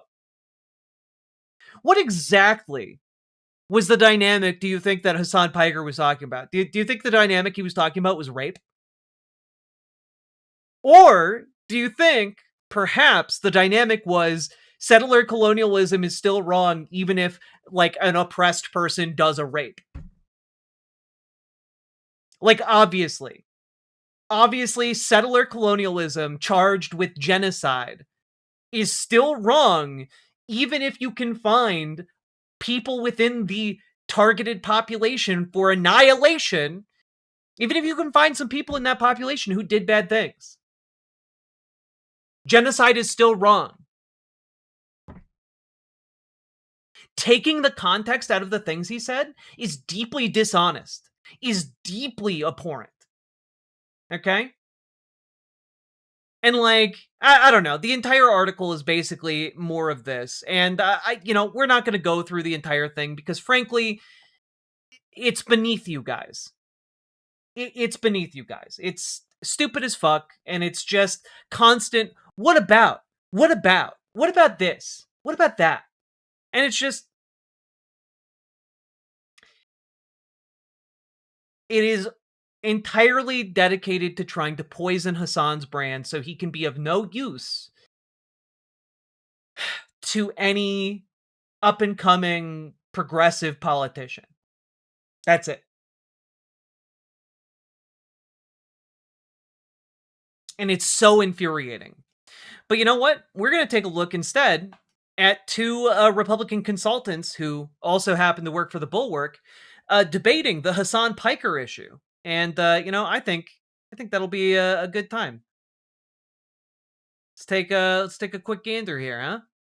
It's Tim Moore from the Bulwark here with our publisher, Sarah Longwell. She has a book coming out. I don't know if you heard about that. I wanted to talk about an article that our colleague Lauren Egan wrote with, behind Man, okay, we've got two articles. We got an hour-long debate. Let's go. The worst part is that there are definite things to not like Hassan over, like diminutive cranianism. True. Diminutive cranianism, also similar. No, I'm not going to go away. But also, thank you for the 2 tier 1 subs. And yeah, look, I have disagreements with Hassan. I'm not in lockstep with him on every aspect of his foreign policy takes. But I will say that, like, he is a part of the big tent left progressive space. Left socialist, progressive, communist space. And I just really want to point out here, there's a reason why Third Way, a neoliberal lobbyist think tank, is gunning for Hassan. There's a reason why after Third Way released its think tank piece about why Hassan bad, suddenly the Bulwark is running with it. Suddenly a lot of other mainstream liberal publications are running with this. There's a reason. And some of it might be like Israeli money trying to discredit Hassan from his pro-Palestinian positions and his usefulness to up-and-coming anti-genocide candidates for office. But also, like, there's a reason why this is vibing with a lot of conservatives who have found their way into acceptance within the Democratic Party.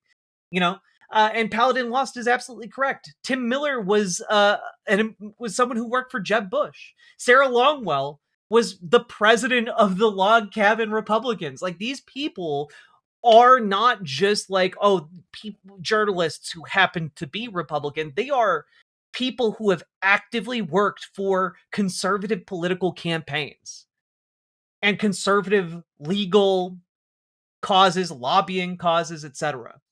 Right? Like, I'm not a big Hassan orbiter or fan, really, and he has said some wrong and inflammatory things, but he's said less inflammatory rhetoric in his career than Trump has in the last 3 days.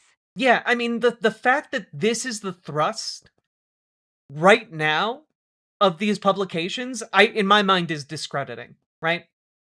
Right? In my mind, it is discrediting. And it shows that this is, I would argue, an inorganic take.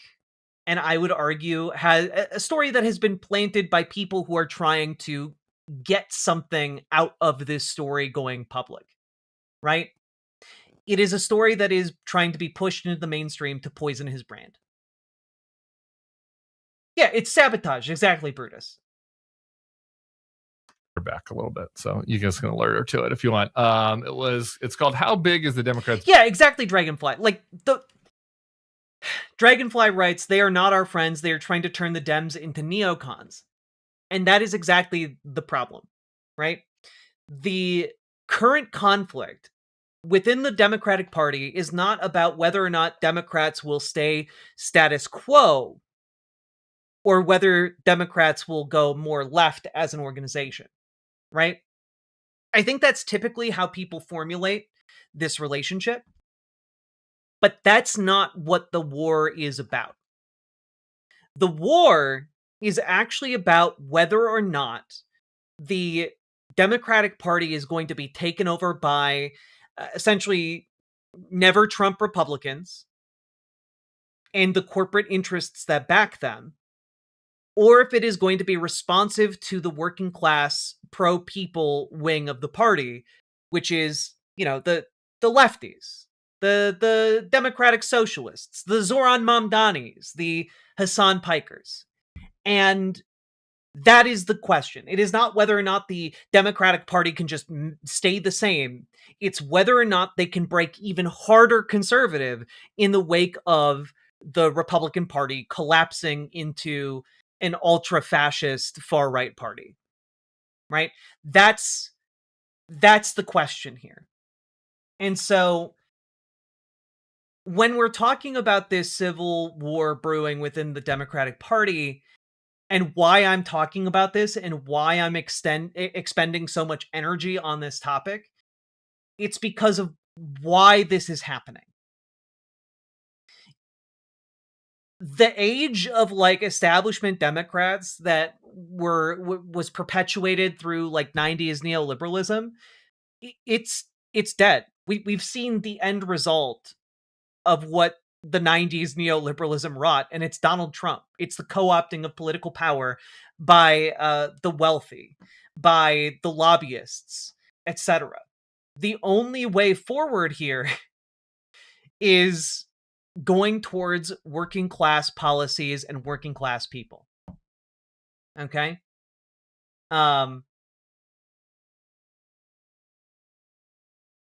Wait. Jack, I'm begging you, read Longwell's Wikipedia. Wait, what's her first name? Sarah Longwell.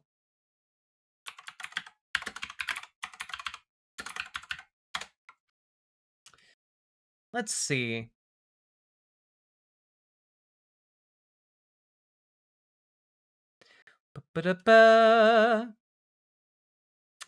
A neoconservative political consultant and publisher of the conservative news and opinion website The Bulwark, former member of the Republican Party, founder of the Republican Accountability Project, which spent millions of dollars to defeat then President Donald Trump in 2020 and 2024. She is the senior fellow at the Kettering Foundation. Okay. An American Nonpartisan Research Foundation. Believe that. Let's see. In 2005, 3 years after graduating. After graduation from Kenyon College in 2002, Longwell worked for the Intercollegiate Studies Institute, a conservative group in Delaware. Then in 2005, she got a job with Richard Berman, a Republican lobbyist and PR expert who runs several industry-funded nonprofit lobbying and PR organizations. So basically, she's a lifelong, lobbyist. Also served as a managing director of the American Beverage Institute, a trade association set up by Berman that lobbies on behalf of the alcohol industry, such as by arguing that the risks of drunk driving have been exaggerated and laws that have been adopted to reduce it are ineffective or inappropriate, and opposing the lowering of the blood alcohol concentration limit for driving under the influence in Utah. According to Berman, Sarah always had a knife in her teeth. Holy shit.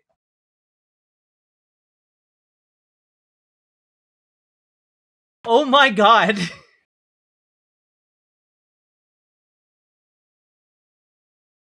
She was a lobbyist for drunk driving. I've heard of lobbyists for the tobacco industry. I have never heard of somebody who lobbied in favor of drunk driving. The pro-DUI ticket. Oh my god. Oh my god. In comparison to that, okay, so you've got, on one hand, a streamer who says America deserved 9/11 because he understands the concept of blowback and what was happening in the Middle East, all right? And on the other hand, you've got an actual lobbyist for the drunk driving industry. like looking down her nose at him. This is fucking crazy. This is never a better example of what I'm talking about in this war within the Democratic Party. You've got a drunk driving lobbyist trying to argue that the real threat to the Democratic Party is a guy who's pro-worker rights and anti-settler colonialism, and definitely not the lifelong lobbyist who runs this network and also has been like an agent in trying to get the worst shit in the world legalized. Cool stuff. Big tent. And it's centered around this question of the streamer Hassan Piker, who is on the far left. Is he even a Democrat? I think is a question. He's one of DSA. He has a lot of critiques of the Democratic Party that come from the left. Oh no, not critiques. How will the Democratic Party ever survive critiques? Clearly what we need is blind loyalty. Just remember, folks, blind loyalty. Sponsored by Big Alcohol. Remember, folks, when you're blindly loyal, you're also capable of being blindly drunk. Don't forget, buy alcohol. Part of the coalition. His critiques of the party are particularly acute when it comes to Israel and their actions in Gaza and our broader military involvement around the world. And the question is, there were some Democrats who are saying that Democrats. Remember, Big Beer is watching. Strategists and commentators were saying that the party shouldn't. Okay. I was going to say, like, make a joke about you should drink and drive. Don't do that. Like, I don't care. Not even for the bit. Do not drink and drive. Associate with Piker, because he has some extreme views. We can debate the extent of this, but he said some things that are either anti-Semitic or anti-Semitic curious or adjacent. And what the fuck is anti-Semitic curious? God damn. Questions are whether people should deal with him. So I think that I went long on this topic on the stream last night. For you to be like, now we as the centrist establishment serious types want to exile a far leftist from here because he has some impure thoughts about Israel. It's like, is he okay? He doesn't seem well in this clip. All you're doing is making him more powerful. All you're doing is making people think you're a bigger idiot. To pick right now to have this fight. And it is truly, it's like madness. Like the entire country is moving the other direction. We can just be honest. It's moving Hassan's direction on the question of Israel. And you're like, we're going to pick a fight with him on that? Well, how else is Cory Booker going to run for president? If you don't pick a fight with Hassan, Cory Booker doesn't have a shot. With all of his millions and millions of dollars in AIPAC money? It's his turn! Let him try again! Right now? I don't get it. We did this already 5 years ago where a bunch of liberals were like, you can't go on Joe Rogan. He had some bad opinions. And it's just like, we can't do this shit again. So people can go if they want to hear my full sermon. I did, I think, 20 minutes on this topic last night because it's complicated. And I just want to kind of break this down. Sarah saw all of that, some of that, some of it. I saw the whole thing. I watched the whole thing. Okay, Sarah watched the whole thing. Wow, JVL's going to be jealous. Sarah watched the whole thing, my whole long sermon. And so I just want to set this up. I just kind of want to break it down. There are a bunch of sub-elements to this, right? Like, which is, do I agree with Hassan Piker's politics? Like, I do not. And I went through some of those disagreements. Should people go on Hassan Piker's show? I think, yes, we can talk about that. Should Democrats campaign with him? Like, there are differing views on that. Should there be a litmus test somewhere in the party? Like, where should the Democrats... Dead Domain said this guy looks like he's a drunkard in the 1950s movie, and I thought that was so accurate and you would appreciate it. He does look like somebody you would see in the opening scene of a movie, and then like maybe 20 minutes later as a gag would be wearing like a barrel instead of his clothes. You know, and be completely unbothered by it, and it would never be explained, but it would be somehow related to like alcohol. I don't know. I don't know. I'm just spitballing here. draw the line in their big tent? Like, should the tent encompass the entire country, or, you know, should there be poles that if people fall outside those, they shouldn't fit inside the tent? So like, those are kind of, you know, I think sometimes the conversation. My question is, why does he have a giant framed poster of pinto beans? I haven't been able to get over that. Like, I want to make fun of him a little bit more, but I don't understand the bean poster. You know? Boy, ending the existential threat to capitalism that is market socialism sure works up a thirst. And when I'm thirsty, I reach for a whole lot of alcohol. My liver and SUV can take it. You know, if you buy a big enough SUV, you don't even feel it if you hit anybody. Plausible deniability, I say. Like, all that stuff gets jumbled up into one thing, and, you know, my views are different on different sort of sub bullets.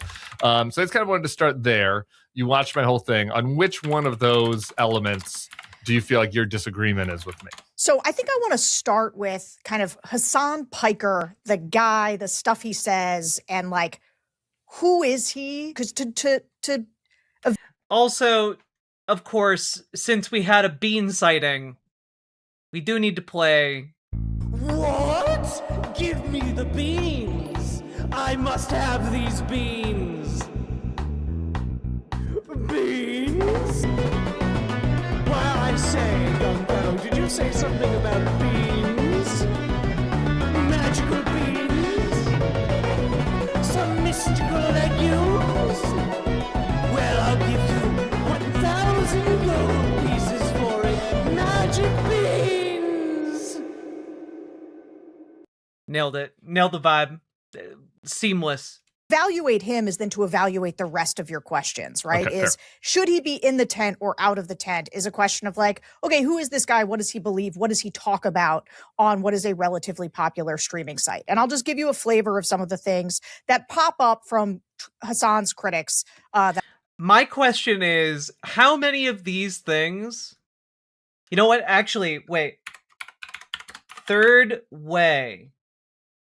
Hassan Piker. All right. Now, I'm curious. Just see here. Hassan. Okay. So we have here this article from Third Way, a letter. And in this letter, of course, we have 1, 2, 3, 4, 5, 6 different points specifically that Third Way highlights and links to. Let's see how many of these things Sarah Longwell repeats. And I'm wondering if it's going to just be 100%. And that'll be it. I'm wondering how much extra work did Sarah Longwell go to, or if she's just cribbing off of Third Way's notes. You know, I haven't pre-watched this. Genuinely don't know. Let's go. That I have seen and that I think are quite terrible. So America deserved 9/11, dude. On China, he says, we hyper-focus on the Okay, America deserved 9/11. There we go. Social repression or the civil liberties, or not even civil liberties necessarily, but free speech and things like that. But in terms of good governance, there's a lot we can learn from the way they perform out there. At least they get results. That's number 2. Okay. All right. So far, in the exact order that Third Way presents it in this letter, we have it in the same order so far. Results, and he has a lot of very pro-China take. The next one is, do you share the belief that ultra-Orthodox Jews are inbred? Which, again, is not what Hassan was saying, but let's see if we can torture the comparison here. There's one that he says was a little bit taken out of context, but he says, doesn't matter if the fucking rapes happened on October 2nd. Oh, okay, not the same order. Not the same order. But that is another point on the list. So that's 3. That doesn't change the dynamic for me even this much. So that's the other part of this problem that many people can't contend with. Like the Palestinian resistance is not perfect. They're not like so good. They have magical bullets. I don't know what that means. He says Hamas is 1,000 times better than Israel. That's 4. On Hezbollah, he said, overall, what's my favorite flag? Hezbollah. Look it up. I'm not even kidding. Okay, that's the first one. The first one. All right, the first one that actually like diverges here.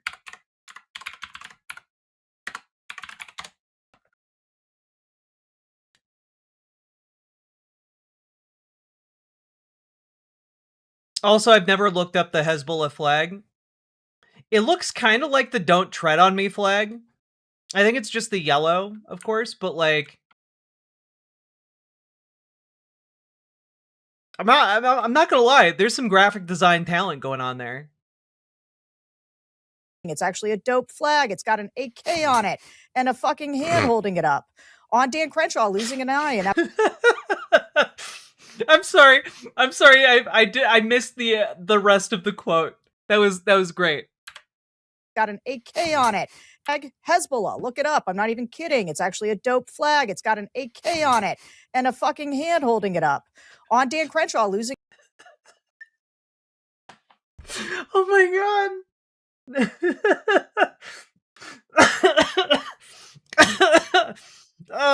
Flag. He said, overall, Sorry. What's my favorite flag? Hezbollah. Look it up. I'm not even kidding. It's actually a dope flag. It's got an AK on it. And like, he's even laughing. He knows this isn't serious. Come on, man. If you're why Tim, if this is a really big deal, you have to be serious. Okay? Seriousness demands seriousness. Fucking hand holding it up. On Dan Crenshaw losing an eye in Afghanistan.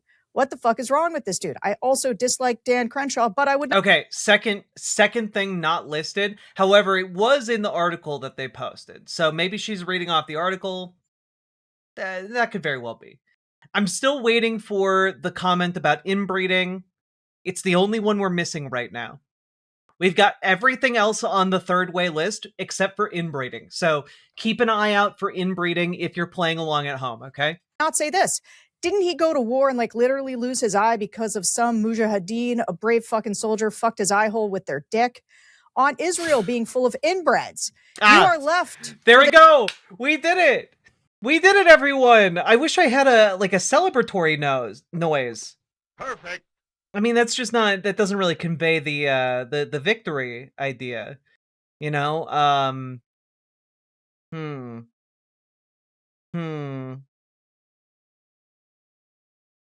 Well, you know, I've got a lot of soundboards here. You know what? This will be the victory song right now. Go woke, go broke, go woke, go broke, go woke, go broke, go woke, go broke, go woke, go broke, go woke, go broke, go woke, go broke. There we go.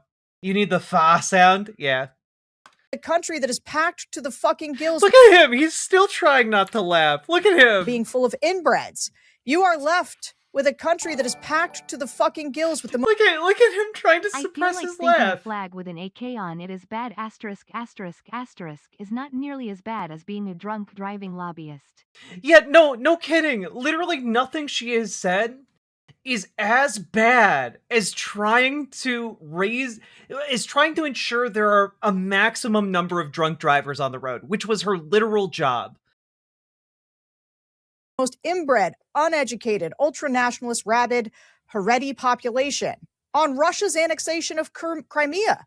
Annexation of Crimea was absolutely a justifiable annexation. What do you call Crimea? I call it part of Russian territory, bitch. That is something that I would say I vehemently disagree with Hassan about. I disagree with him about Ukraine, and I disagree with him about Taiwan. Those are my two big geopolitical disagreements with him. Call it Crimea a river, a Russian river. The annexation of Crimea was absolutely a justifiable annexation on black people. Wait, before we get to black people, what is this?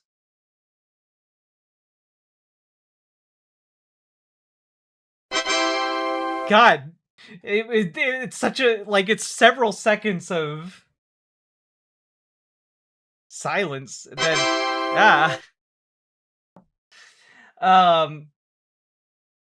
God. Maybe. I was thinking about something like a little bit longer. But maybe we could do that. Black people care about the border. I don't give a fuck what black people care about. Black people care about this. Black people care about that. Like, shut the fuck up. That's not how politics work. And then I don't know if this is I don't know how to, I'm not going to rank these, but this one's a real doozy. Date rape is better if it happens to rich women. If you have these fucking millionaire, billionaire WASP fail sons, at least taking them out of other colleges so they can only do date rape to other billionaire, millionaire failed daughters is in some respects, you know, from a utilitarian perspective, of course, a little bit better. Okay, Piker told off a listener who condemned the massacre on October 7th, a blood for... I'm sorry. Is this all, like, being sourced from, like, the Ethan Klein subreddit? Like, is that where this is coming from? Wait, her source is the Washington Free Beacon for this? Oh my god.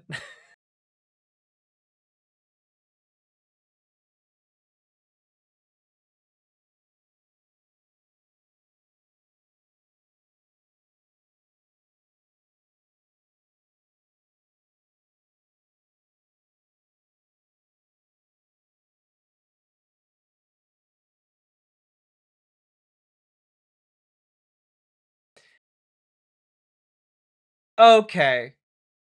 So, rape seems to be a recurring theme on Piker's Twitch show. As far as I know, that's not true. In one episode, he proposed sending... Either this or the milk flawless victory. I will take a look at that in a second. Thank you for the 5 tier 1 sub, Socket Tanuki. Proposed sending wealthy college students to the same handful of colleges so that rich college men will end up committing date rape solely against rich college women. That would be a little bit better than Piker's view that wealthy college men are raping poorer middle-class female students. If you have these fucking millionaire, billionaire WASP fail sons, at least taking them out of other colleges so they can only date rape other billionaire, millionaire fail daughters is in some respects, you know, from a utilitarian perspective, of course, a little bit better. Taking these guys and putting them in a pen with one another is ultimately getting them away from the broader society. And, like, I understand what he's trying to say, but also, like, that's not a solution to, like, date rape. Like, what he's saying is that oftentimes, like, wealthy men at college predate on less on more vulnerable women, right? And so, like, especially more vulnerable women that have less resources to defend themselves. And so, like, from a utilitarian... Yeah, he's doing an edgy utilitarianism. And, like, I get it. It's still pretty abhorrent to me. But I understand the argument. Disagree with it, but understand it.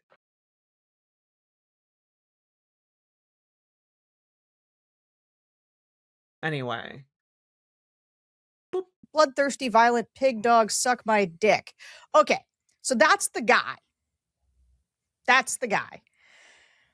I do not think any Democrat should look to include him in their coalition. Why should any Democrat look to include you, a drunk driving lobbyist, in their coalition?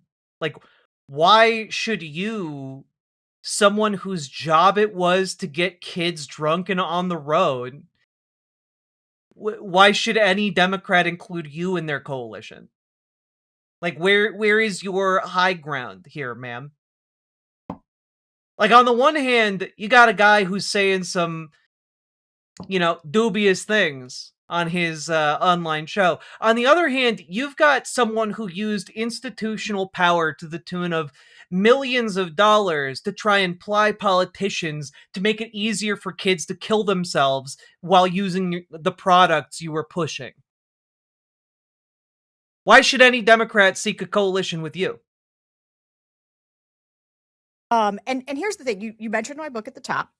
I just wrote a whole book that is going to come out in September. It is 300 pages. It's called How to Eat an Elephant One Voter at a Time. It is 300 pages about how you build a written entirely with ChatGPT winning coalition. There's not a single paragraph that recommends cozying up to people like Hassan Piker. I talk a lot about big tents. I talk a lot about a pro-democracy coalition. But here's the thing. Hassan Piker doesn't actually belong in the pro-democracy coalition. He's an illiberal guy. He's a China, Russia sympathizer who hates women, hates Israel. Like, he's all the toxic things.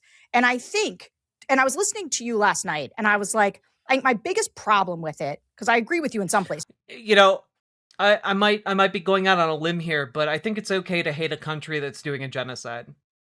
Like, I think it's okay to hate and have heavy criticism for a country that is perpetrating a genocide.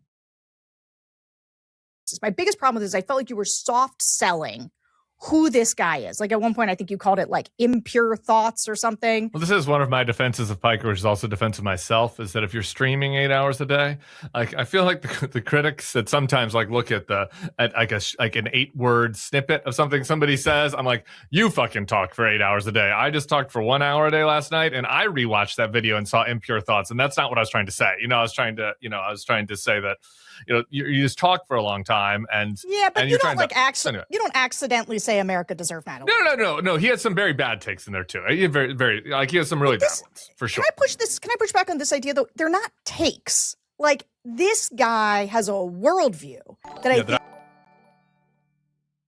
I would love. I know phrenology is a debunked pseudoscience, but this duo looks like they're central casting from a conservative podcast.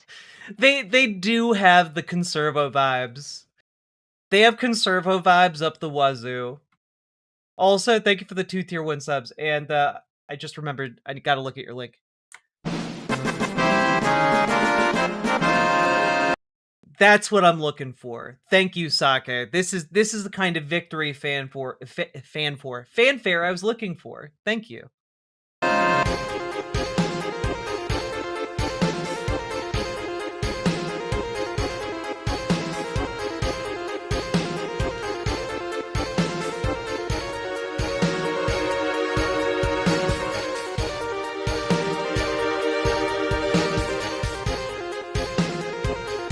Good shit.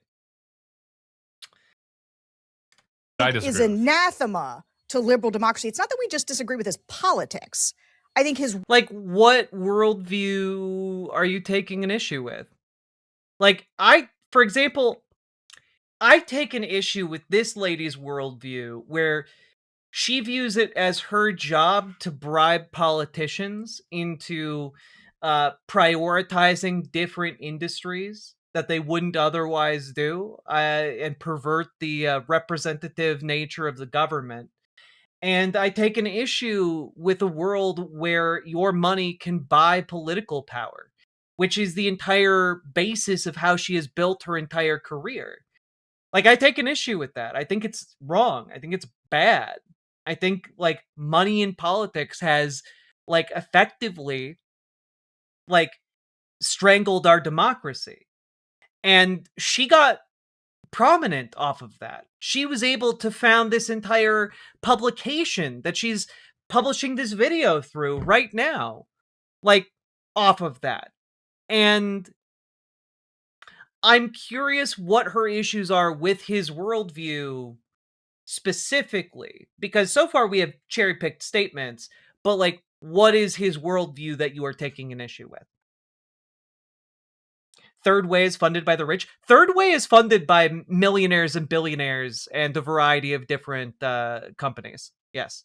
Worldview is gross, and the way he talks about people is disgusting. And so, like, I think he is all of the things. I mean, I will say, again, I don't watch a lot of Hassan content, but I will say, I think that the people that he denigrates them because he doesn't like them and he disagrees with them. You know? I don't think I've ever heard Hassan, like, talk about the people he likes in hateful ways. But I think I have heard him talk about Republicans who are cheering on a fucking potential genocide of Iranians. I can see him very easily being incredibly mean towards those people. And, to a degree, they deserve it. They like, there are people in this world that you owe no niceties to. And people cheering on genocide is that's one of those categories of people. You have forfeited polite society, as far as I'm concerned, the second you are out there, championing a genocide. That I think you were being too hard on sort of the third way types who are condemning him, because he is condemnable. And I think it is important. You and I spent a long time when I was on your podcast trying to take our longtime reflexive pro-Israel stances and kind of wrestle with that now in this new world. And I'm up for wrestling with that. And one of the things that is scary about wrestling with that is that there's a bunch of people on the I'm against this war, I'm against Israel's involvement in this war, who do it for anti-Semitic reasons. And I think disaggregating from those people as you criticize this war is absolutely essential. Man, the idea that Hassan is doing this because he's an anti-Semite, when you've got Tucker Carlson openly engaging in blood libel like every damn show he does, when you've got Candace Owens openly embracing blood libel as like a normal part of her show, when you've got Nick Fuentes, when you've got like Alex Jones, like, are you kidding me?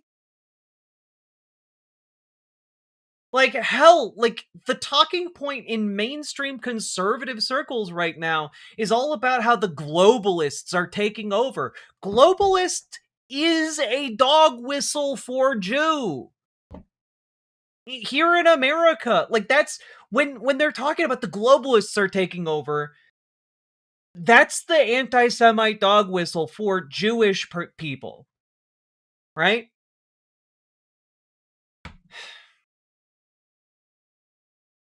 Wait until you hear her take on Tucker. Oh, I bet that her entire take on Tucker Carlson is that he's totally cool and fine. I bet that she is totally cool with Tucker Carlson for strange reasons. No problem with what Tucker Carlson talks about as he vilifies immigrants and like absolutely uses the opportunity to be as anti-Semitic as possible while garnering more and more conservative support. Yeah. Same when they invoke George Soros. Exactly. Yeah, the idea that George Soros is pushing a left-wing agenda in this country. Like, I'm sorry. It's just not a widespread problem or a widespread thing. From a moral standpoint. This is, I think, the crux. Yeah, this I think is the crux. I do not consent to this woman's humiliation kink. It's okay, she's getting paid. Of the deal, because as I said last night, I argued with Hassan about China on and off stage. Like I argued with Hassan about his focus. You got your Soros check yet? Nah, never once. Never once. Must be all backed up in the mail. On Israel on stage. And I think that he is a liberal, and I think that if Hassan was running for Congress or president, you think he is illiberal? Illiberal, I do, and I think that if he was running for one of those things, I would oppose him. And I think that probably, I think it's very unlikely that me and Hassan will have the same preferred candidates in the Democratic 2028 campaign. If we do, that candidate will end up being very adept at navigating our very fracture. So who the hell knows what the future holds? But like, I don't like it. I don't like his worldview, and I think that it is worth objecting to. And I think it's worth people like us objecting to and hashing it out and fighting with him about it and arguing about a lot of the things that he thinks that are bad. I also just think that, two things. One, people that consume him hear that list and are like, that doesn't mesh with the guy I know, right? And I think that if you came up with my 10 worst takes, they would not sound as bad as his list or anywhere near as bad, I don't think. But especially if you go back to 2004, I have some pretty bad takes going all the way back, okay? So I just mean, if you put my list together, I think a lot of Bulwark people would be like, guy, like, you're being unfair, right? And because I think that there are a lot of areas where he is genuine, that he cares about stuff, human rights. And again, I don't watch Hassan day to day, but I hearing this from other people, I think they would say, wait a minute, you're trying to turn him into like Tucker or somebody whose whole show is about anti-Semitism. I do try to push leftism, even if these idiots want to demonize that. Oh, God.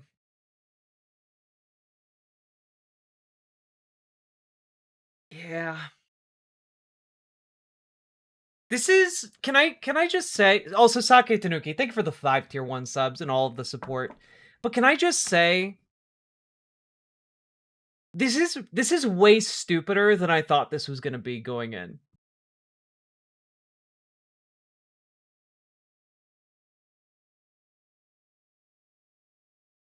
Yeah, Marocat, like his attack on Dylan Burns was shitty as fuck. Dylan does good shit.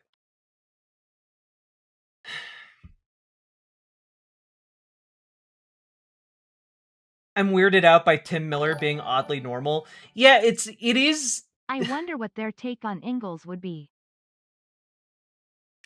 Well, I too am interested in their Engels angle. Or sorry, their angles. Fuck me. Damn it. I fucked it up. Ah, damn it.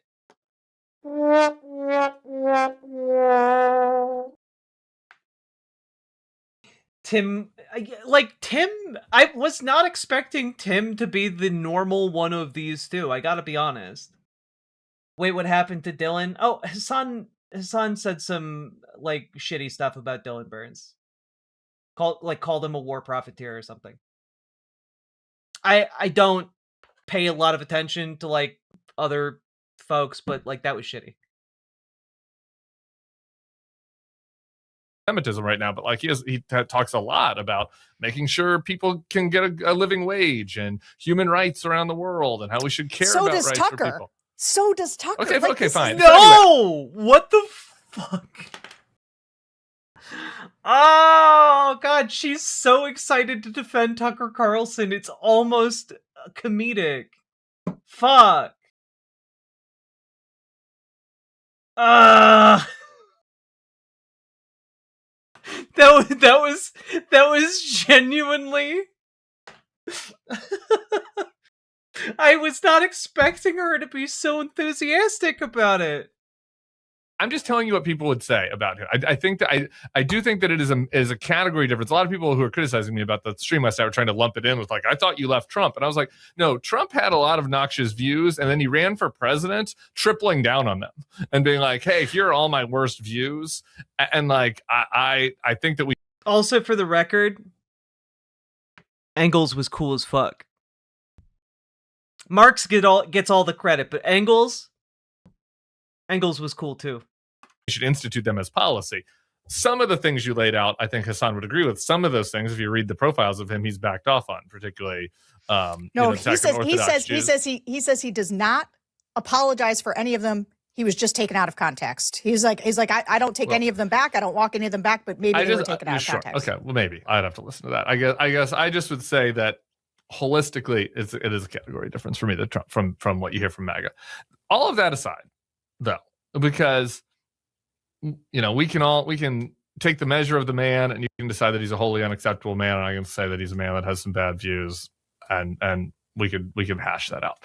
The strategic question, the analytical question, right? Yep. Is how Democrats should handle somebody like that. Yep. And like this is where I'm the harshest on the view that he should be kicked out.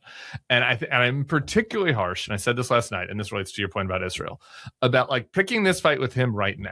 Like at this moment today, April 3rd of 2026. Because right now we are embroiled in a catastrophic war that the Secretary of State said we did because Israel got us into it. So like you can call that a conspiracy theory or whatever, but like the Secretary of State said it and the president has basically said it, though he does word salad a bunch of times. And I just think that any fair analyst could look at it and say, well, obviously like this war is more in Israel's acute interest than ours. Like that's just a statement of fact, right? So like we are in this war with our partner Israel right now on the heels of their behavior in Gaza, however you want to describe that, whether it's genocide or ethnic cleansing or war crimes or just I mean, I feel like it's pretty clearly a genocide. Like They've been systematically eliminating the entire population, forcing them to move around the entire enclave, like not allowing them to leave, denying them food, basic necessities, etc. Like, yeah. More killing than was necessary. Like anywhere on that continuum. Like this comes after that. Now we've partnered with them for a war in Iran that is going to create massive damage globally to people's lives. Like people are going to be materially harmed by this war. They already are. And there are a lot of people out there in this country right now who are really mad about that. Laura Ingalls Wilder.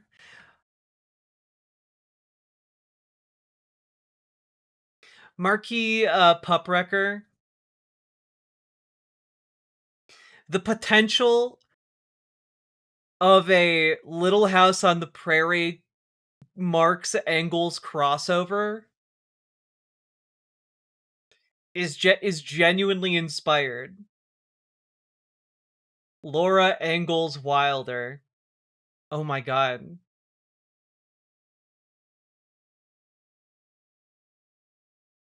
I'm sorry, I just need to sit with that idea for a second. Because, like, Little House on the Prairie books were written to push libertarian ideology, right? And, I gotta say, reworking them with, like, a class consciousness in mind, where, like, you know, Laura Ingalls and her good partner, Carl, you know, they get together and like begin like analyzing labor conditions on the prairie. I don't know. I think it has some potential. I think it has some potential.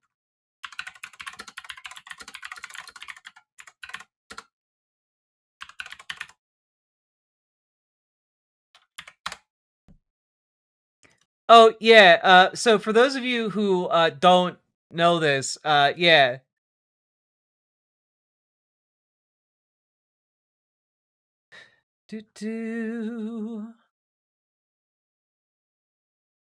I know this is a total sidetrack now, but here's from PBS, right? The subtle libertarian politics of Laura Ingalls Wilder's Little House books. Okay, one of the biggest was her working partnership with daughter Rose Wilder Lane, who, for whatever reason, the women choose to keeps hidden from the world. The collaboration was only confirmed years later by historians, combing through a trove of letters between the two. The correspondence not only revealed the extent of Lane's hand in editing and structuring her mother's writing, but also their shared political views. Those views invariably made their way into the 8-book series for children, although most young readers probably haven't observed the subtle political messaging.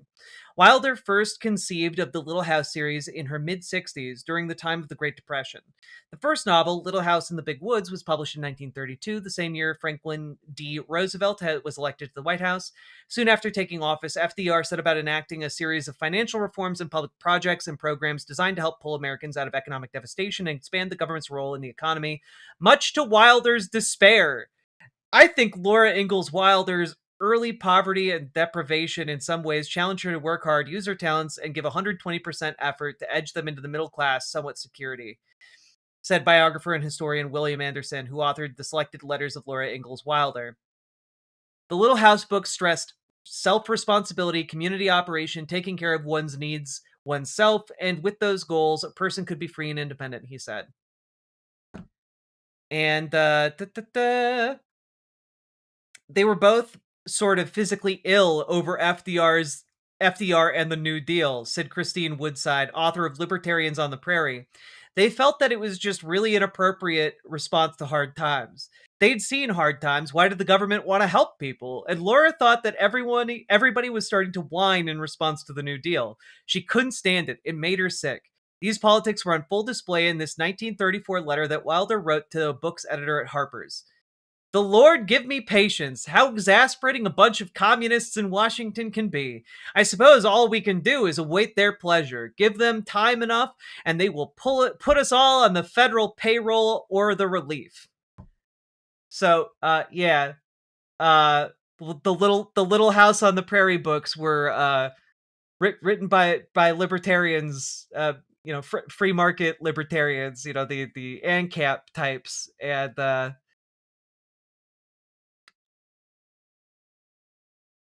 yeah. According to the New Yorker, Lane wrote in one particular diary entry that America has a dictator and prayed for the president's assassination. In a 1936 essay for the Saturday Evening Post, she declared, "I'm now a fundamentalist American." Because she hated FDR so much and really, really wanted really wanted everyone to go back to being self-reliant like the good old days when people suffered and died.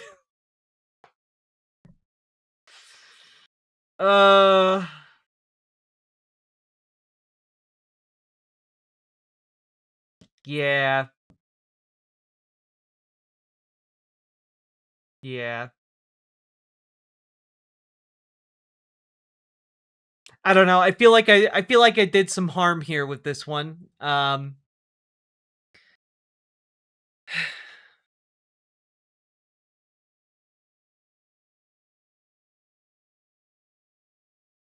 So, let's just move on.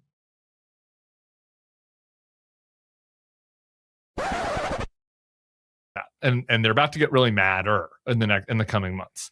And I think a lot of them look at they blame Trump, but they also look at the Democratic Party and be like, you guys have been on this too. Joe Biden was in there when Israel was doing the Gaza thing. The Democrats have been, part of this bipartisan establishment that got us into these stupid wars forever.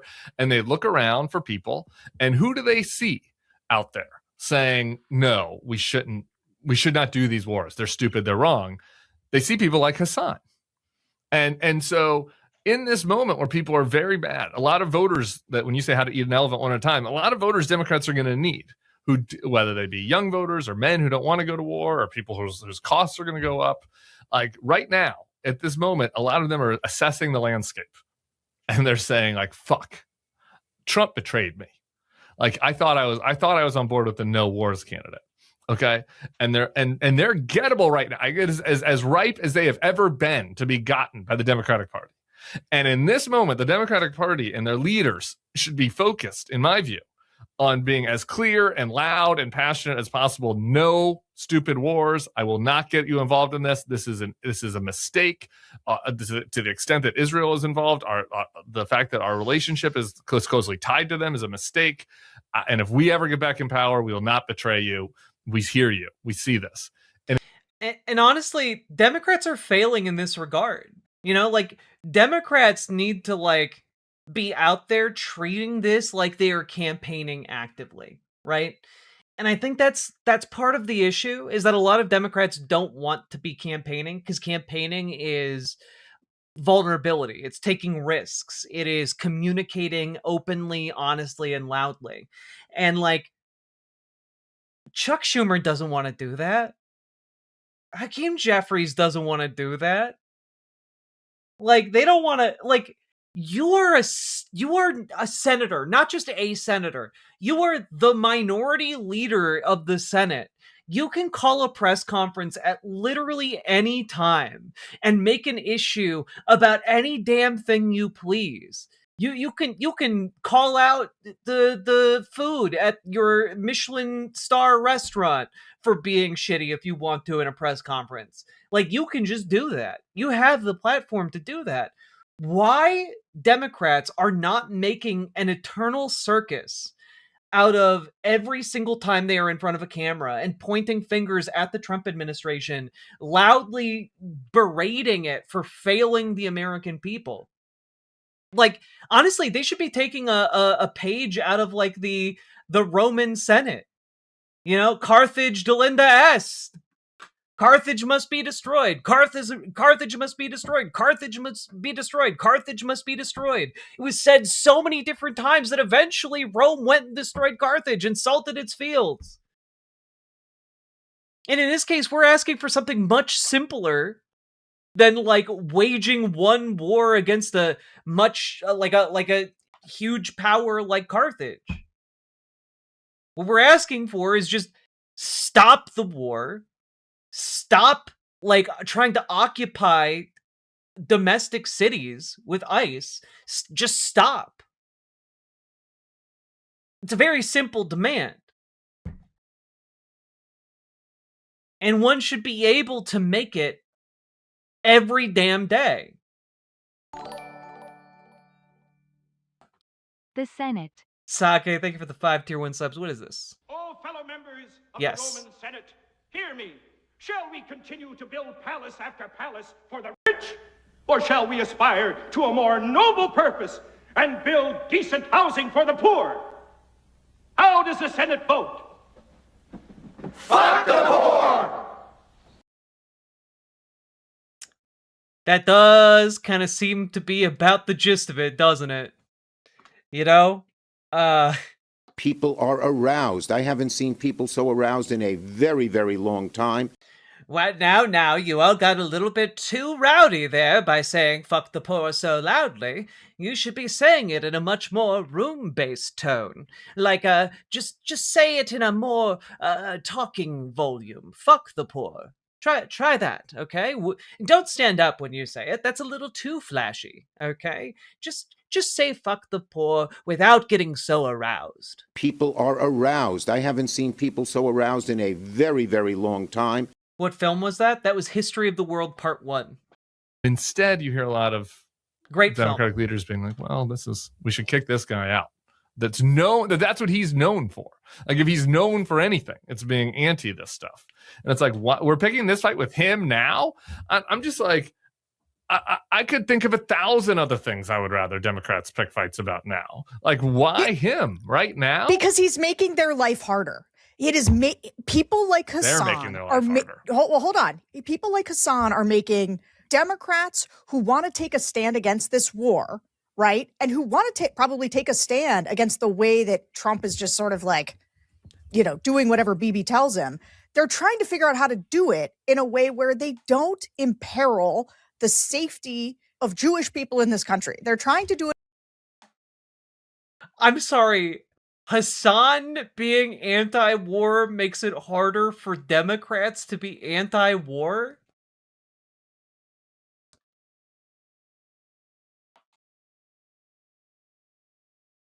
I don't know. Seems to me like if you give more of a damn about like what Hassan says than about being anti the slaughter of innocents, it kind of tells you where the priorities of that politician are. I guess. Like, when I make my political positions known, I'm not like, but what does Hassan think about that political policy? Have I run it by the Hassan filter yet? Like, I don't know, maybe actually believing in things would be more useful than whatever the fuck this is. God. Hey, Lady Ringcloud. In a way that is, they don't want to be anti-Semitic. And I'll tell you why Hassan is so dangerous is that what it does is I don't want to hear a peep about Jewish safety from someone who plays defense for Tucker fucking Carlson. Yeah. Exactly what Trump does. It's exactly what Nick Fuentes does and Tucker does. It takes maybe legitimate rage about something, and then it gives them an enemy to put it on. It gives them an out group to blame for it. And I think yeah, but in this case, like in the case of like Tucker Carlson, it's like Tucker Carlson will put the blame on Nick Fuentes will put the blame on Jews. Tucker Carlson will find a way to try and make it seem like he's not blaming Jews, but he'll blame Jews, right? Because Tucker Carlson is anti-Semitic as fuck. I'm pretty sure Hassan puts the blame on the rich and the corporations. Like, you have to be so careful with that so that you're not doing that, which starts with condemning the people who hold the same position as you for reasons that are bad, for reasons that are hostile to Jews. Here's where I disagree. Totally disagree. It starts with condemning the fucking war. And oh my God, I'm agreeing with Tim Miller. Fuck me. But yes, You start from your place of principles. Like, if you are more cowardly about what other people may say about you because you have principles, then you instead choose inaction, you never had principles in the first place. Condemning Israel and condemning Bibi and condemning Trump and being passionate and clear about it. Because then what happens? Then, if you have the credibility then with the voters who were anti-war voters, who were unhappy about the way that they see the bipartisan establishment, and they thought Trump was going to be their savior from this, that there was this some blob in D.C., and no matter which party is in charge, we always get into stupid wars. They thought Trump was their way out of this. And now they're like, Trump's doing the same shit that all the other ones did that we said we didn't want it. He's doing it worse. And so now if the Democrats go to those people and go on those shows, they should be on those shows. Democrats should be begging Joe Rogan or Theo, whoever, to have them on right now. They should be on Manosphere shows being like, I told you, this was stupid. I didn't want to do this. This war is dumb. Our relationship with Israel is too tight. We should be reevaluating it. We should not be getting dog walked into this war. By the way, MBS also sucks, right? Like, you can do that in a way that's not anti-Semitic because it's what has happened. Like, it's happened. And so if they did that, and then in 5 months, they're like, you know what? Okay, look at this though. Like, you guys, we cannot, be shoulder to shoulder with somebody as this viewer or that viewer. We have to then you have the credibility. Why is there a 5-month gap? Why can't it be in the same breath? I think it should, because here's the point. I do agree with you that nature abhors a vacuum, right? Like, part of what is happening is that there is a desperate anger over this war from a lot of people that feel betrayed by Donald Trump, that don't want any more foreign wars in the Middle East. And like, it's not about Israel. Like, for some, for some people it is about Israel. For some people it is about anti-Semitism. Those are different. And then there's just a lot. I think the vast majority of people are just mad we're doing this again. And so, like, Democrats should be condemning it. They should be outspoken. They should be the one to try to gain a following by talking about this. But I think in doing so, they should separate themselves from people like Hassan. I don't think you have.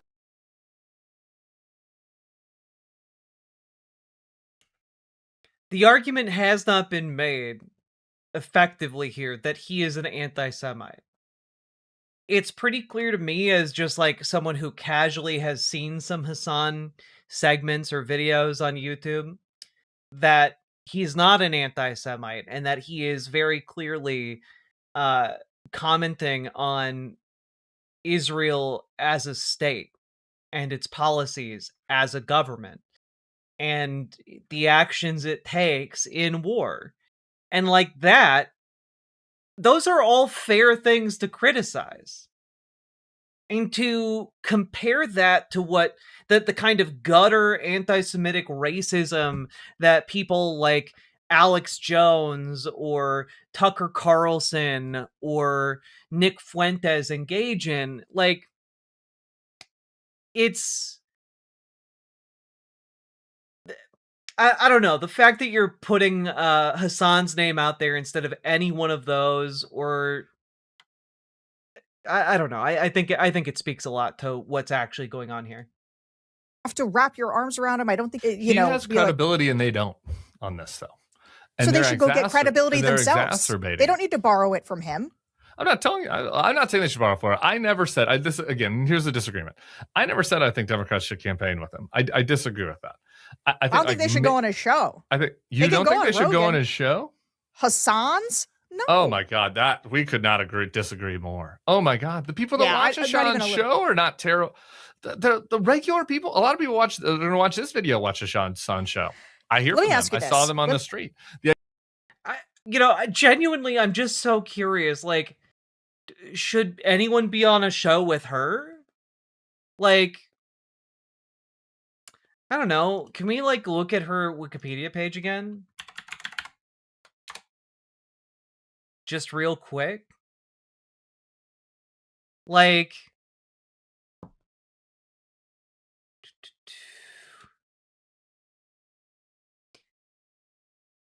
just taking a look here.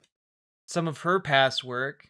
This is from 2008. Phony drunk driving stats by Sarah Longwell.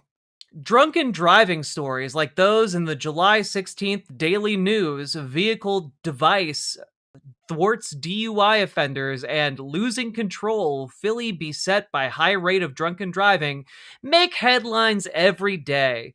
Groups like MADD, Mothers Against Drunk Driving, relentlessly remind Americans that the abuse of alcohol continues to be a huge problem on our roadways, and as a result, the most drastic measures are needed. Though truly drunken driving is a serious issue, much of the reported problem is little more than PR. Consider fatality statistics. The number of deaths that activist groups attribute to drunken driving is grossly exaggerated. Last year, federal statisticians classified almost 18,000 deaths as alcohol related. But alcohol related does not mean alcohol caused. In fact, that figure includes anyone killed in a crash in which at least one person, driver, pedestrian, cyclist, etc., was estimated to have any alcohol. If a sober driver recklessly crashes into and kills a family whose driver had enjoyed a glass of wine, statistics reflect all of their deaths as alcohol related. Like, is she advocating for allowing drunk driving? She's literally a former lobbyist for the alcohol industry. In reality, the figure, and this is an opinion piece posted in Philly Daily News. And so, as a lobbyist, she wrote this article and got it published in the Philadelphia News.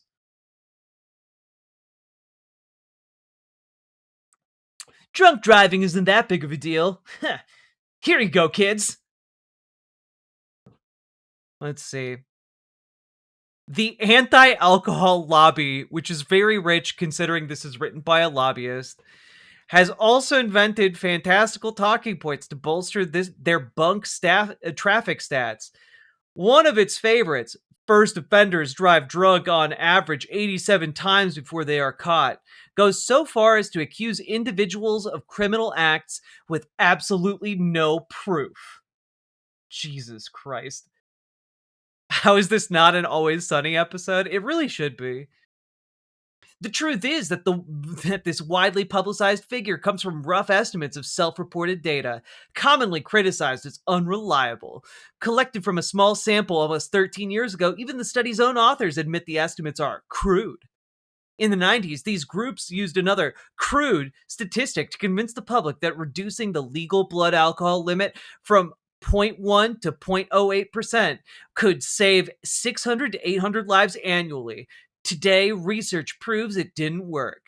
Their 0.08 push failed to have any measurable effects on fatality rates. It only lowered the threshold for qualifying as a drunken driver, ignoring the fact that the majority of drunks wreaking havoc on the roads drive well more often than double the 0.08 limit. One study in contemporary economic policy concluded that 0.08 efforts would have been better spent encouraging effective measures against chronic drunken drivers. Yeah, guys, look, the real solution should have been to allow people to drive drunk. That's literally her argument is we should allow the 0.08% blood alcohol level people to drive their cars.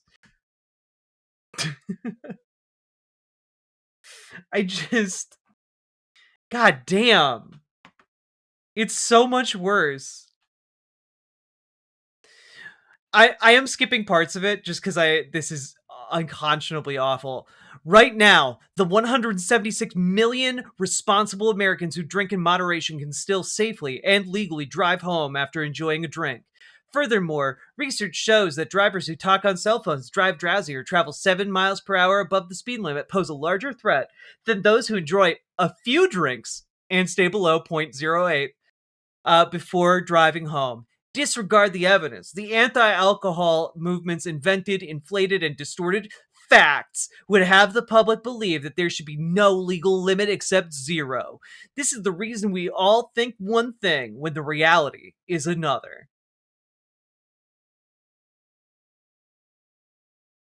God. I follow the Bulwark because I hate myself a little bit. Her focus group, she has a focus group podcast. is so insanely out of touch and self-serving, it's worth watching an episode at some point. Hell, Shoot Ben, can you like link me to that just to save me like a little bit of time?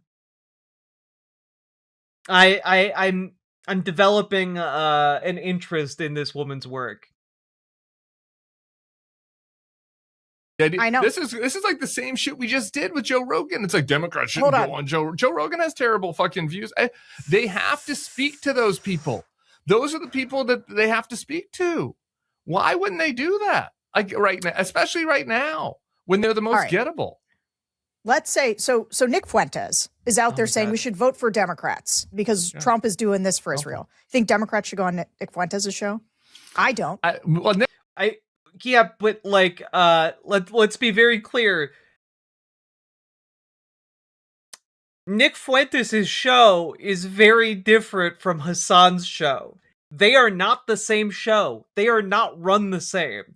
They do not make the same arguments or the same points or have the same political goals.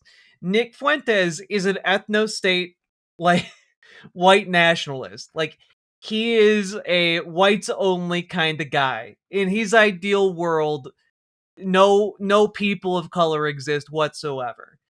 And that's the world he wants to move to. It's just one of pure hatred and bigotry. And I accidentally fucked this up real quick. Oh no. There we go. I think I got it. No, I did not. There we go. Think? Yes. Cool. God. Nick Fuentes is full of shit, is the thing. I mean, I don't think they should go on a show, but not really so much because he's an anti-Semite. I don't think they should go on a show because he's he's a troll. He's just a troll. Hassan really believes what he believes.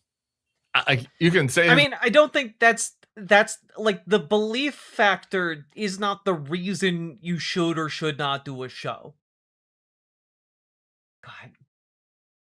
You call her a lobbyist. I say she's a brave warrior being compensated for taking a stand against big sobriety.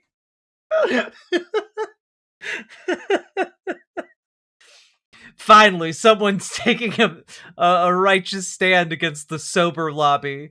Beliefs are bad or wrong or shameful or should be condemned, and you could go on a show and fight him about it. But like Hassan is not out there doing jokes about ovens and the Jew. There might not have been that many people killed in the Holocaust. Doing trolling. Like what does Dick Fuentes even believe? Does anybody even know? Does he even know? I don't think he even knows what he believes in. I mean, it's very look. I'm not in the business of ascertaining the true unfettered nature of other people's hearts. That's a losing proposition as far as like what you can do with your time. You can look at somebody who's wearing like a Klan hood and Klan robes and like you don't know for sure the contents of that person's heart. All you can judge about what's in their heart is based on what they do. And given the fact that they chose to dress up in Klan robes and chose to go to the Klan rally and chose to light that cross on fire, you can ascertain a thing or two about what they believe.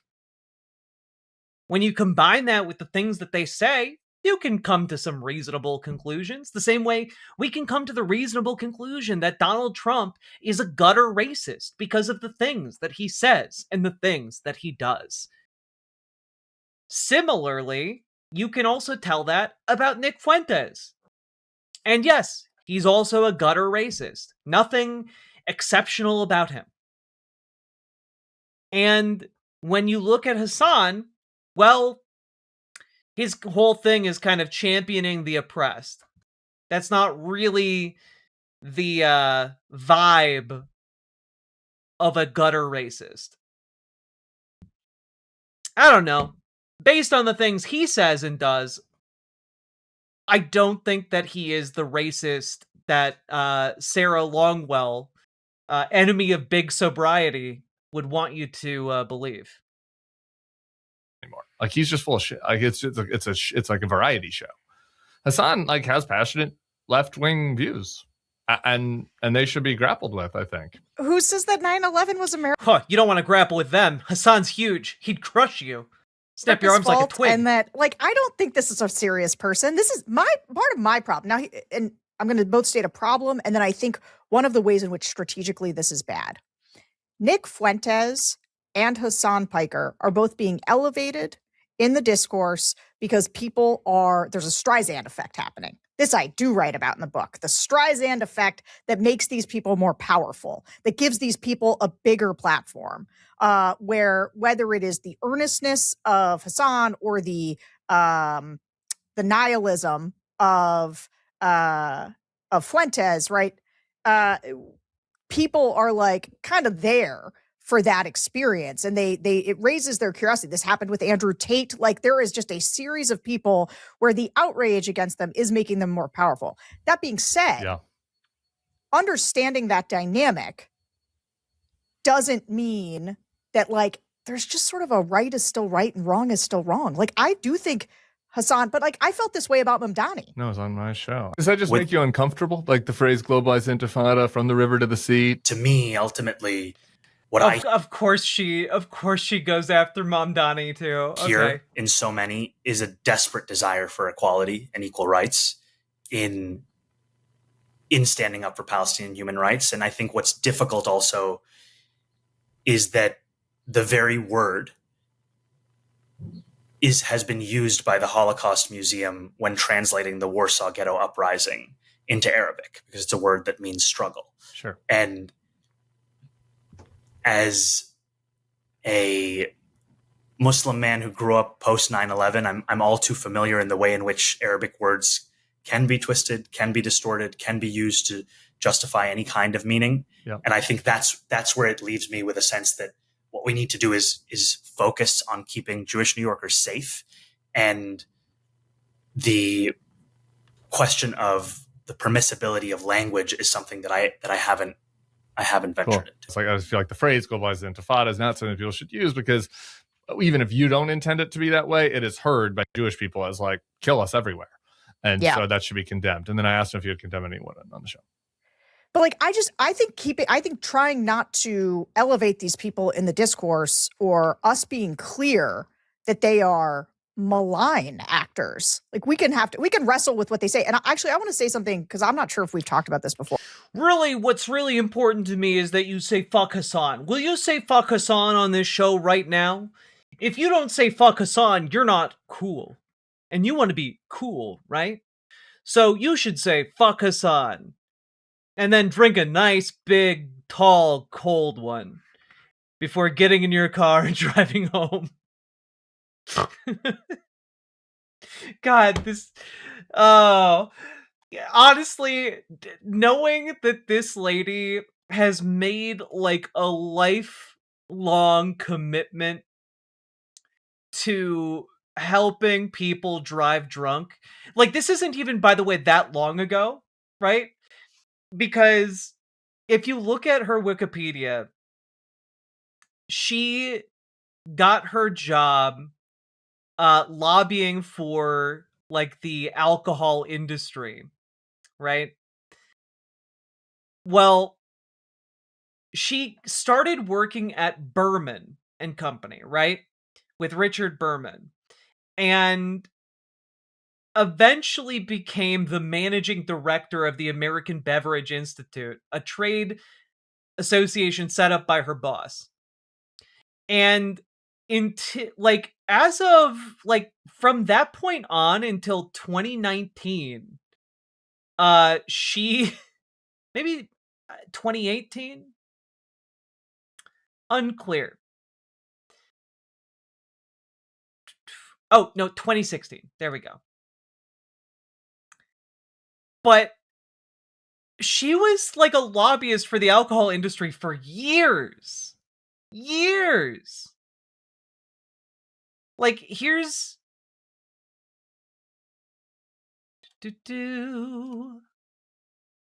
Here is a quote.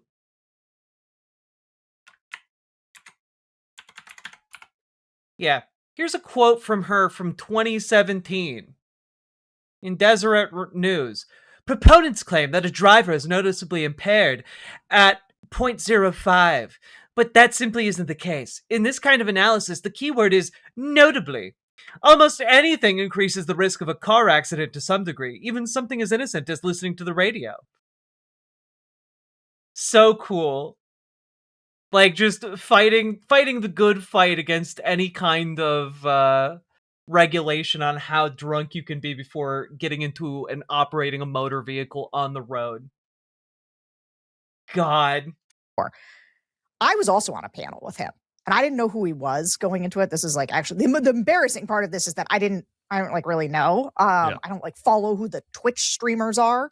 And I hadn't really heard of him. Or if I had, I hadn't bothered to figure out who he was.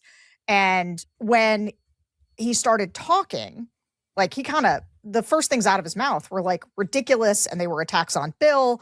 And it was so just to be clear, from 2008 at least to 2017 at least, she was representing big alcohol.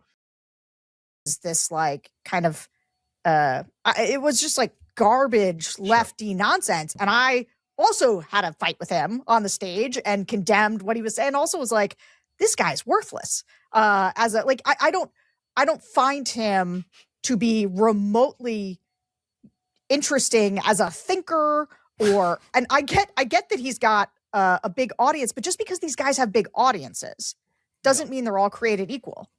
Again, I think this is... I'm sorry, but I don't really think of him as a big thinker. Yeah, that's why everyone goes on Joe Rogan. Everyone goes on Joe Rogan because he's such a deep thinker. He's so good at articulating complicated topics. Joe Rogan, the world's deepest thinker of them all. He thinks so deep that perhaps it is not a thought that he has, but he has actually achieved some kind of thought void. A thought so deep that it enraptures all of us who come into contact with it. I don't know. This all feels like stupid bullshit. Well, I know you the 5 months thing, and right is always right. And again, I think that people in the commentary space that want to criticize them thought hole, should, if you will, yeah. And I understand that right is always right. In my argument for engaging with him last night, I said it was like even this week he attacked Scott Wiener, state senator out of California, for visiting Israel after October 7th, and I was like, that's a crazy thing to attack somebody over. That's an insane thing to attack somebody over, and that's wrong, and I find it repugnant actually. But we could disagree about that. Here's my problem though, is why it matters all in the context of Israel. You're saying that these guys are being elevated by the Streisand effect, and I think that is part of it. It is true. And I think that, again, and I think that's why this is counterproductive to have this fight right now for pro-Israel Democrats or centrist Democrats or whatever, any of those groups, because I think right now he's being elevated quite a bit. But I don't think that's what's elevating him. I mean, I think that what is happening in the world is elevating him in the moment. I'm sorry, and I'm sorry. This is like very uncomfortable for like defenders of Israel to deal with. But like what happened was we were in a world after October 7th where there were a lot of people that were too soon for my taste out there attacking Israel for what they're doing in Gaza and how they're prosecuting the war. And people were too mean to Gaza too soon? You mean people were skeptical and pretty critical of the actions Israel was taking against Gaza, as if it was all happening in a vacuum? It didn't have like fucking 100 years of history prior to that to inform exactly what is going on. It was too soon. You needed to let them kill more Palestinians before you actually judged them harshly. Like, anyone who has listened or read on the history of Gaza and Palestine in particular, and understood that already Israel-based human rights groups were saying what was happening in the Gaza Strip was an apartheid state ripe for further targeting and frankly genocidal activity. Groups like B'Tselem. But like, no, it was too soon. It was too soon to judge. They were doing so in ways that after you accidentally bump into someone at a bar, it's too soon to judge after the first 5 punches to your face whether or not that person is a threat to you, and intends to do you lasting harm. You need to let them punch at least 10 times before you ascertain their threat level. Okay? Talked explicitly clearly about that. anti-Semitic. Okay, well, there are times that they're clearly anti-Semitic, but there are also times where they were talking about things that other people weren't talking about in the news, like the amount of death and destruction that was happening to the Palestinians in Gaza, and they were talking about that passionately, and maybe they're passionately and earnestly anti-Semitic. Okay, but they were talking about this topic passionately, talking about how Israel is a malign influence on the world, and that they have too much, and that they have too much influence in American politics. We're giving them too much aid, that AIPAC is too involved in these campaigns. And if you came and listened to my show a year ago, like anytime this topic come up, I was on the opposite side. I was saying, you're it's kind of anti-Semitic how you're blaming AIPAC for everything. You're overstating AIPAC's influence. And all of their critiques of Israel has just done everything that they said. Like AIPAC now is the key player in Democratic primaries and internecine primaries. They are the group that is putting the most money in. That's not a Jewish conspiracy theory. That's just what's happening. I talked to Democratic strategists. They're like, the race is going to be determined based on AIPAC's involvement. Like that's just is what it is right now. And Israel did then continue to go way overboard in their prosecution of the war in Gaza, and then not to mention what's happening in the West Bank with the settlements, not to mention the fact that they're invading Lebanon right now. And then we did get into a war with Israel, like that the Secretary of State said we got into because Israel was going to attack first if we didn't do it. So sure, there might have been some anti-Semitic stuff mixed in there, and that's not good. I'm not okaying that. It's bad. They should not do anti-Semitic stuff. But like their general critique of the lefty anti-Israel commentators like has borne out in the real world. And so I don't understand. I don't know what pro-Israel people expect. There's been a huge sea change. If you just look at the polls of voters, they're looking around. They're like, it is bizarre to see Tim Miller like putting the pieces together. He's just like, yeah, I don't know what to say to you guys, but they do be killing people though. Why does this guy have a pinto bean poster? Is he really into beans? Well, I think we all know the real reason why, and it's clearly... What? Give me the beans! I must have these beans! Beans? Well, I say, young fellow, did you say something about beans? Magical beans? Some mystical legumes? Well, I'll give you 1,000 gold pieces for it. Magic beans! I do love this community. It's so delightfully weird. Happy with the extent of our relationship militarily with this country. I'm unhappy with this war. All of the establishment figures want to kind of tamp that down, and there are these other voices out there that have been speaking about it. Well, obviously they're going to gain influence, and shouldn't Democratic politicians talk to the viewers of those shows? They're not all anti-Semites. They're just unhappy with how things are going in the world. Oh, okay. Minty Treasure actually has an answer. It's a framed bag from a bean company that he brought a trade delegation to when he worked for Bush. Apparently, he liked the design.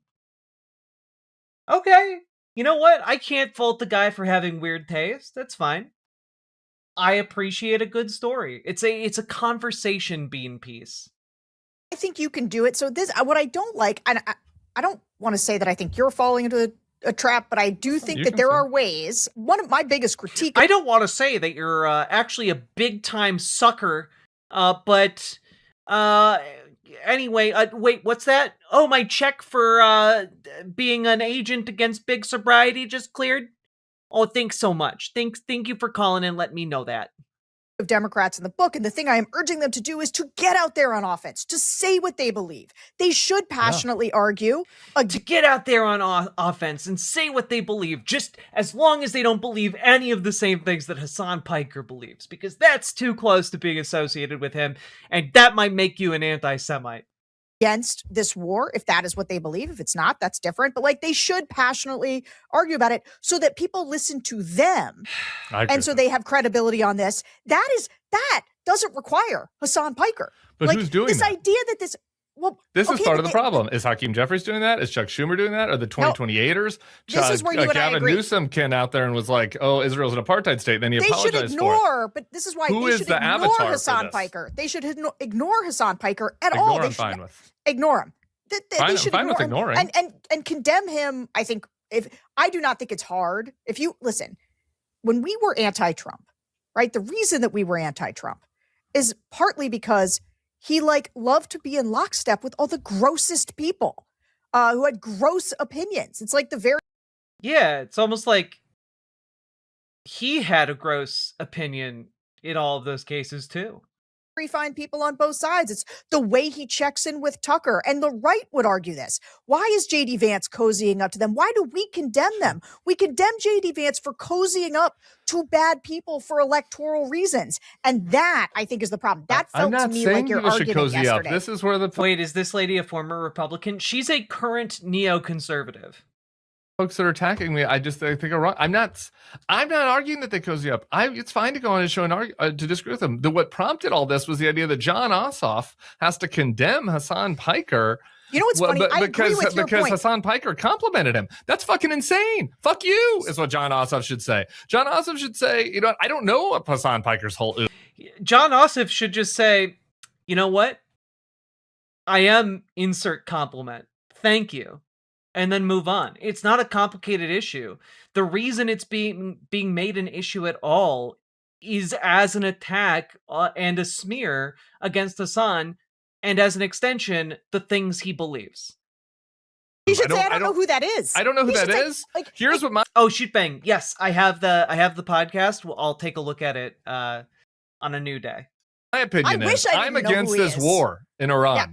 I'm against this war, and I'm against this Trump administration that's killing people in the streets, and that's what I care about. And you want me to talk about some streamer? Eat shit. That's what I think John Ossoff should say. And I was on your side. I was on your side on that point. It was the rest of it. It was last night. It was last night listening to it being that I do not think, though, for electoral reasons, they need to embrace Hassan. That is different. Did I say embrace? I never said embrace. I said talk to his audience, talk to the people that listen to him and Joe Rogan and Theo and Sneeko, all of these anti-war people that, yeah, there's some anti.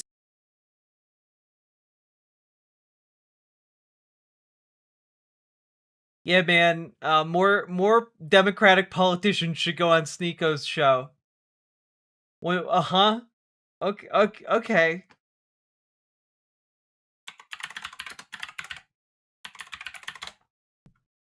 Can we just take a look? Yeah.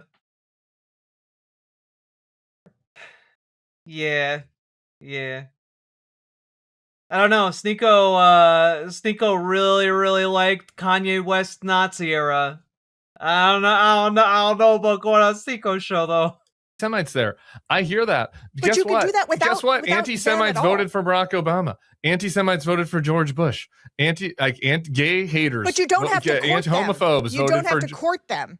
Well, no, but you have to have a message. Yeah, the voters. You have to have a message for the people that listen to the shows because of the anti-Semitism. Like you have to have a message for people that listen to the shows. It's like, oh, let's make sure that the people in McLean, Virginia, with that go to the parties in DC aren't mad. It's like, who cares what those people think? Talk to the real Americans that are flocking to these shows that are upset about what is happening in the world. Have a message for them. Talk to them. Go on those platforms to talk to them. And if the host says anti-Semitic stuff, say no. I don't fucking believe that. I don't believe the Jews were behind Charlie Kirk's murder. I don't believe the Jews control the weather. I don't believe that the Jews there's a lot of What's this guy's point? This guy is trying to say that he thinks like people like Hassan, it's worth going on their show and being like, and having a message for their audience to try and get their audience politically engaged and like turn out for like elections or whatever. So he's saying essentially streamers and different shows online are useful vehicles for messaging. And you should, like, politicians should be taking advantage of these vehicles, even if they are imperfect, because you can reach a bigger audience. That's it. I think for him, it's a purely utilitarian exercise. And she's saying, well, no, because you don't want to associate your political opinions with Hassan, because Hassan is the devil. Oh, specifically that anti-Semites voted for Obama? Just that bigots vote. Bigots vote for different kinds of candidates for different reasons, etc. Like, like Nick Fuentes' audience, at least some of them, bother to vote. And like, that his argument isn't like you cater your message to anti-Semites, but his message is, you have to have his point is you have to have a message. And that message has to be appealing to people and in general, because, like, that's how politics works. They are both Republicans, yes. I don't believe that we deserve 9/11. You can say all that on those platforms. They're both never Trump Republicans. Never Trump Republicanism is basically what the Bulwark is. So, the Bulwark is useful for gathering clips for sure. I follow them on Blue Sky and such, but like, their political analysis is dog shit. But also say to people that, you know what I'm mad about? I'm not mad about some streamer and something he said 3 years ago. Like, what I'm mad about is this war that we're in right now. And I think that there are a lot of people out there that feel like the Democratic leaders are totally out of touch with their anger right now. Yeah, because the Democratic leaders are more afraid of someone making like a spurious association like that than like actually standing up for their principles.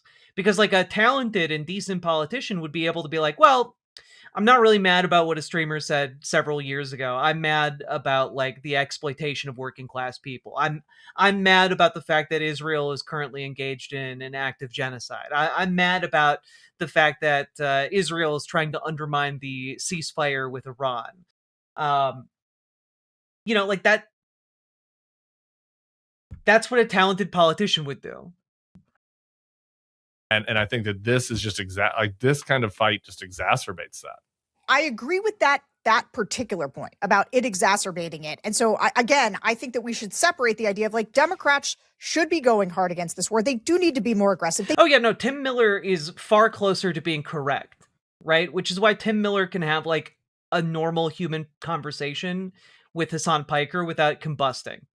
They do need to speak to a wider audience. I do not think they need to do that with Hassan Piker and I do not think I think that they should be very clear to separate from the anti-Semites as they do it, because otherwise what you are doing is ginning up I mean, genuinely, Sam Cedar would be an excellent avatar for politicians to come on and have conversations with.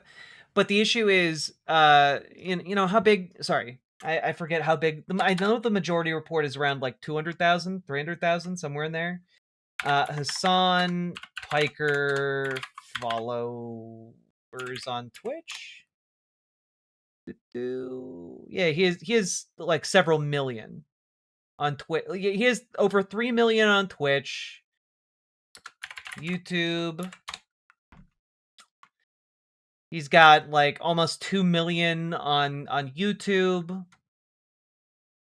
It's not counting any of like the clip shows. Like, yeah, all right. Like, I mean, like Sam Cedar is a very, very talented communicator, but he's also like 1/10 the size of Hassan.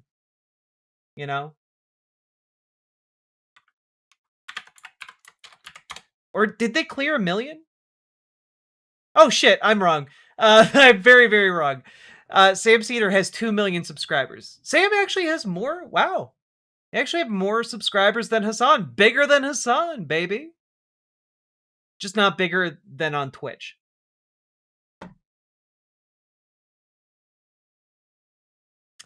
For whatever reason, I thought I remembered a competition between Sam Cedar and David Pakman to break 200,000. I think I misremembered that. It was 1 million. So Semitism. And I understand. And last night I was here's like, the part of the problem. Can I just, we're going to do this. I'm just going to say yeah, Sam is a Hollywood celebrity. He was on Sex and the City and Bob's Burgers. Who else can make those claims? No one. That's who. He's a gem. Every politician should be trying to get on his show and get some of his star power.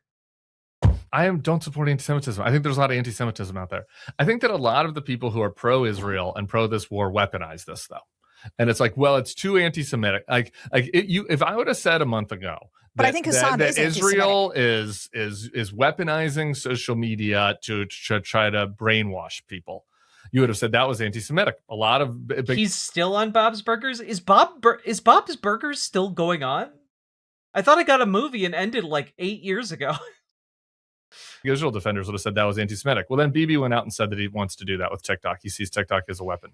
Okay, the Majority Report isn't on Twitch, as far as I know. Would have said that Israel's going to drag America into a war that we have nothing to do with, based on their influence over our political leaders. 2 months ago, people would have said that's an anti-Semitic thing to say, and now we're doing that. And so I'm with you. I'm not for anti-Semitism. What happened in Michigan is a tragedy. People should be clear-eyed, but also this notion that that there's a lot of folks out there that are trying to police the rhetoric around this because they don't want Israel to be criticized in the full. You know, I'm developing a grudging respect for Tim Miller, and I'm really upset about it. I'm really upset about it, but you know, I do like that he's holding his ground here. I like it. Full view of their actions, and there's a lot of criticism of Israel that is merited right now, and I just think that this, again, it goes back to who you empowering. I think that if you try to if on one side Israel is starting a war in Iran and getting us into this quagmire and hurting people. Oh, okay. The Majority Report is also on Twitch. It's got 124,000 followers. That's pretty good. It's no 13,000 followers, but it's pretty okay. People's lives. And then on the other side, you have people that are saying things about Israel. And you're out there and you're like, I don't like the way that you're talking. And that's the thing that you're very passionate about. And then you're not that passionate. You're like, well, I don't know. You know, yes, I am aware. That's why I'm upset that Tim Miller is creating a begrudging respect in me. I'm aware he's a former Republican. I would argue current Republican, just a never Trump Republican. Bibi's a partner. We're going to work with him. We'll see how, you know what I mean? There's a disconnect with people. And I think, again, you're empowering the actual anti-Semites. I think you're empowering the actual anti-Semites by not being just clear-eyed about the real threat here. How is this different? This is one of the sort of the main thing. And this is tough, but I'm going to put it out there. How is it different? Our objection to Trump when he showed up, and this is where when people were like, it's locker room talk, I was like, you locker room talk. No, it's not. The way they tried to downplay things, we stood against Trump. And look, everybody else on the right, I don't take a lot of their criticisms. They're not in a position to levy this, because what they did is say, you know what?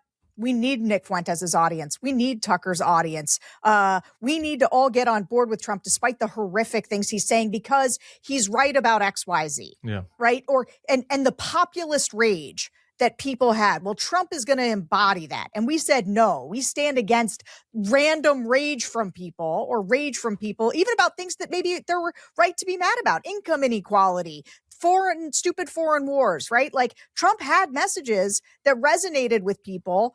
And we were like, no, we stand against that, because this guy is a foul person who is going to do tremendous damage to America. Yeah. We were right about that. Clear eye for the Schultz guy. I appreciated that. Thank you, Sake, for the 2 tier 1 subs and the zinger. I want to maintain that against people like Hassan. Well, and Hassan's not running for president. I've changed my views. That would be one. Number 2, Trump was running for president. Number 2 is again, that's not really the apt comparison, right? The apt comparison is, should Republican politicians have gone to mega churches to talk to people that have, influential pastors that have terrible views about gays. Maybe they shouldn't have. I don't know. You know what I mean? But like, don't you have to communicate? They definitely did do that. Yeah, they definitely did do that. But like, don't you have to communicate to the religious voters on there? I mean, some of this is not like apt because I think that like the Volk that listen to Hassan that like are mad about Israel, like have a point. And like the Volk on the right that are like mad about mass immigration coming into the country, like I don't think really have a point. But like that is like kind of the comparison. Like just as a strategic matter in retrospect, like obviously the establishment Republicans should have listened more to their base to avoid having them being overthrown by Trump. That's maybe more of the apt comparison with Hassan. But I just, again, this is like I think this is funny. This is why I think this is fun. This is like why I think this is funny. Like my issue with the Democrats running for office that are in office that are in power is that they're not criticizing our foreign policy enough. Like that's my criticism, that they're not passionate enough. I don't think there's any risk right now that there's like some emerging, I guess Zoran, I guess the example, he's kind of moderated as in New York and that's kind of avoided foreign policy issues. Like maybe Zoran was running for Senate, it would have been different. But like, who do you want me to condemn? Like who is the person in the Democratic Party that like is advancing these real anti-Semitic views? Like Tlaib sometimes in the House. I'm happy to condemn her when she talks. What the fuck? Rashida Tlaib is not an anti-Semite. Fuck you. All right. Thank you. Finally, this guy had a bad enough take. All right. Okay. There we go. Woof. Woof. That was a bad take. All right. There it goes. Lit it all on fire. Tlaib, Omar. Yeah, sure. Okay, but like, oh yeah, Ilhan Omar, such a raging anti-Semite that she is getting votes from the Jewish community in Minnesota. Also, again, none of these people are anti-Semitic. But does Hassan condemn these two? You know, probably. Yeah, probably. I bet if we looked for like 2 seconds, we could find a clip. But you know what? I bet he's laughing at him. All right, these are two random members of the House. So like, sure, I'll condemn them. But like the power structures in the Democratic Party it's nothing. This is nothing like Trump. This is not apt at all. This is not like, oh, you left the party over Trump. I was like, well, Trump took over the whole party. I fought him from within the party, and then he took it over, and then I fought him from within the party, and then eventually I lost the fight, and I left the party. Like, that's what happened. Like, this fight isn't even happening in the Democratic Party yet. Like, the Democratic Party leadership is, in my view, like, not radical. This is way more I did not expect this amount of Tim Miller support for Hassan on this podcast. I was expecting like a double team anti-Hassan podcast, and I'm getting like a way more like this guy's going to bat for him. The fact that this guy is like going to bat for Hassan and throwing Ilhan Omar and Rashida Tlaib under the bus is crazy to me, but okay. Enough. I know. So I don't think that this comparison does nothing for me.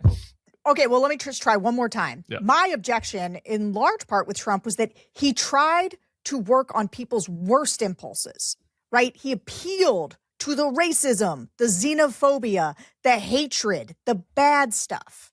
And I don't want Democrats to go down that road. I think it is very important. Yeah, but also criticizing a government that is killing people, that is explicitly engaging in genocidal practices like ethnic cleansing and apartheid, like criticizing a government for that and working to end those practices and working to influence that government into ending the exploitation and death and destruction, that's a good thing. That is a good thing to do.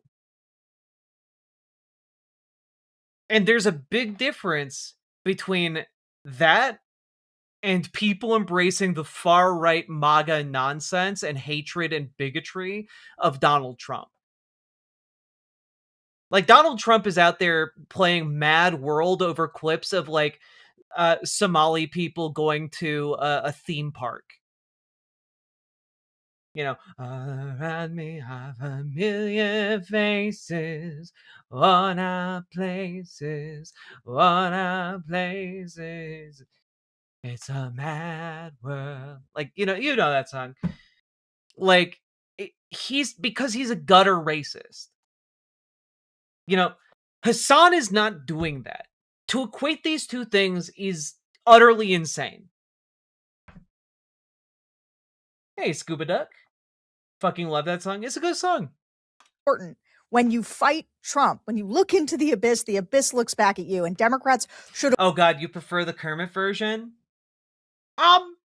Well, you see, all around me are familiar faces, worn out places, worn out places. I can't do it. It's fine.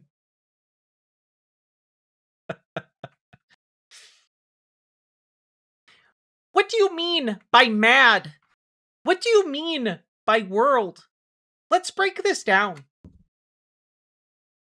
So you spin, and then you reverse, and then you go around. You are now an average planetoid.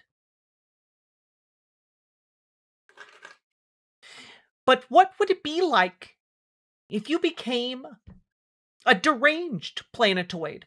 Say a comet comes out of the edge of the solar system and turns into a meteor and strikes your world, sending it askew, deranging your world even.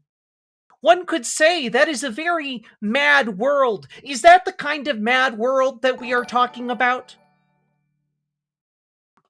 Every time you go Kermit, all I can think about is postmodernism, now with even more marshmallows. Postmodernism, now with even more marshmallows. Not only can you take a load, you can take the ultimate load. Avoid the mistakes that I think the Republicans made that made us leave, which was embracing intolerable people. And that point that you're making about Trump is a fair one. It is fair to say that Hassan is just like a streamer. He's not the guy running for president. But I do think the elements of your argument, which is that we'll see who cancels who. That's right. Hassan is representing an angry base, and the base needs to be listened to. That's what happened with Republicans. They're like, Trump represents an angry base, and the base needs to be listened to. Yeah, but I think the base is bright in this case. I think that what is elided in this conversation is, again, the actions of Israel. When I look at this, again, I do not condone. Weird how that keeps happening, huh? Hey, Tim, it's weird how that keeps happening among more conservative elements of the, Democratic Party. Isn't that weird, Tim? Hey, Tim, isn't that weird? Maybe that should make you question some things, Tim. Hey, Tim. Guys, this might be my hottest take yet. What if we fixed Tim Miller? What if we undertake an operation to fix Will you Tim Miller? please play the JP Normal Rat clip? Fuck you, buddy. I don't have it available. Otherwise I would. I didn't mean that, fuck you, buddy. I'm sorry. It was the only Jordan Peterson soundboard clip that I have that I hadn't played yet. Hassan's anti-Semitic comments, I specifically criticized his tweet this week about Scott Wiener. So, I think that it's bad.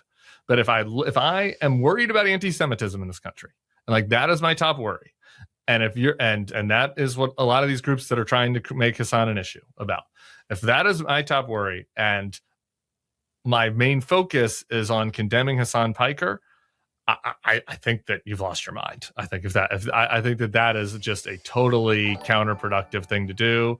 I think that by doing that, you're. Oh, hell yeah.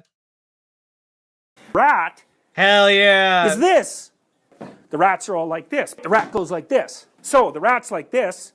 The normal rat is like this. That's the normal rat. Like this. Like this. It sniffs. It's like this for quite a while. He's like this. And then maybe he sniffs. You are now a normal rat. Everybody do the normal rat. Everybody do the rat. Everybody do the normal rat. Everybody do the rat. Everybody do the normal rat. Everybody do the rat. Everybody do the normal rat. Normal rat. Normal rat. Normal rat. I don't know. I don't know where that came from. What's happening to me? Oh God.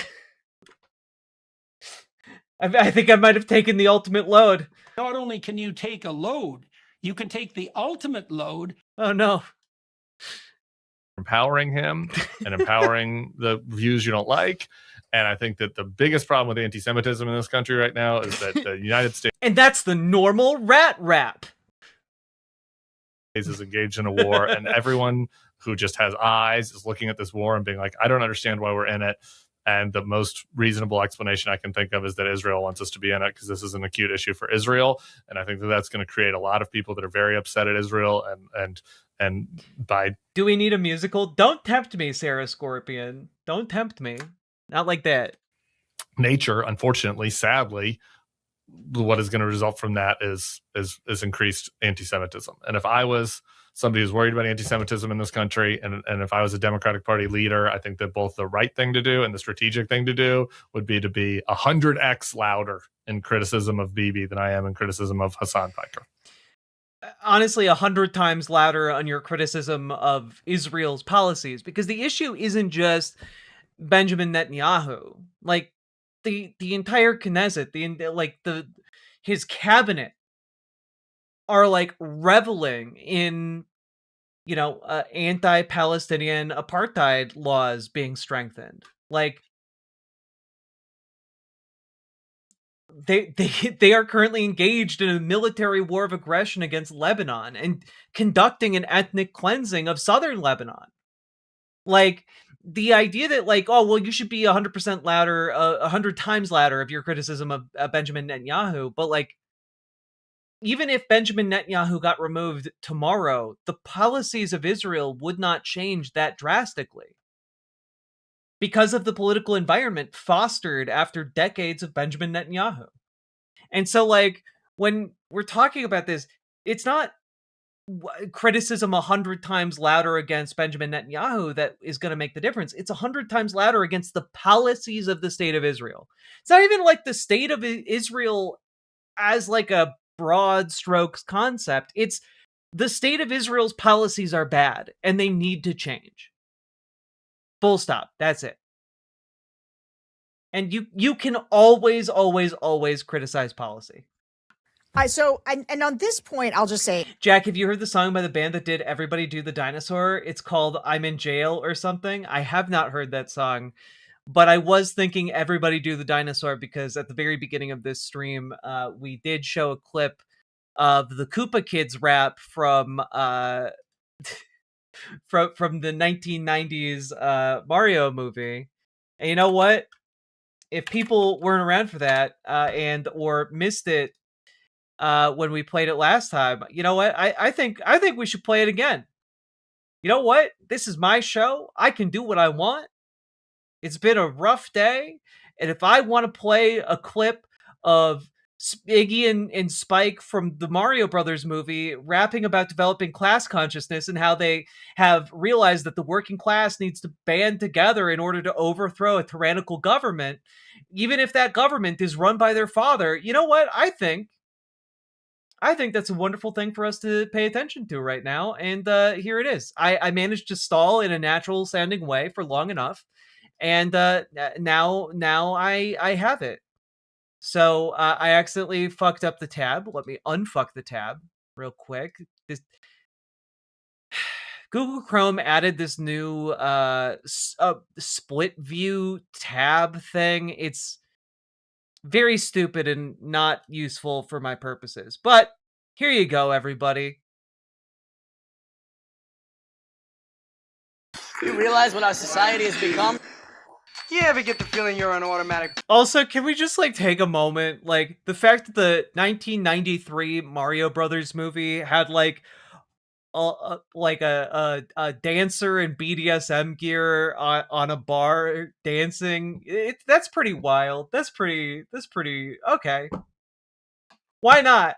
Do another reel of coke and throw it in there. Pilot, you're going through the motions like waves in the ocean. That life is a series of brainless notions, and you want to feel something more than empty emotions. When we met two plumbers who had an idea, they showed us the light and the new frontier. Mario and Luigi, they know what's right. We gotta take a stand and put up a fight. Well, stop and think this through. It's time to get rid of you know who. A radical development is taking place. Iggy and Spike will set the pace. Koopa, the party pooper. The pooper scooper. I'm sorry. The costuming is so wild in this. Is that lady wearing like a fucking H.R. Geiger alien tail? Look at that. It is. It's the fucking tail from Alien. Koopa, the party pooper. I'm fascinated. It's a crying shame. We're playing his game. He's got us so tame. It really is lame. We're all so dumb being under his thumb. Be proud reptilians. We number in the millions. Look at these Goombas. Shutting us down. The rule of force is the rule of this clown. Koopa, the party pooper. The case! Wake up, people! Wake up! Wake up! Wake up!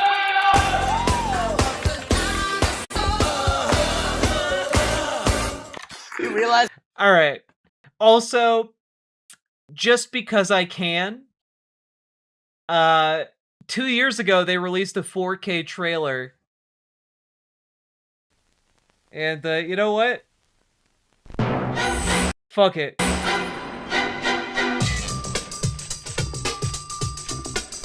This is the real Mario movie.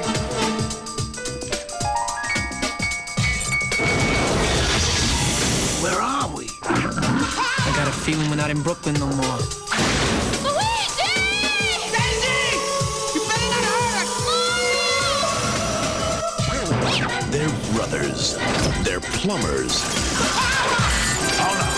Mario! Luigi! They're on the trail of a kidnapped princess and a mystical meteorite. It's incredible! That gives anyone who possesses it the power to rule the universe. Get me the rock! Come and get it, lizard breath!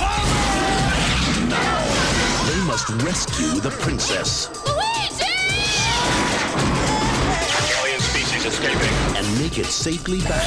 Later, alligator, to our world. Are you alright? Before time runs out. Shoot him!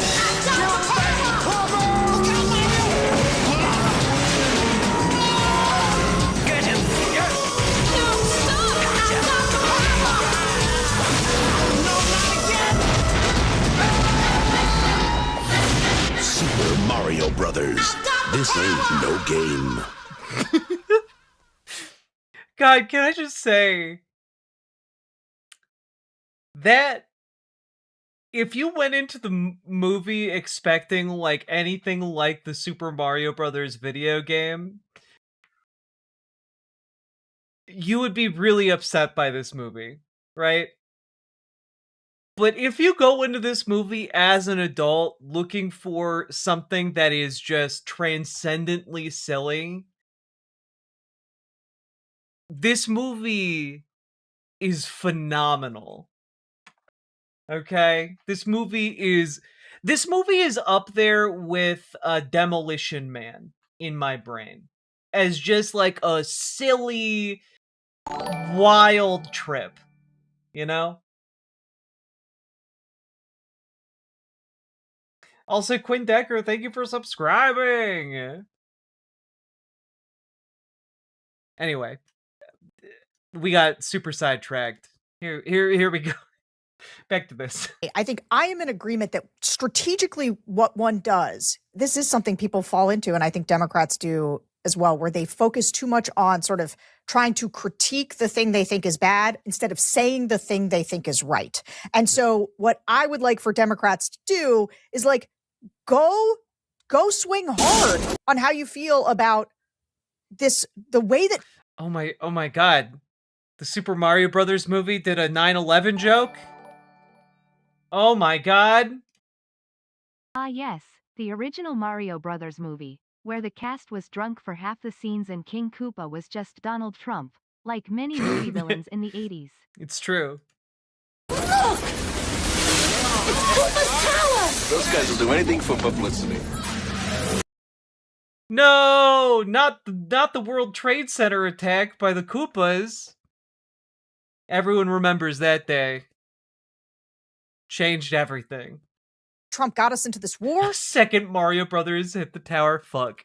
The fact that he didn't even ask Congress, that he has done nothing to ask the American people or make a case to the American people, like everything about. Wow, it predicted everything. It predicted 9/11, predicted Donald Trump, predicted all the lizard people that are walking around everywhere, predicted how everyone would be sexually infatuated with the alien from the movie Alien. It predicted everything. From top to bottom has been an insane adventure. It's the exact opposite of what he ran on. Oil prices are now high. There's a million things to criticize. Go hard. Go focus on that. I don't think, though. I think it is a mistake. I think that it is a mistake to make it about Hassan Piker. I do think you have to drown out the anti-Semites and make a good, clear case. That it's a mistake to make it about Hassan Piker, says the publisher from the website that has run like 12 different articles about Hassan Piker over the last week, who's engaged in okay, all right, cool, all right, steeped in the things that are right, and I do not think you need to. My last word is I do not think you need to embrace people like Hassan, and I think it's fine to condemn him. You know what? I would love to believe that that's your last word, but I see the runtime on this. I see that there's still 4 minutes left. And condemn him and then go make your own case. Yeah, sure. But I don't want us to. One of the things, this is a quick note to Bulwark listeners, which is something that is happening that bugs me, is when people are like, the Bulwark is embracing Hassan. And I'm like, guys, I get it that Tim's got the big microphone, but one man's opinion. Okay. There's many of us. We have a big array of opinions. We argue. There are many of us with many different opinions on how to do conservatism. About them with each other. That's what the Bulwark is about. Yeah. And so if you want honest conversations about tough topics, that's what we're going to do here. And that the Twitter discourse does a real disservice to this conversation. Yeah. The world is complicated. And it's not clear what the right thing to do is going forward. And I do think that there's a lot of projection onto. I mean, I think it's pretty clear what the right way to go forward is, which is, pro-working class policy. I don't have to pretend like it's a confusing thing or confusing on how to move forward from here. We embrace pro-working class policies. We tax the rich. We tax corporations. We close the loopholes. And we get Medicare for all passed. We meaningfully improve people's lives. And on a state-by-state basis, we outlaw private money out of, not private, we outlaw, corporate spending in politics. That's very clearly the path forward. We do all of this while trying to improve access to housing. We try to get housing for all as close as we can, as on a year-by-year basis. We keep pushing and we keep trying to improve. It's not. I don't know. It's not this crazy, delicate balancing act. To us and everybody, it's people want to project their own hatreds or fears, and everybody experiences this. But we do all this while believing in human rights and bodily autonomy. Yeah, exactly. We throw none of the marginalized under the bus. I hear you on that, and this is why it was funny. Actually, this is just a comment. We can go meta since this is an evolved Liz Cheney. That makes a lot of sense. We've I think expressed we've done the our substance, contrary views. The meta comment I think is funny about this is last night after I did the stream, I did you should not do this. You should not do this. Is a bad thing to do as an influencer, commentator, whatever. And I I try not to do this that often, but I was just You curious. went and read the comments? I try to read the comments of the Bulwark Plus members. Join Bulwark Plus now because you're part of our community. I do want to hear their comments. Next evolution I is searched Hillary. Twitter and Reddit, like for like whether anybody was talking about it or linking about it. Like I searched for like myself and Hassan or whatever our names, and it was like pretty funny actually. Was that there are like anti-Hassan clip accounts that like clipped two of the things that I said criticizing him, and like it was like Tim Miller goes after Hassan, and then there were like anti, because they're trying to like make him a bad guy. There are lefty anti-Hassan, accounts, and then they're like, then they're like the anti-Bulwark accounts, the pro-Israel, whatever right-wing accounts. Like they had clipped the ones where, I was explaining why I don't think the Democrats should distance from him, being like the Bulwark has gone full Hassan. So like this is just like the nature of the discourse, and we started this here when I was like saying that there are like 5 subtopics here, like. And so anyway, my closing point is for anyone that wants to clip this, like I do not like his politics and I disagree with him. And I think that we'll continue to fight over it. I think the question then is, okay, how do you engage with that in a way that's healthy? And is it in a way that's like burn the witch? Is it a way that's ignore? Is it a way that's engage? Is it somewhere in between all of those things? And I think that is where the question is. And my view is, I think the most important part about this is like, how do you talk to, if you're the Democrats, to the people that listen to and trust him? And how do you build trust and gain trust with them without looking into the abyss and having the abyss look back into you, right? Without becoming him, without you yourself advancing views that are wrong or hateful or whatever. But like, how can you engage them without doing that? That's what I think that should be done. And I think that was kind of the crux of the differing views. So do you have a final comment or should we let it go?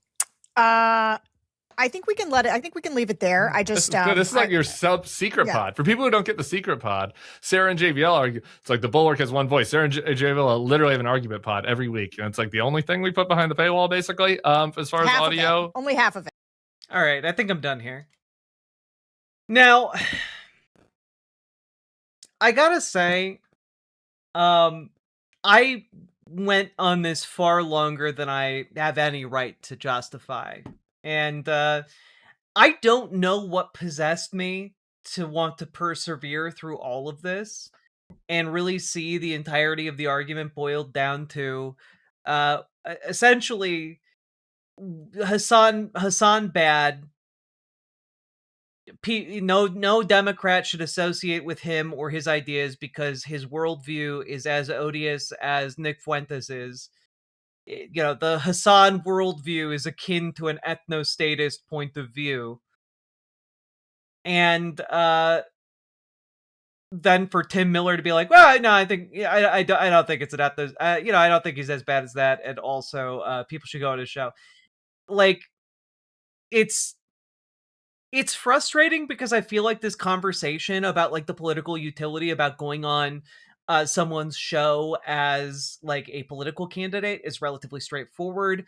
And also like for example, like no one gives Bernie Sanders shit for going on Fox News, even though Fox News like routinely lies, routinely misrepresents facts, routinely misrepresents Bernie himself.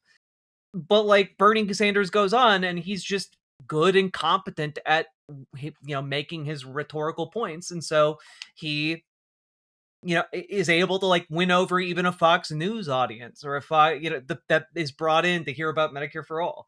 And so like the political calculus is pretty straightforward and the political utility is pretty straightforward. And so I don't think the argument is really on, any kind of utilitarian grounds. It's more just he's icky and I don't like him.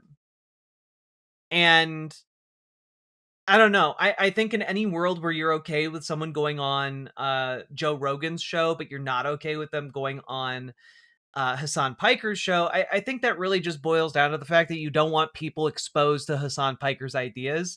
And that any politician going on his show is going to increase Hassan's profile and also his status within the Democratic candidate and elected official community, I guess. Like you are legitimizing him into the mainstream by doing this, right? And like personally, I think that's fine. But what's wild to me is they spent so little time talking about Hassan's points of view or like his arguments, and instead was just like, he said some things that seemed gross and bad. And like, I'd be much more interested to know about like what they think his ideology is. But what I find fascinating about this is that they didn't even have the impulse to articulate what his ideas are. Because I think that they are largely I think largely both of these people, you know, Tim and Sarah, both find Hassan's ideas dangerous. And so I think there is like a quiet agreement to not talk about them in depth, to not talk about the reason why people gravitate towards his content. It's not just because he happens to be a guy who talks a lot. It's because he's a guy who consistently advocates for working class policies, who advocates for the marginalized and the oppressed, who is vocally anti U.S. imperialism. And like, they don't articulate any of that or discuss why any of that is resonant right now. And I think that's interesting. It's interesting in its omission. And I think it says a lot about the degree to which they are honestly engaging with him as a content creator. Because, like, if you want to have an unbiased discussion of him and his ideas, it seems pretty weird to leave out the like, main point of his ideas. And that is what then with that omission, you then have like the capability of saying, well, he's just like Dick Fuentes, he's just like Tucker Carlson, without fully articulating their ideologies either. So it's interesting. I probably could have condensed all of this down into like a, I don't know, 1 hour long response, but I did want to like work through it with you guys live. And I thought that was pretty fun. Any Hasanabi heads here? Probably. There's like a fair amount of cross-pollination. I just got to embrace my inner rat. Had to crawl about inside a wall. Oh no. People say his audience is all Gen Z young men, but plenty of Evelyns love him too. I don't know what Evelyns means, but yes, a bunch of different kinds of people really like Hassan. It's not just Gen Z, you know, or Gen Alpha. Like it's a lot of different people watch him. Like a lot of people who watch me are all across like age, gender, demographics. Like there's a bunch of different kinds of people who watch me. And like that's cool. But again, beside the point. I'm 64 and I like Hassan. Yeah, he's a very likable guy. And he has relatively good politics. Don't agree with him on everything, but he has relatively good politics. And I'll take Hassan over the lobbyist who's in favor of drunk driving any day of the week. God. I'm confused about what I am. 1995. I'm 30. I think that'd qualify as like a young millennial. I don't know. Yes, I don't agree with him on China. That's true. Look, I don't agree with him on his like a lot of his foreign policy takes. But anyway, if you got anything out of this, hit the like button, hit the subscribe button, leave a comment. Comments longer than 8 words really help in the algorithm. And get fucking organized, because I can tell you one thing, guys. These two chuckle-nuts, they're getting organized, okay? They've got money. They're getting people together. I guarantee you, they have pull, and they have the ability to mobilize unsuspecting normies. And that's why you guys need to get involved in your local political arena. You need to jump into your local Democratic Party so they don't take it over with neocon Republicans or never Trump Republicans, okay? Join your local Democratic Party. Keep them from taking over. pass pro-worker stuff in your city. Pass. We've been talking a lot about the Montana plan. Push that on the state level. You can do that when you get involved with your local political party. There's no reason why every state in this country shouldn't be pushing for removing corporate money out of donations out of politics. The Montana plan from the Transparent Election Initiative shows the way. Long way out, but do you think the establishment Democrats even want a presidential election primary? Feels they don't and just want to insert Newsom or something and are trying to prime people for it. No, the Democrats are going to have a legendarily large primary. There is no fucking way this number of self-interested and self-obsessed assholes, and you know, I do mean that. Like there are some good candidates on the horizon, but there are a lot of self-interested assholes preparing to throw their hats into the ring. They are not going to clear the field because it's just any one of their turns. They're going to have a brutal throwdown.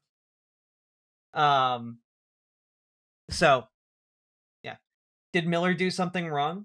No, Miller was weirdly hinged during this. I'm not a fan of Tim Miller because, like, he's a Republican. Like, he's a never Trump Republican. And I think that that's valuable in some ways, but when it comes to like his political analysis of someone like Hassan, I think it's pretty flawed. You know, like he worked for Jeb Bush. The Bulwark is like a group of highly conservative people who have worked in conservative politics as consultants for most of their careers. And as far as like that kind of a person goes, Tim's probably the best of the bunch. But Balls Deep 6969, thank you for the $20 super chat. Get involved in your local elections, folks. Join your local Dems, join your local DSA. If you need help getting onboarded to either of those, you don't know where to start, don't know how to take your first step, join our Discord, !Discord in any of the chats for a link. Join the Discord and reach out to Dragonfly for help with your local Dems. Reach out to GamerG for help with your local DSA. And also, folks, you can find them usually right over here at riverboat.gg during the stream if you don't want to figure out Discord or whatever. Also, last but not least, check out ImogeneOlivia.com. It's gender euphoric lingerie designed from the ground up for trans femmes. Also tested with cis men, cis women, non-binary folks. It's really comfortable, non-tuck lingerie. So check it out. Link down in the description. It's sexy, it's elegant, and it fits. So go check that out. And with all that being said, folks, let's keep on going. God, I'm tired. Oof. Then they'll even let you pick which DSA you're a part of in your community and sign up. True. Datura dude, thank you for the $5 dono. A banger Sagi. I don't know if it'll do well on YouTube when it goes up. I never know if I should put them up in multiple segments or just one, but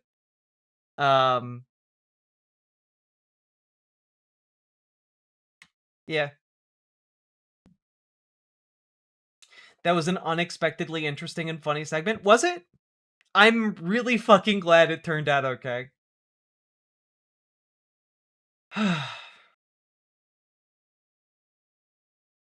Did I ever do the Schneidering? No, we didn't do the Schneidering. You guys did manage to achieve your goal. That just means it's still out there somewhere, lurking.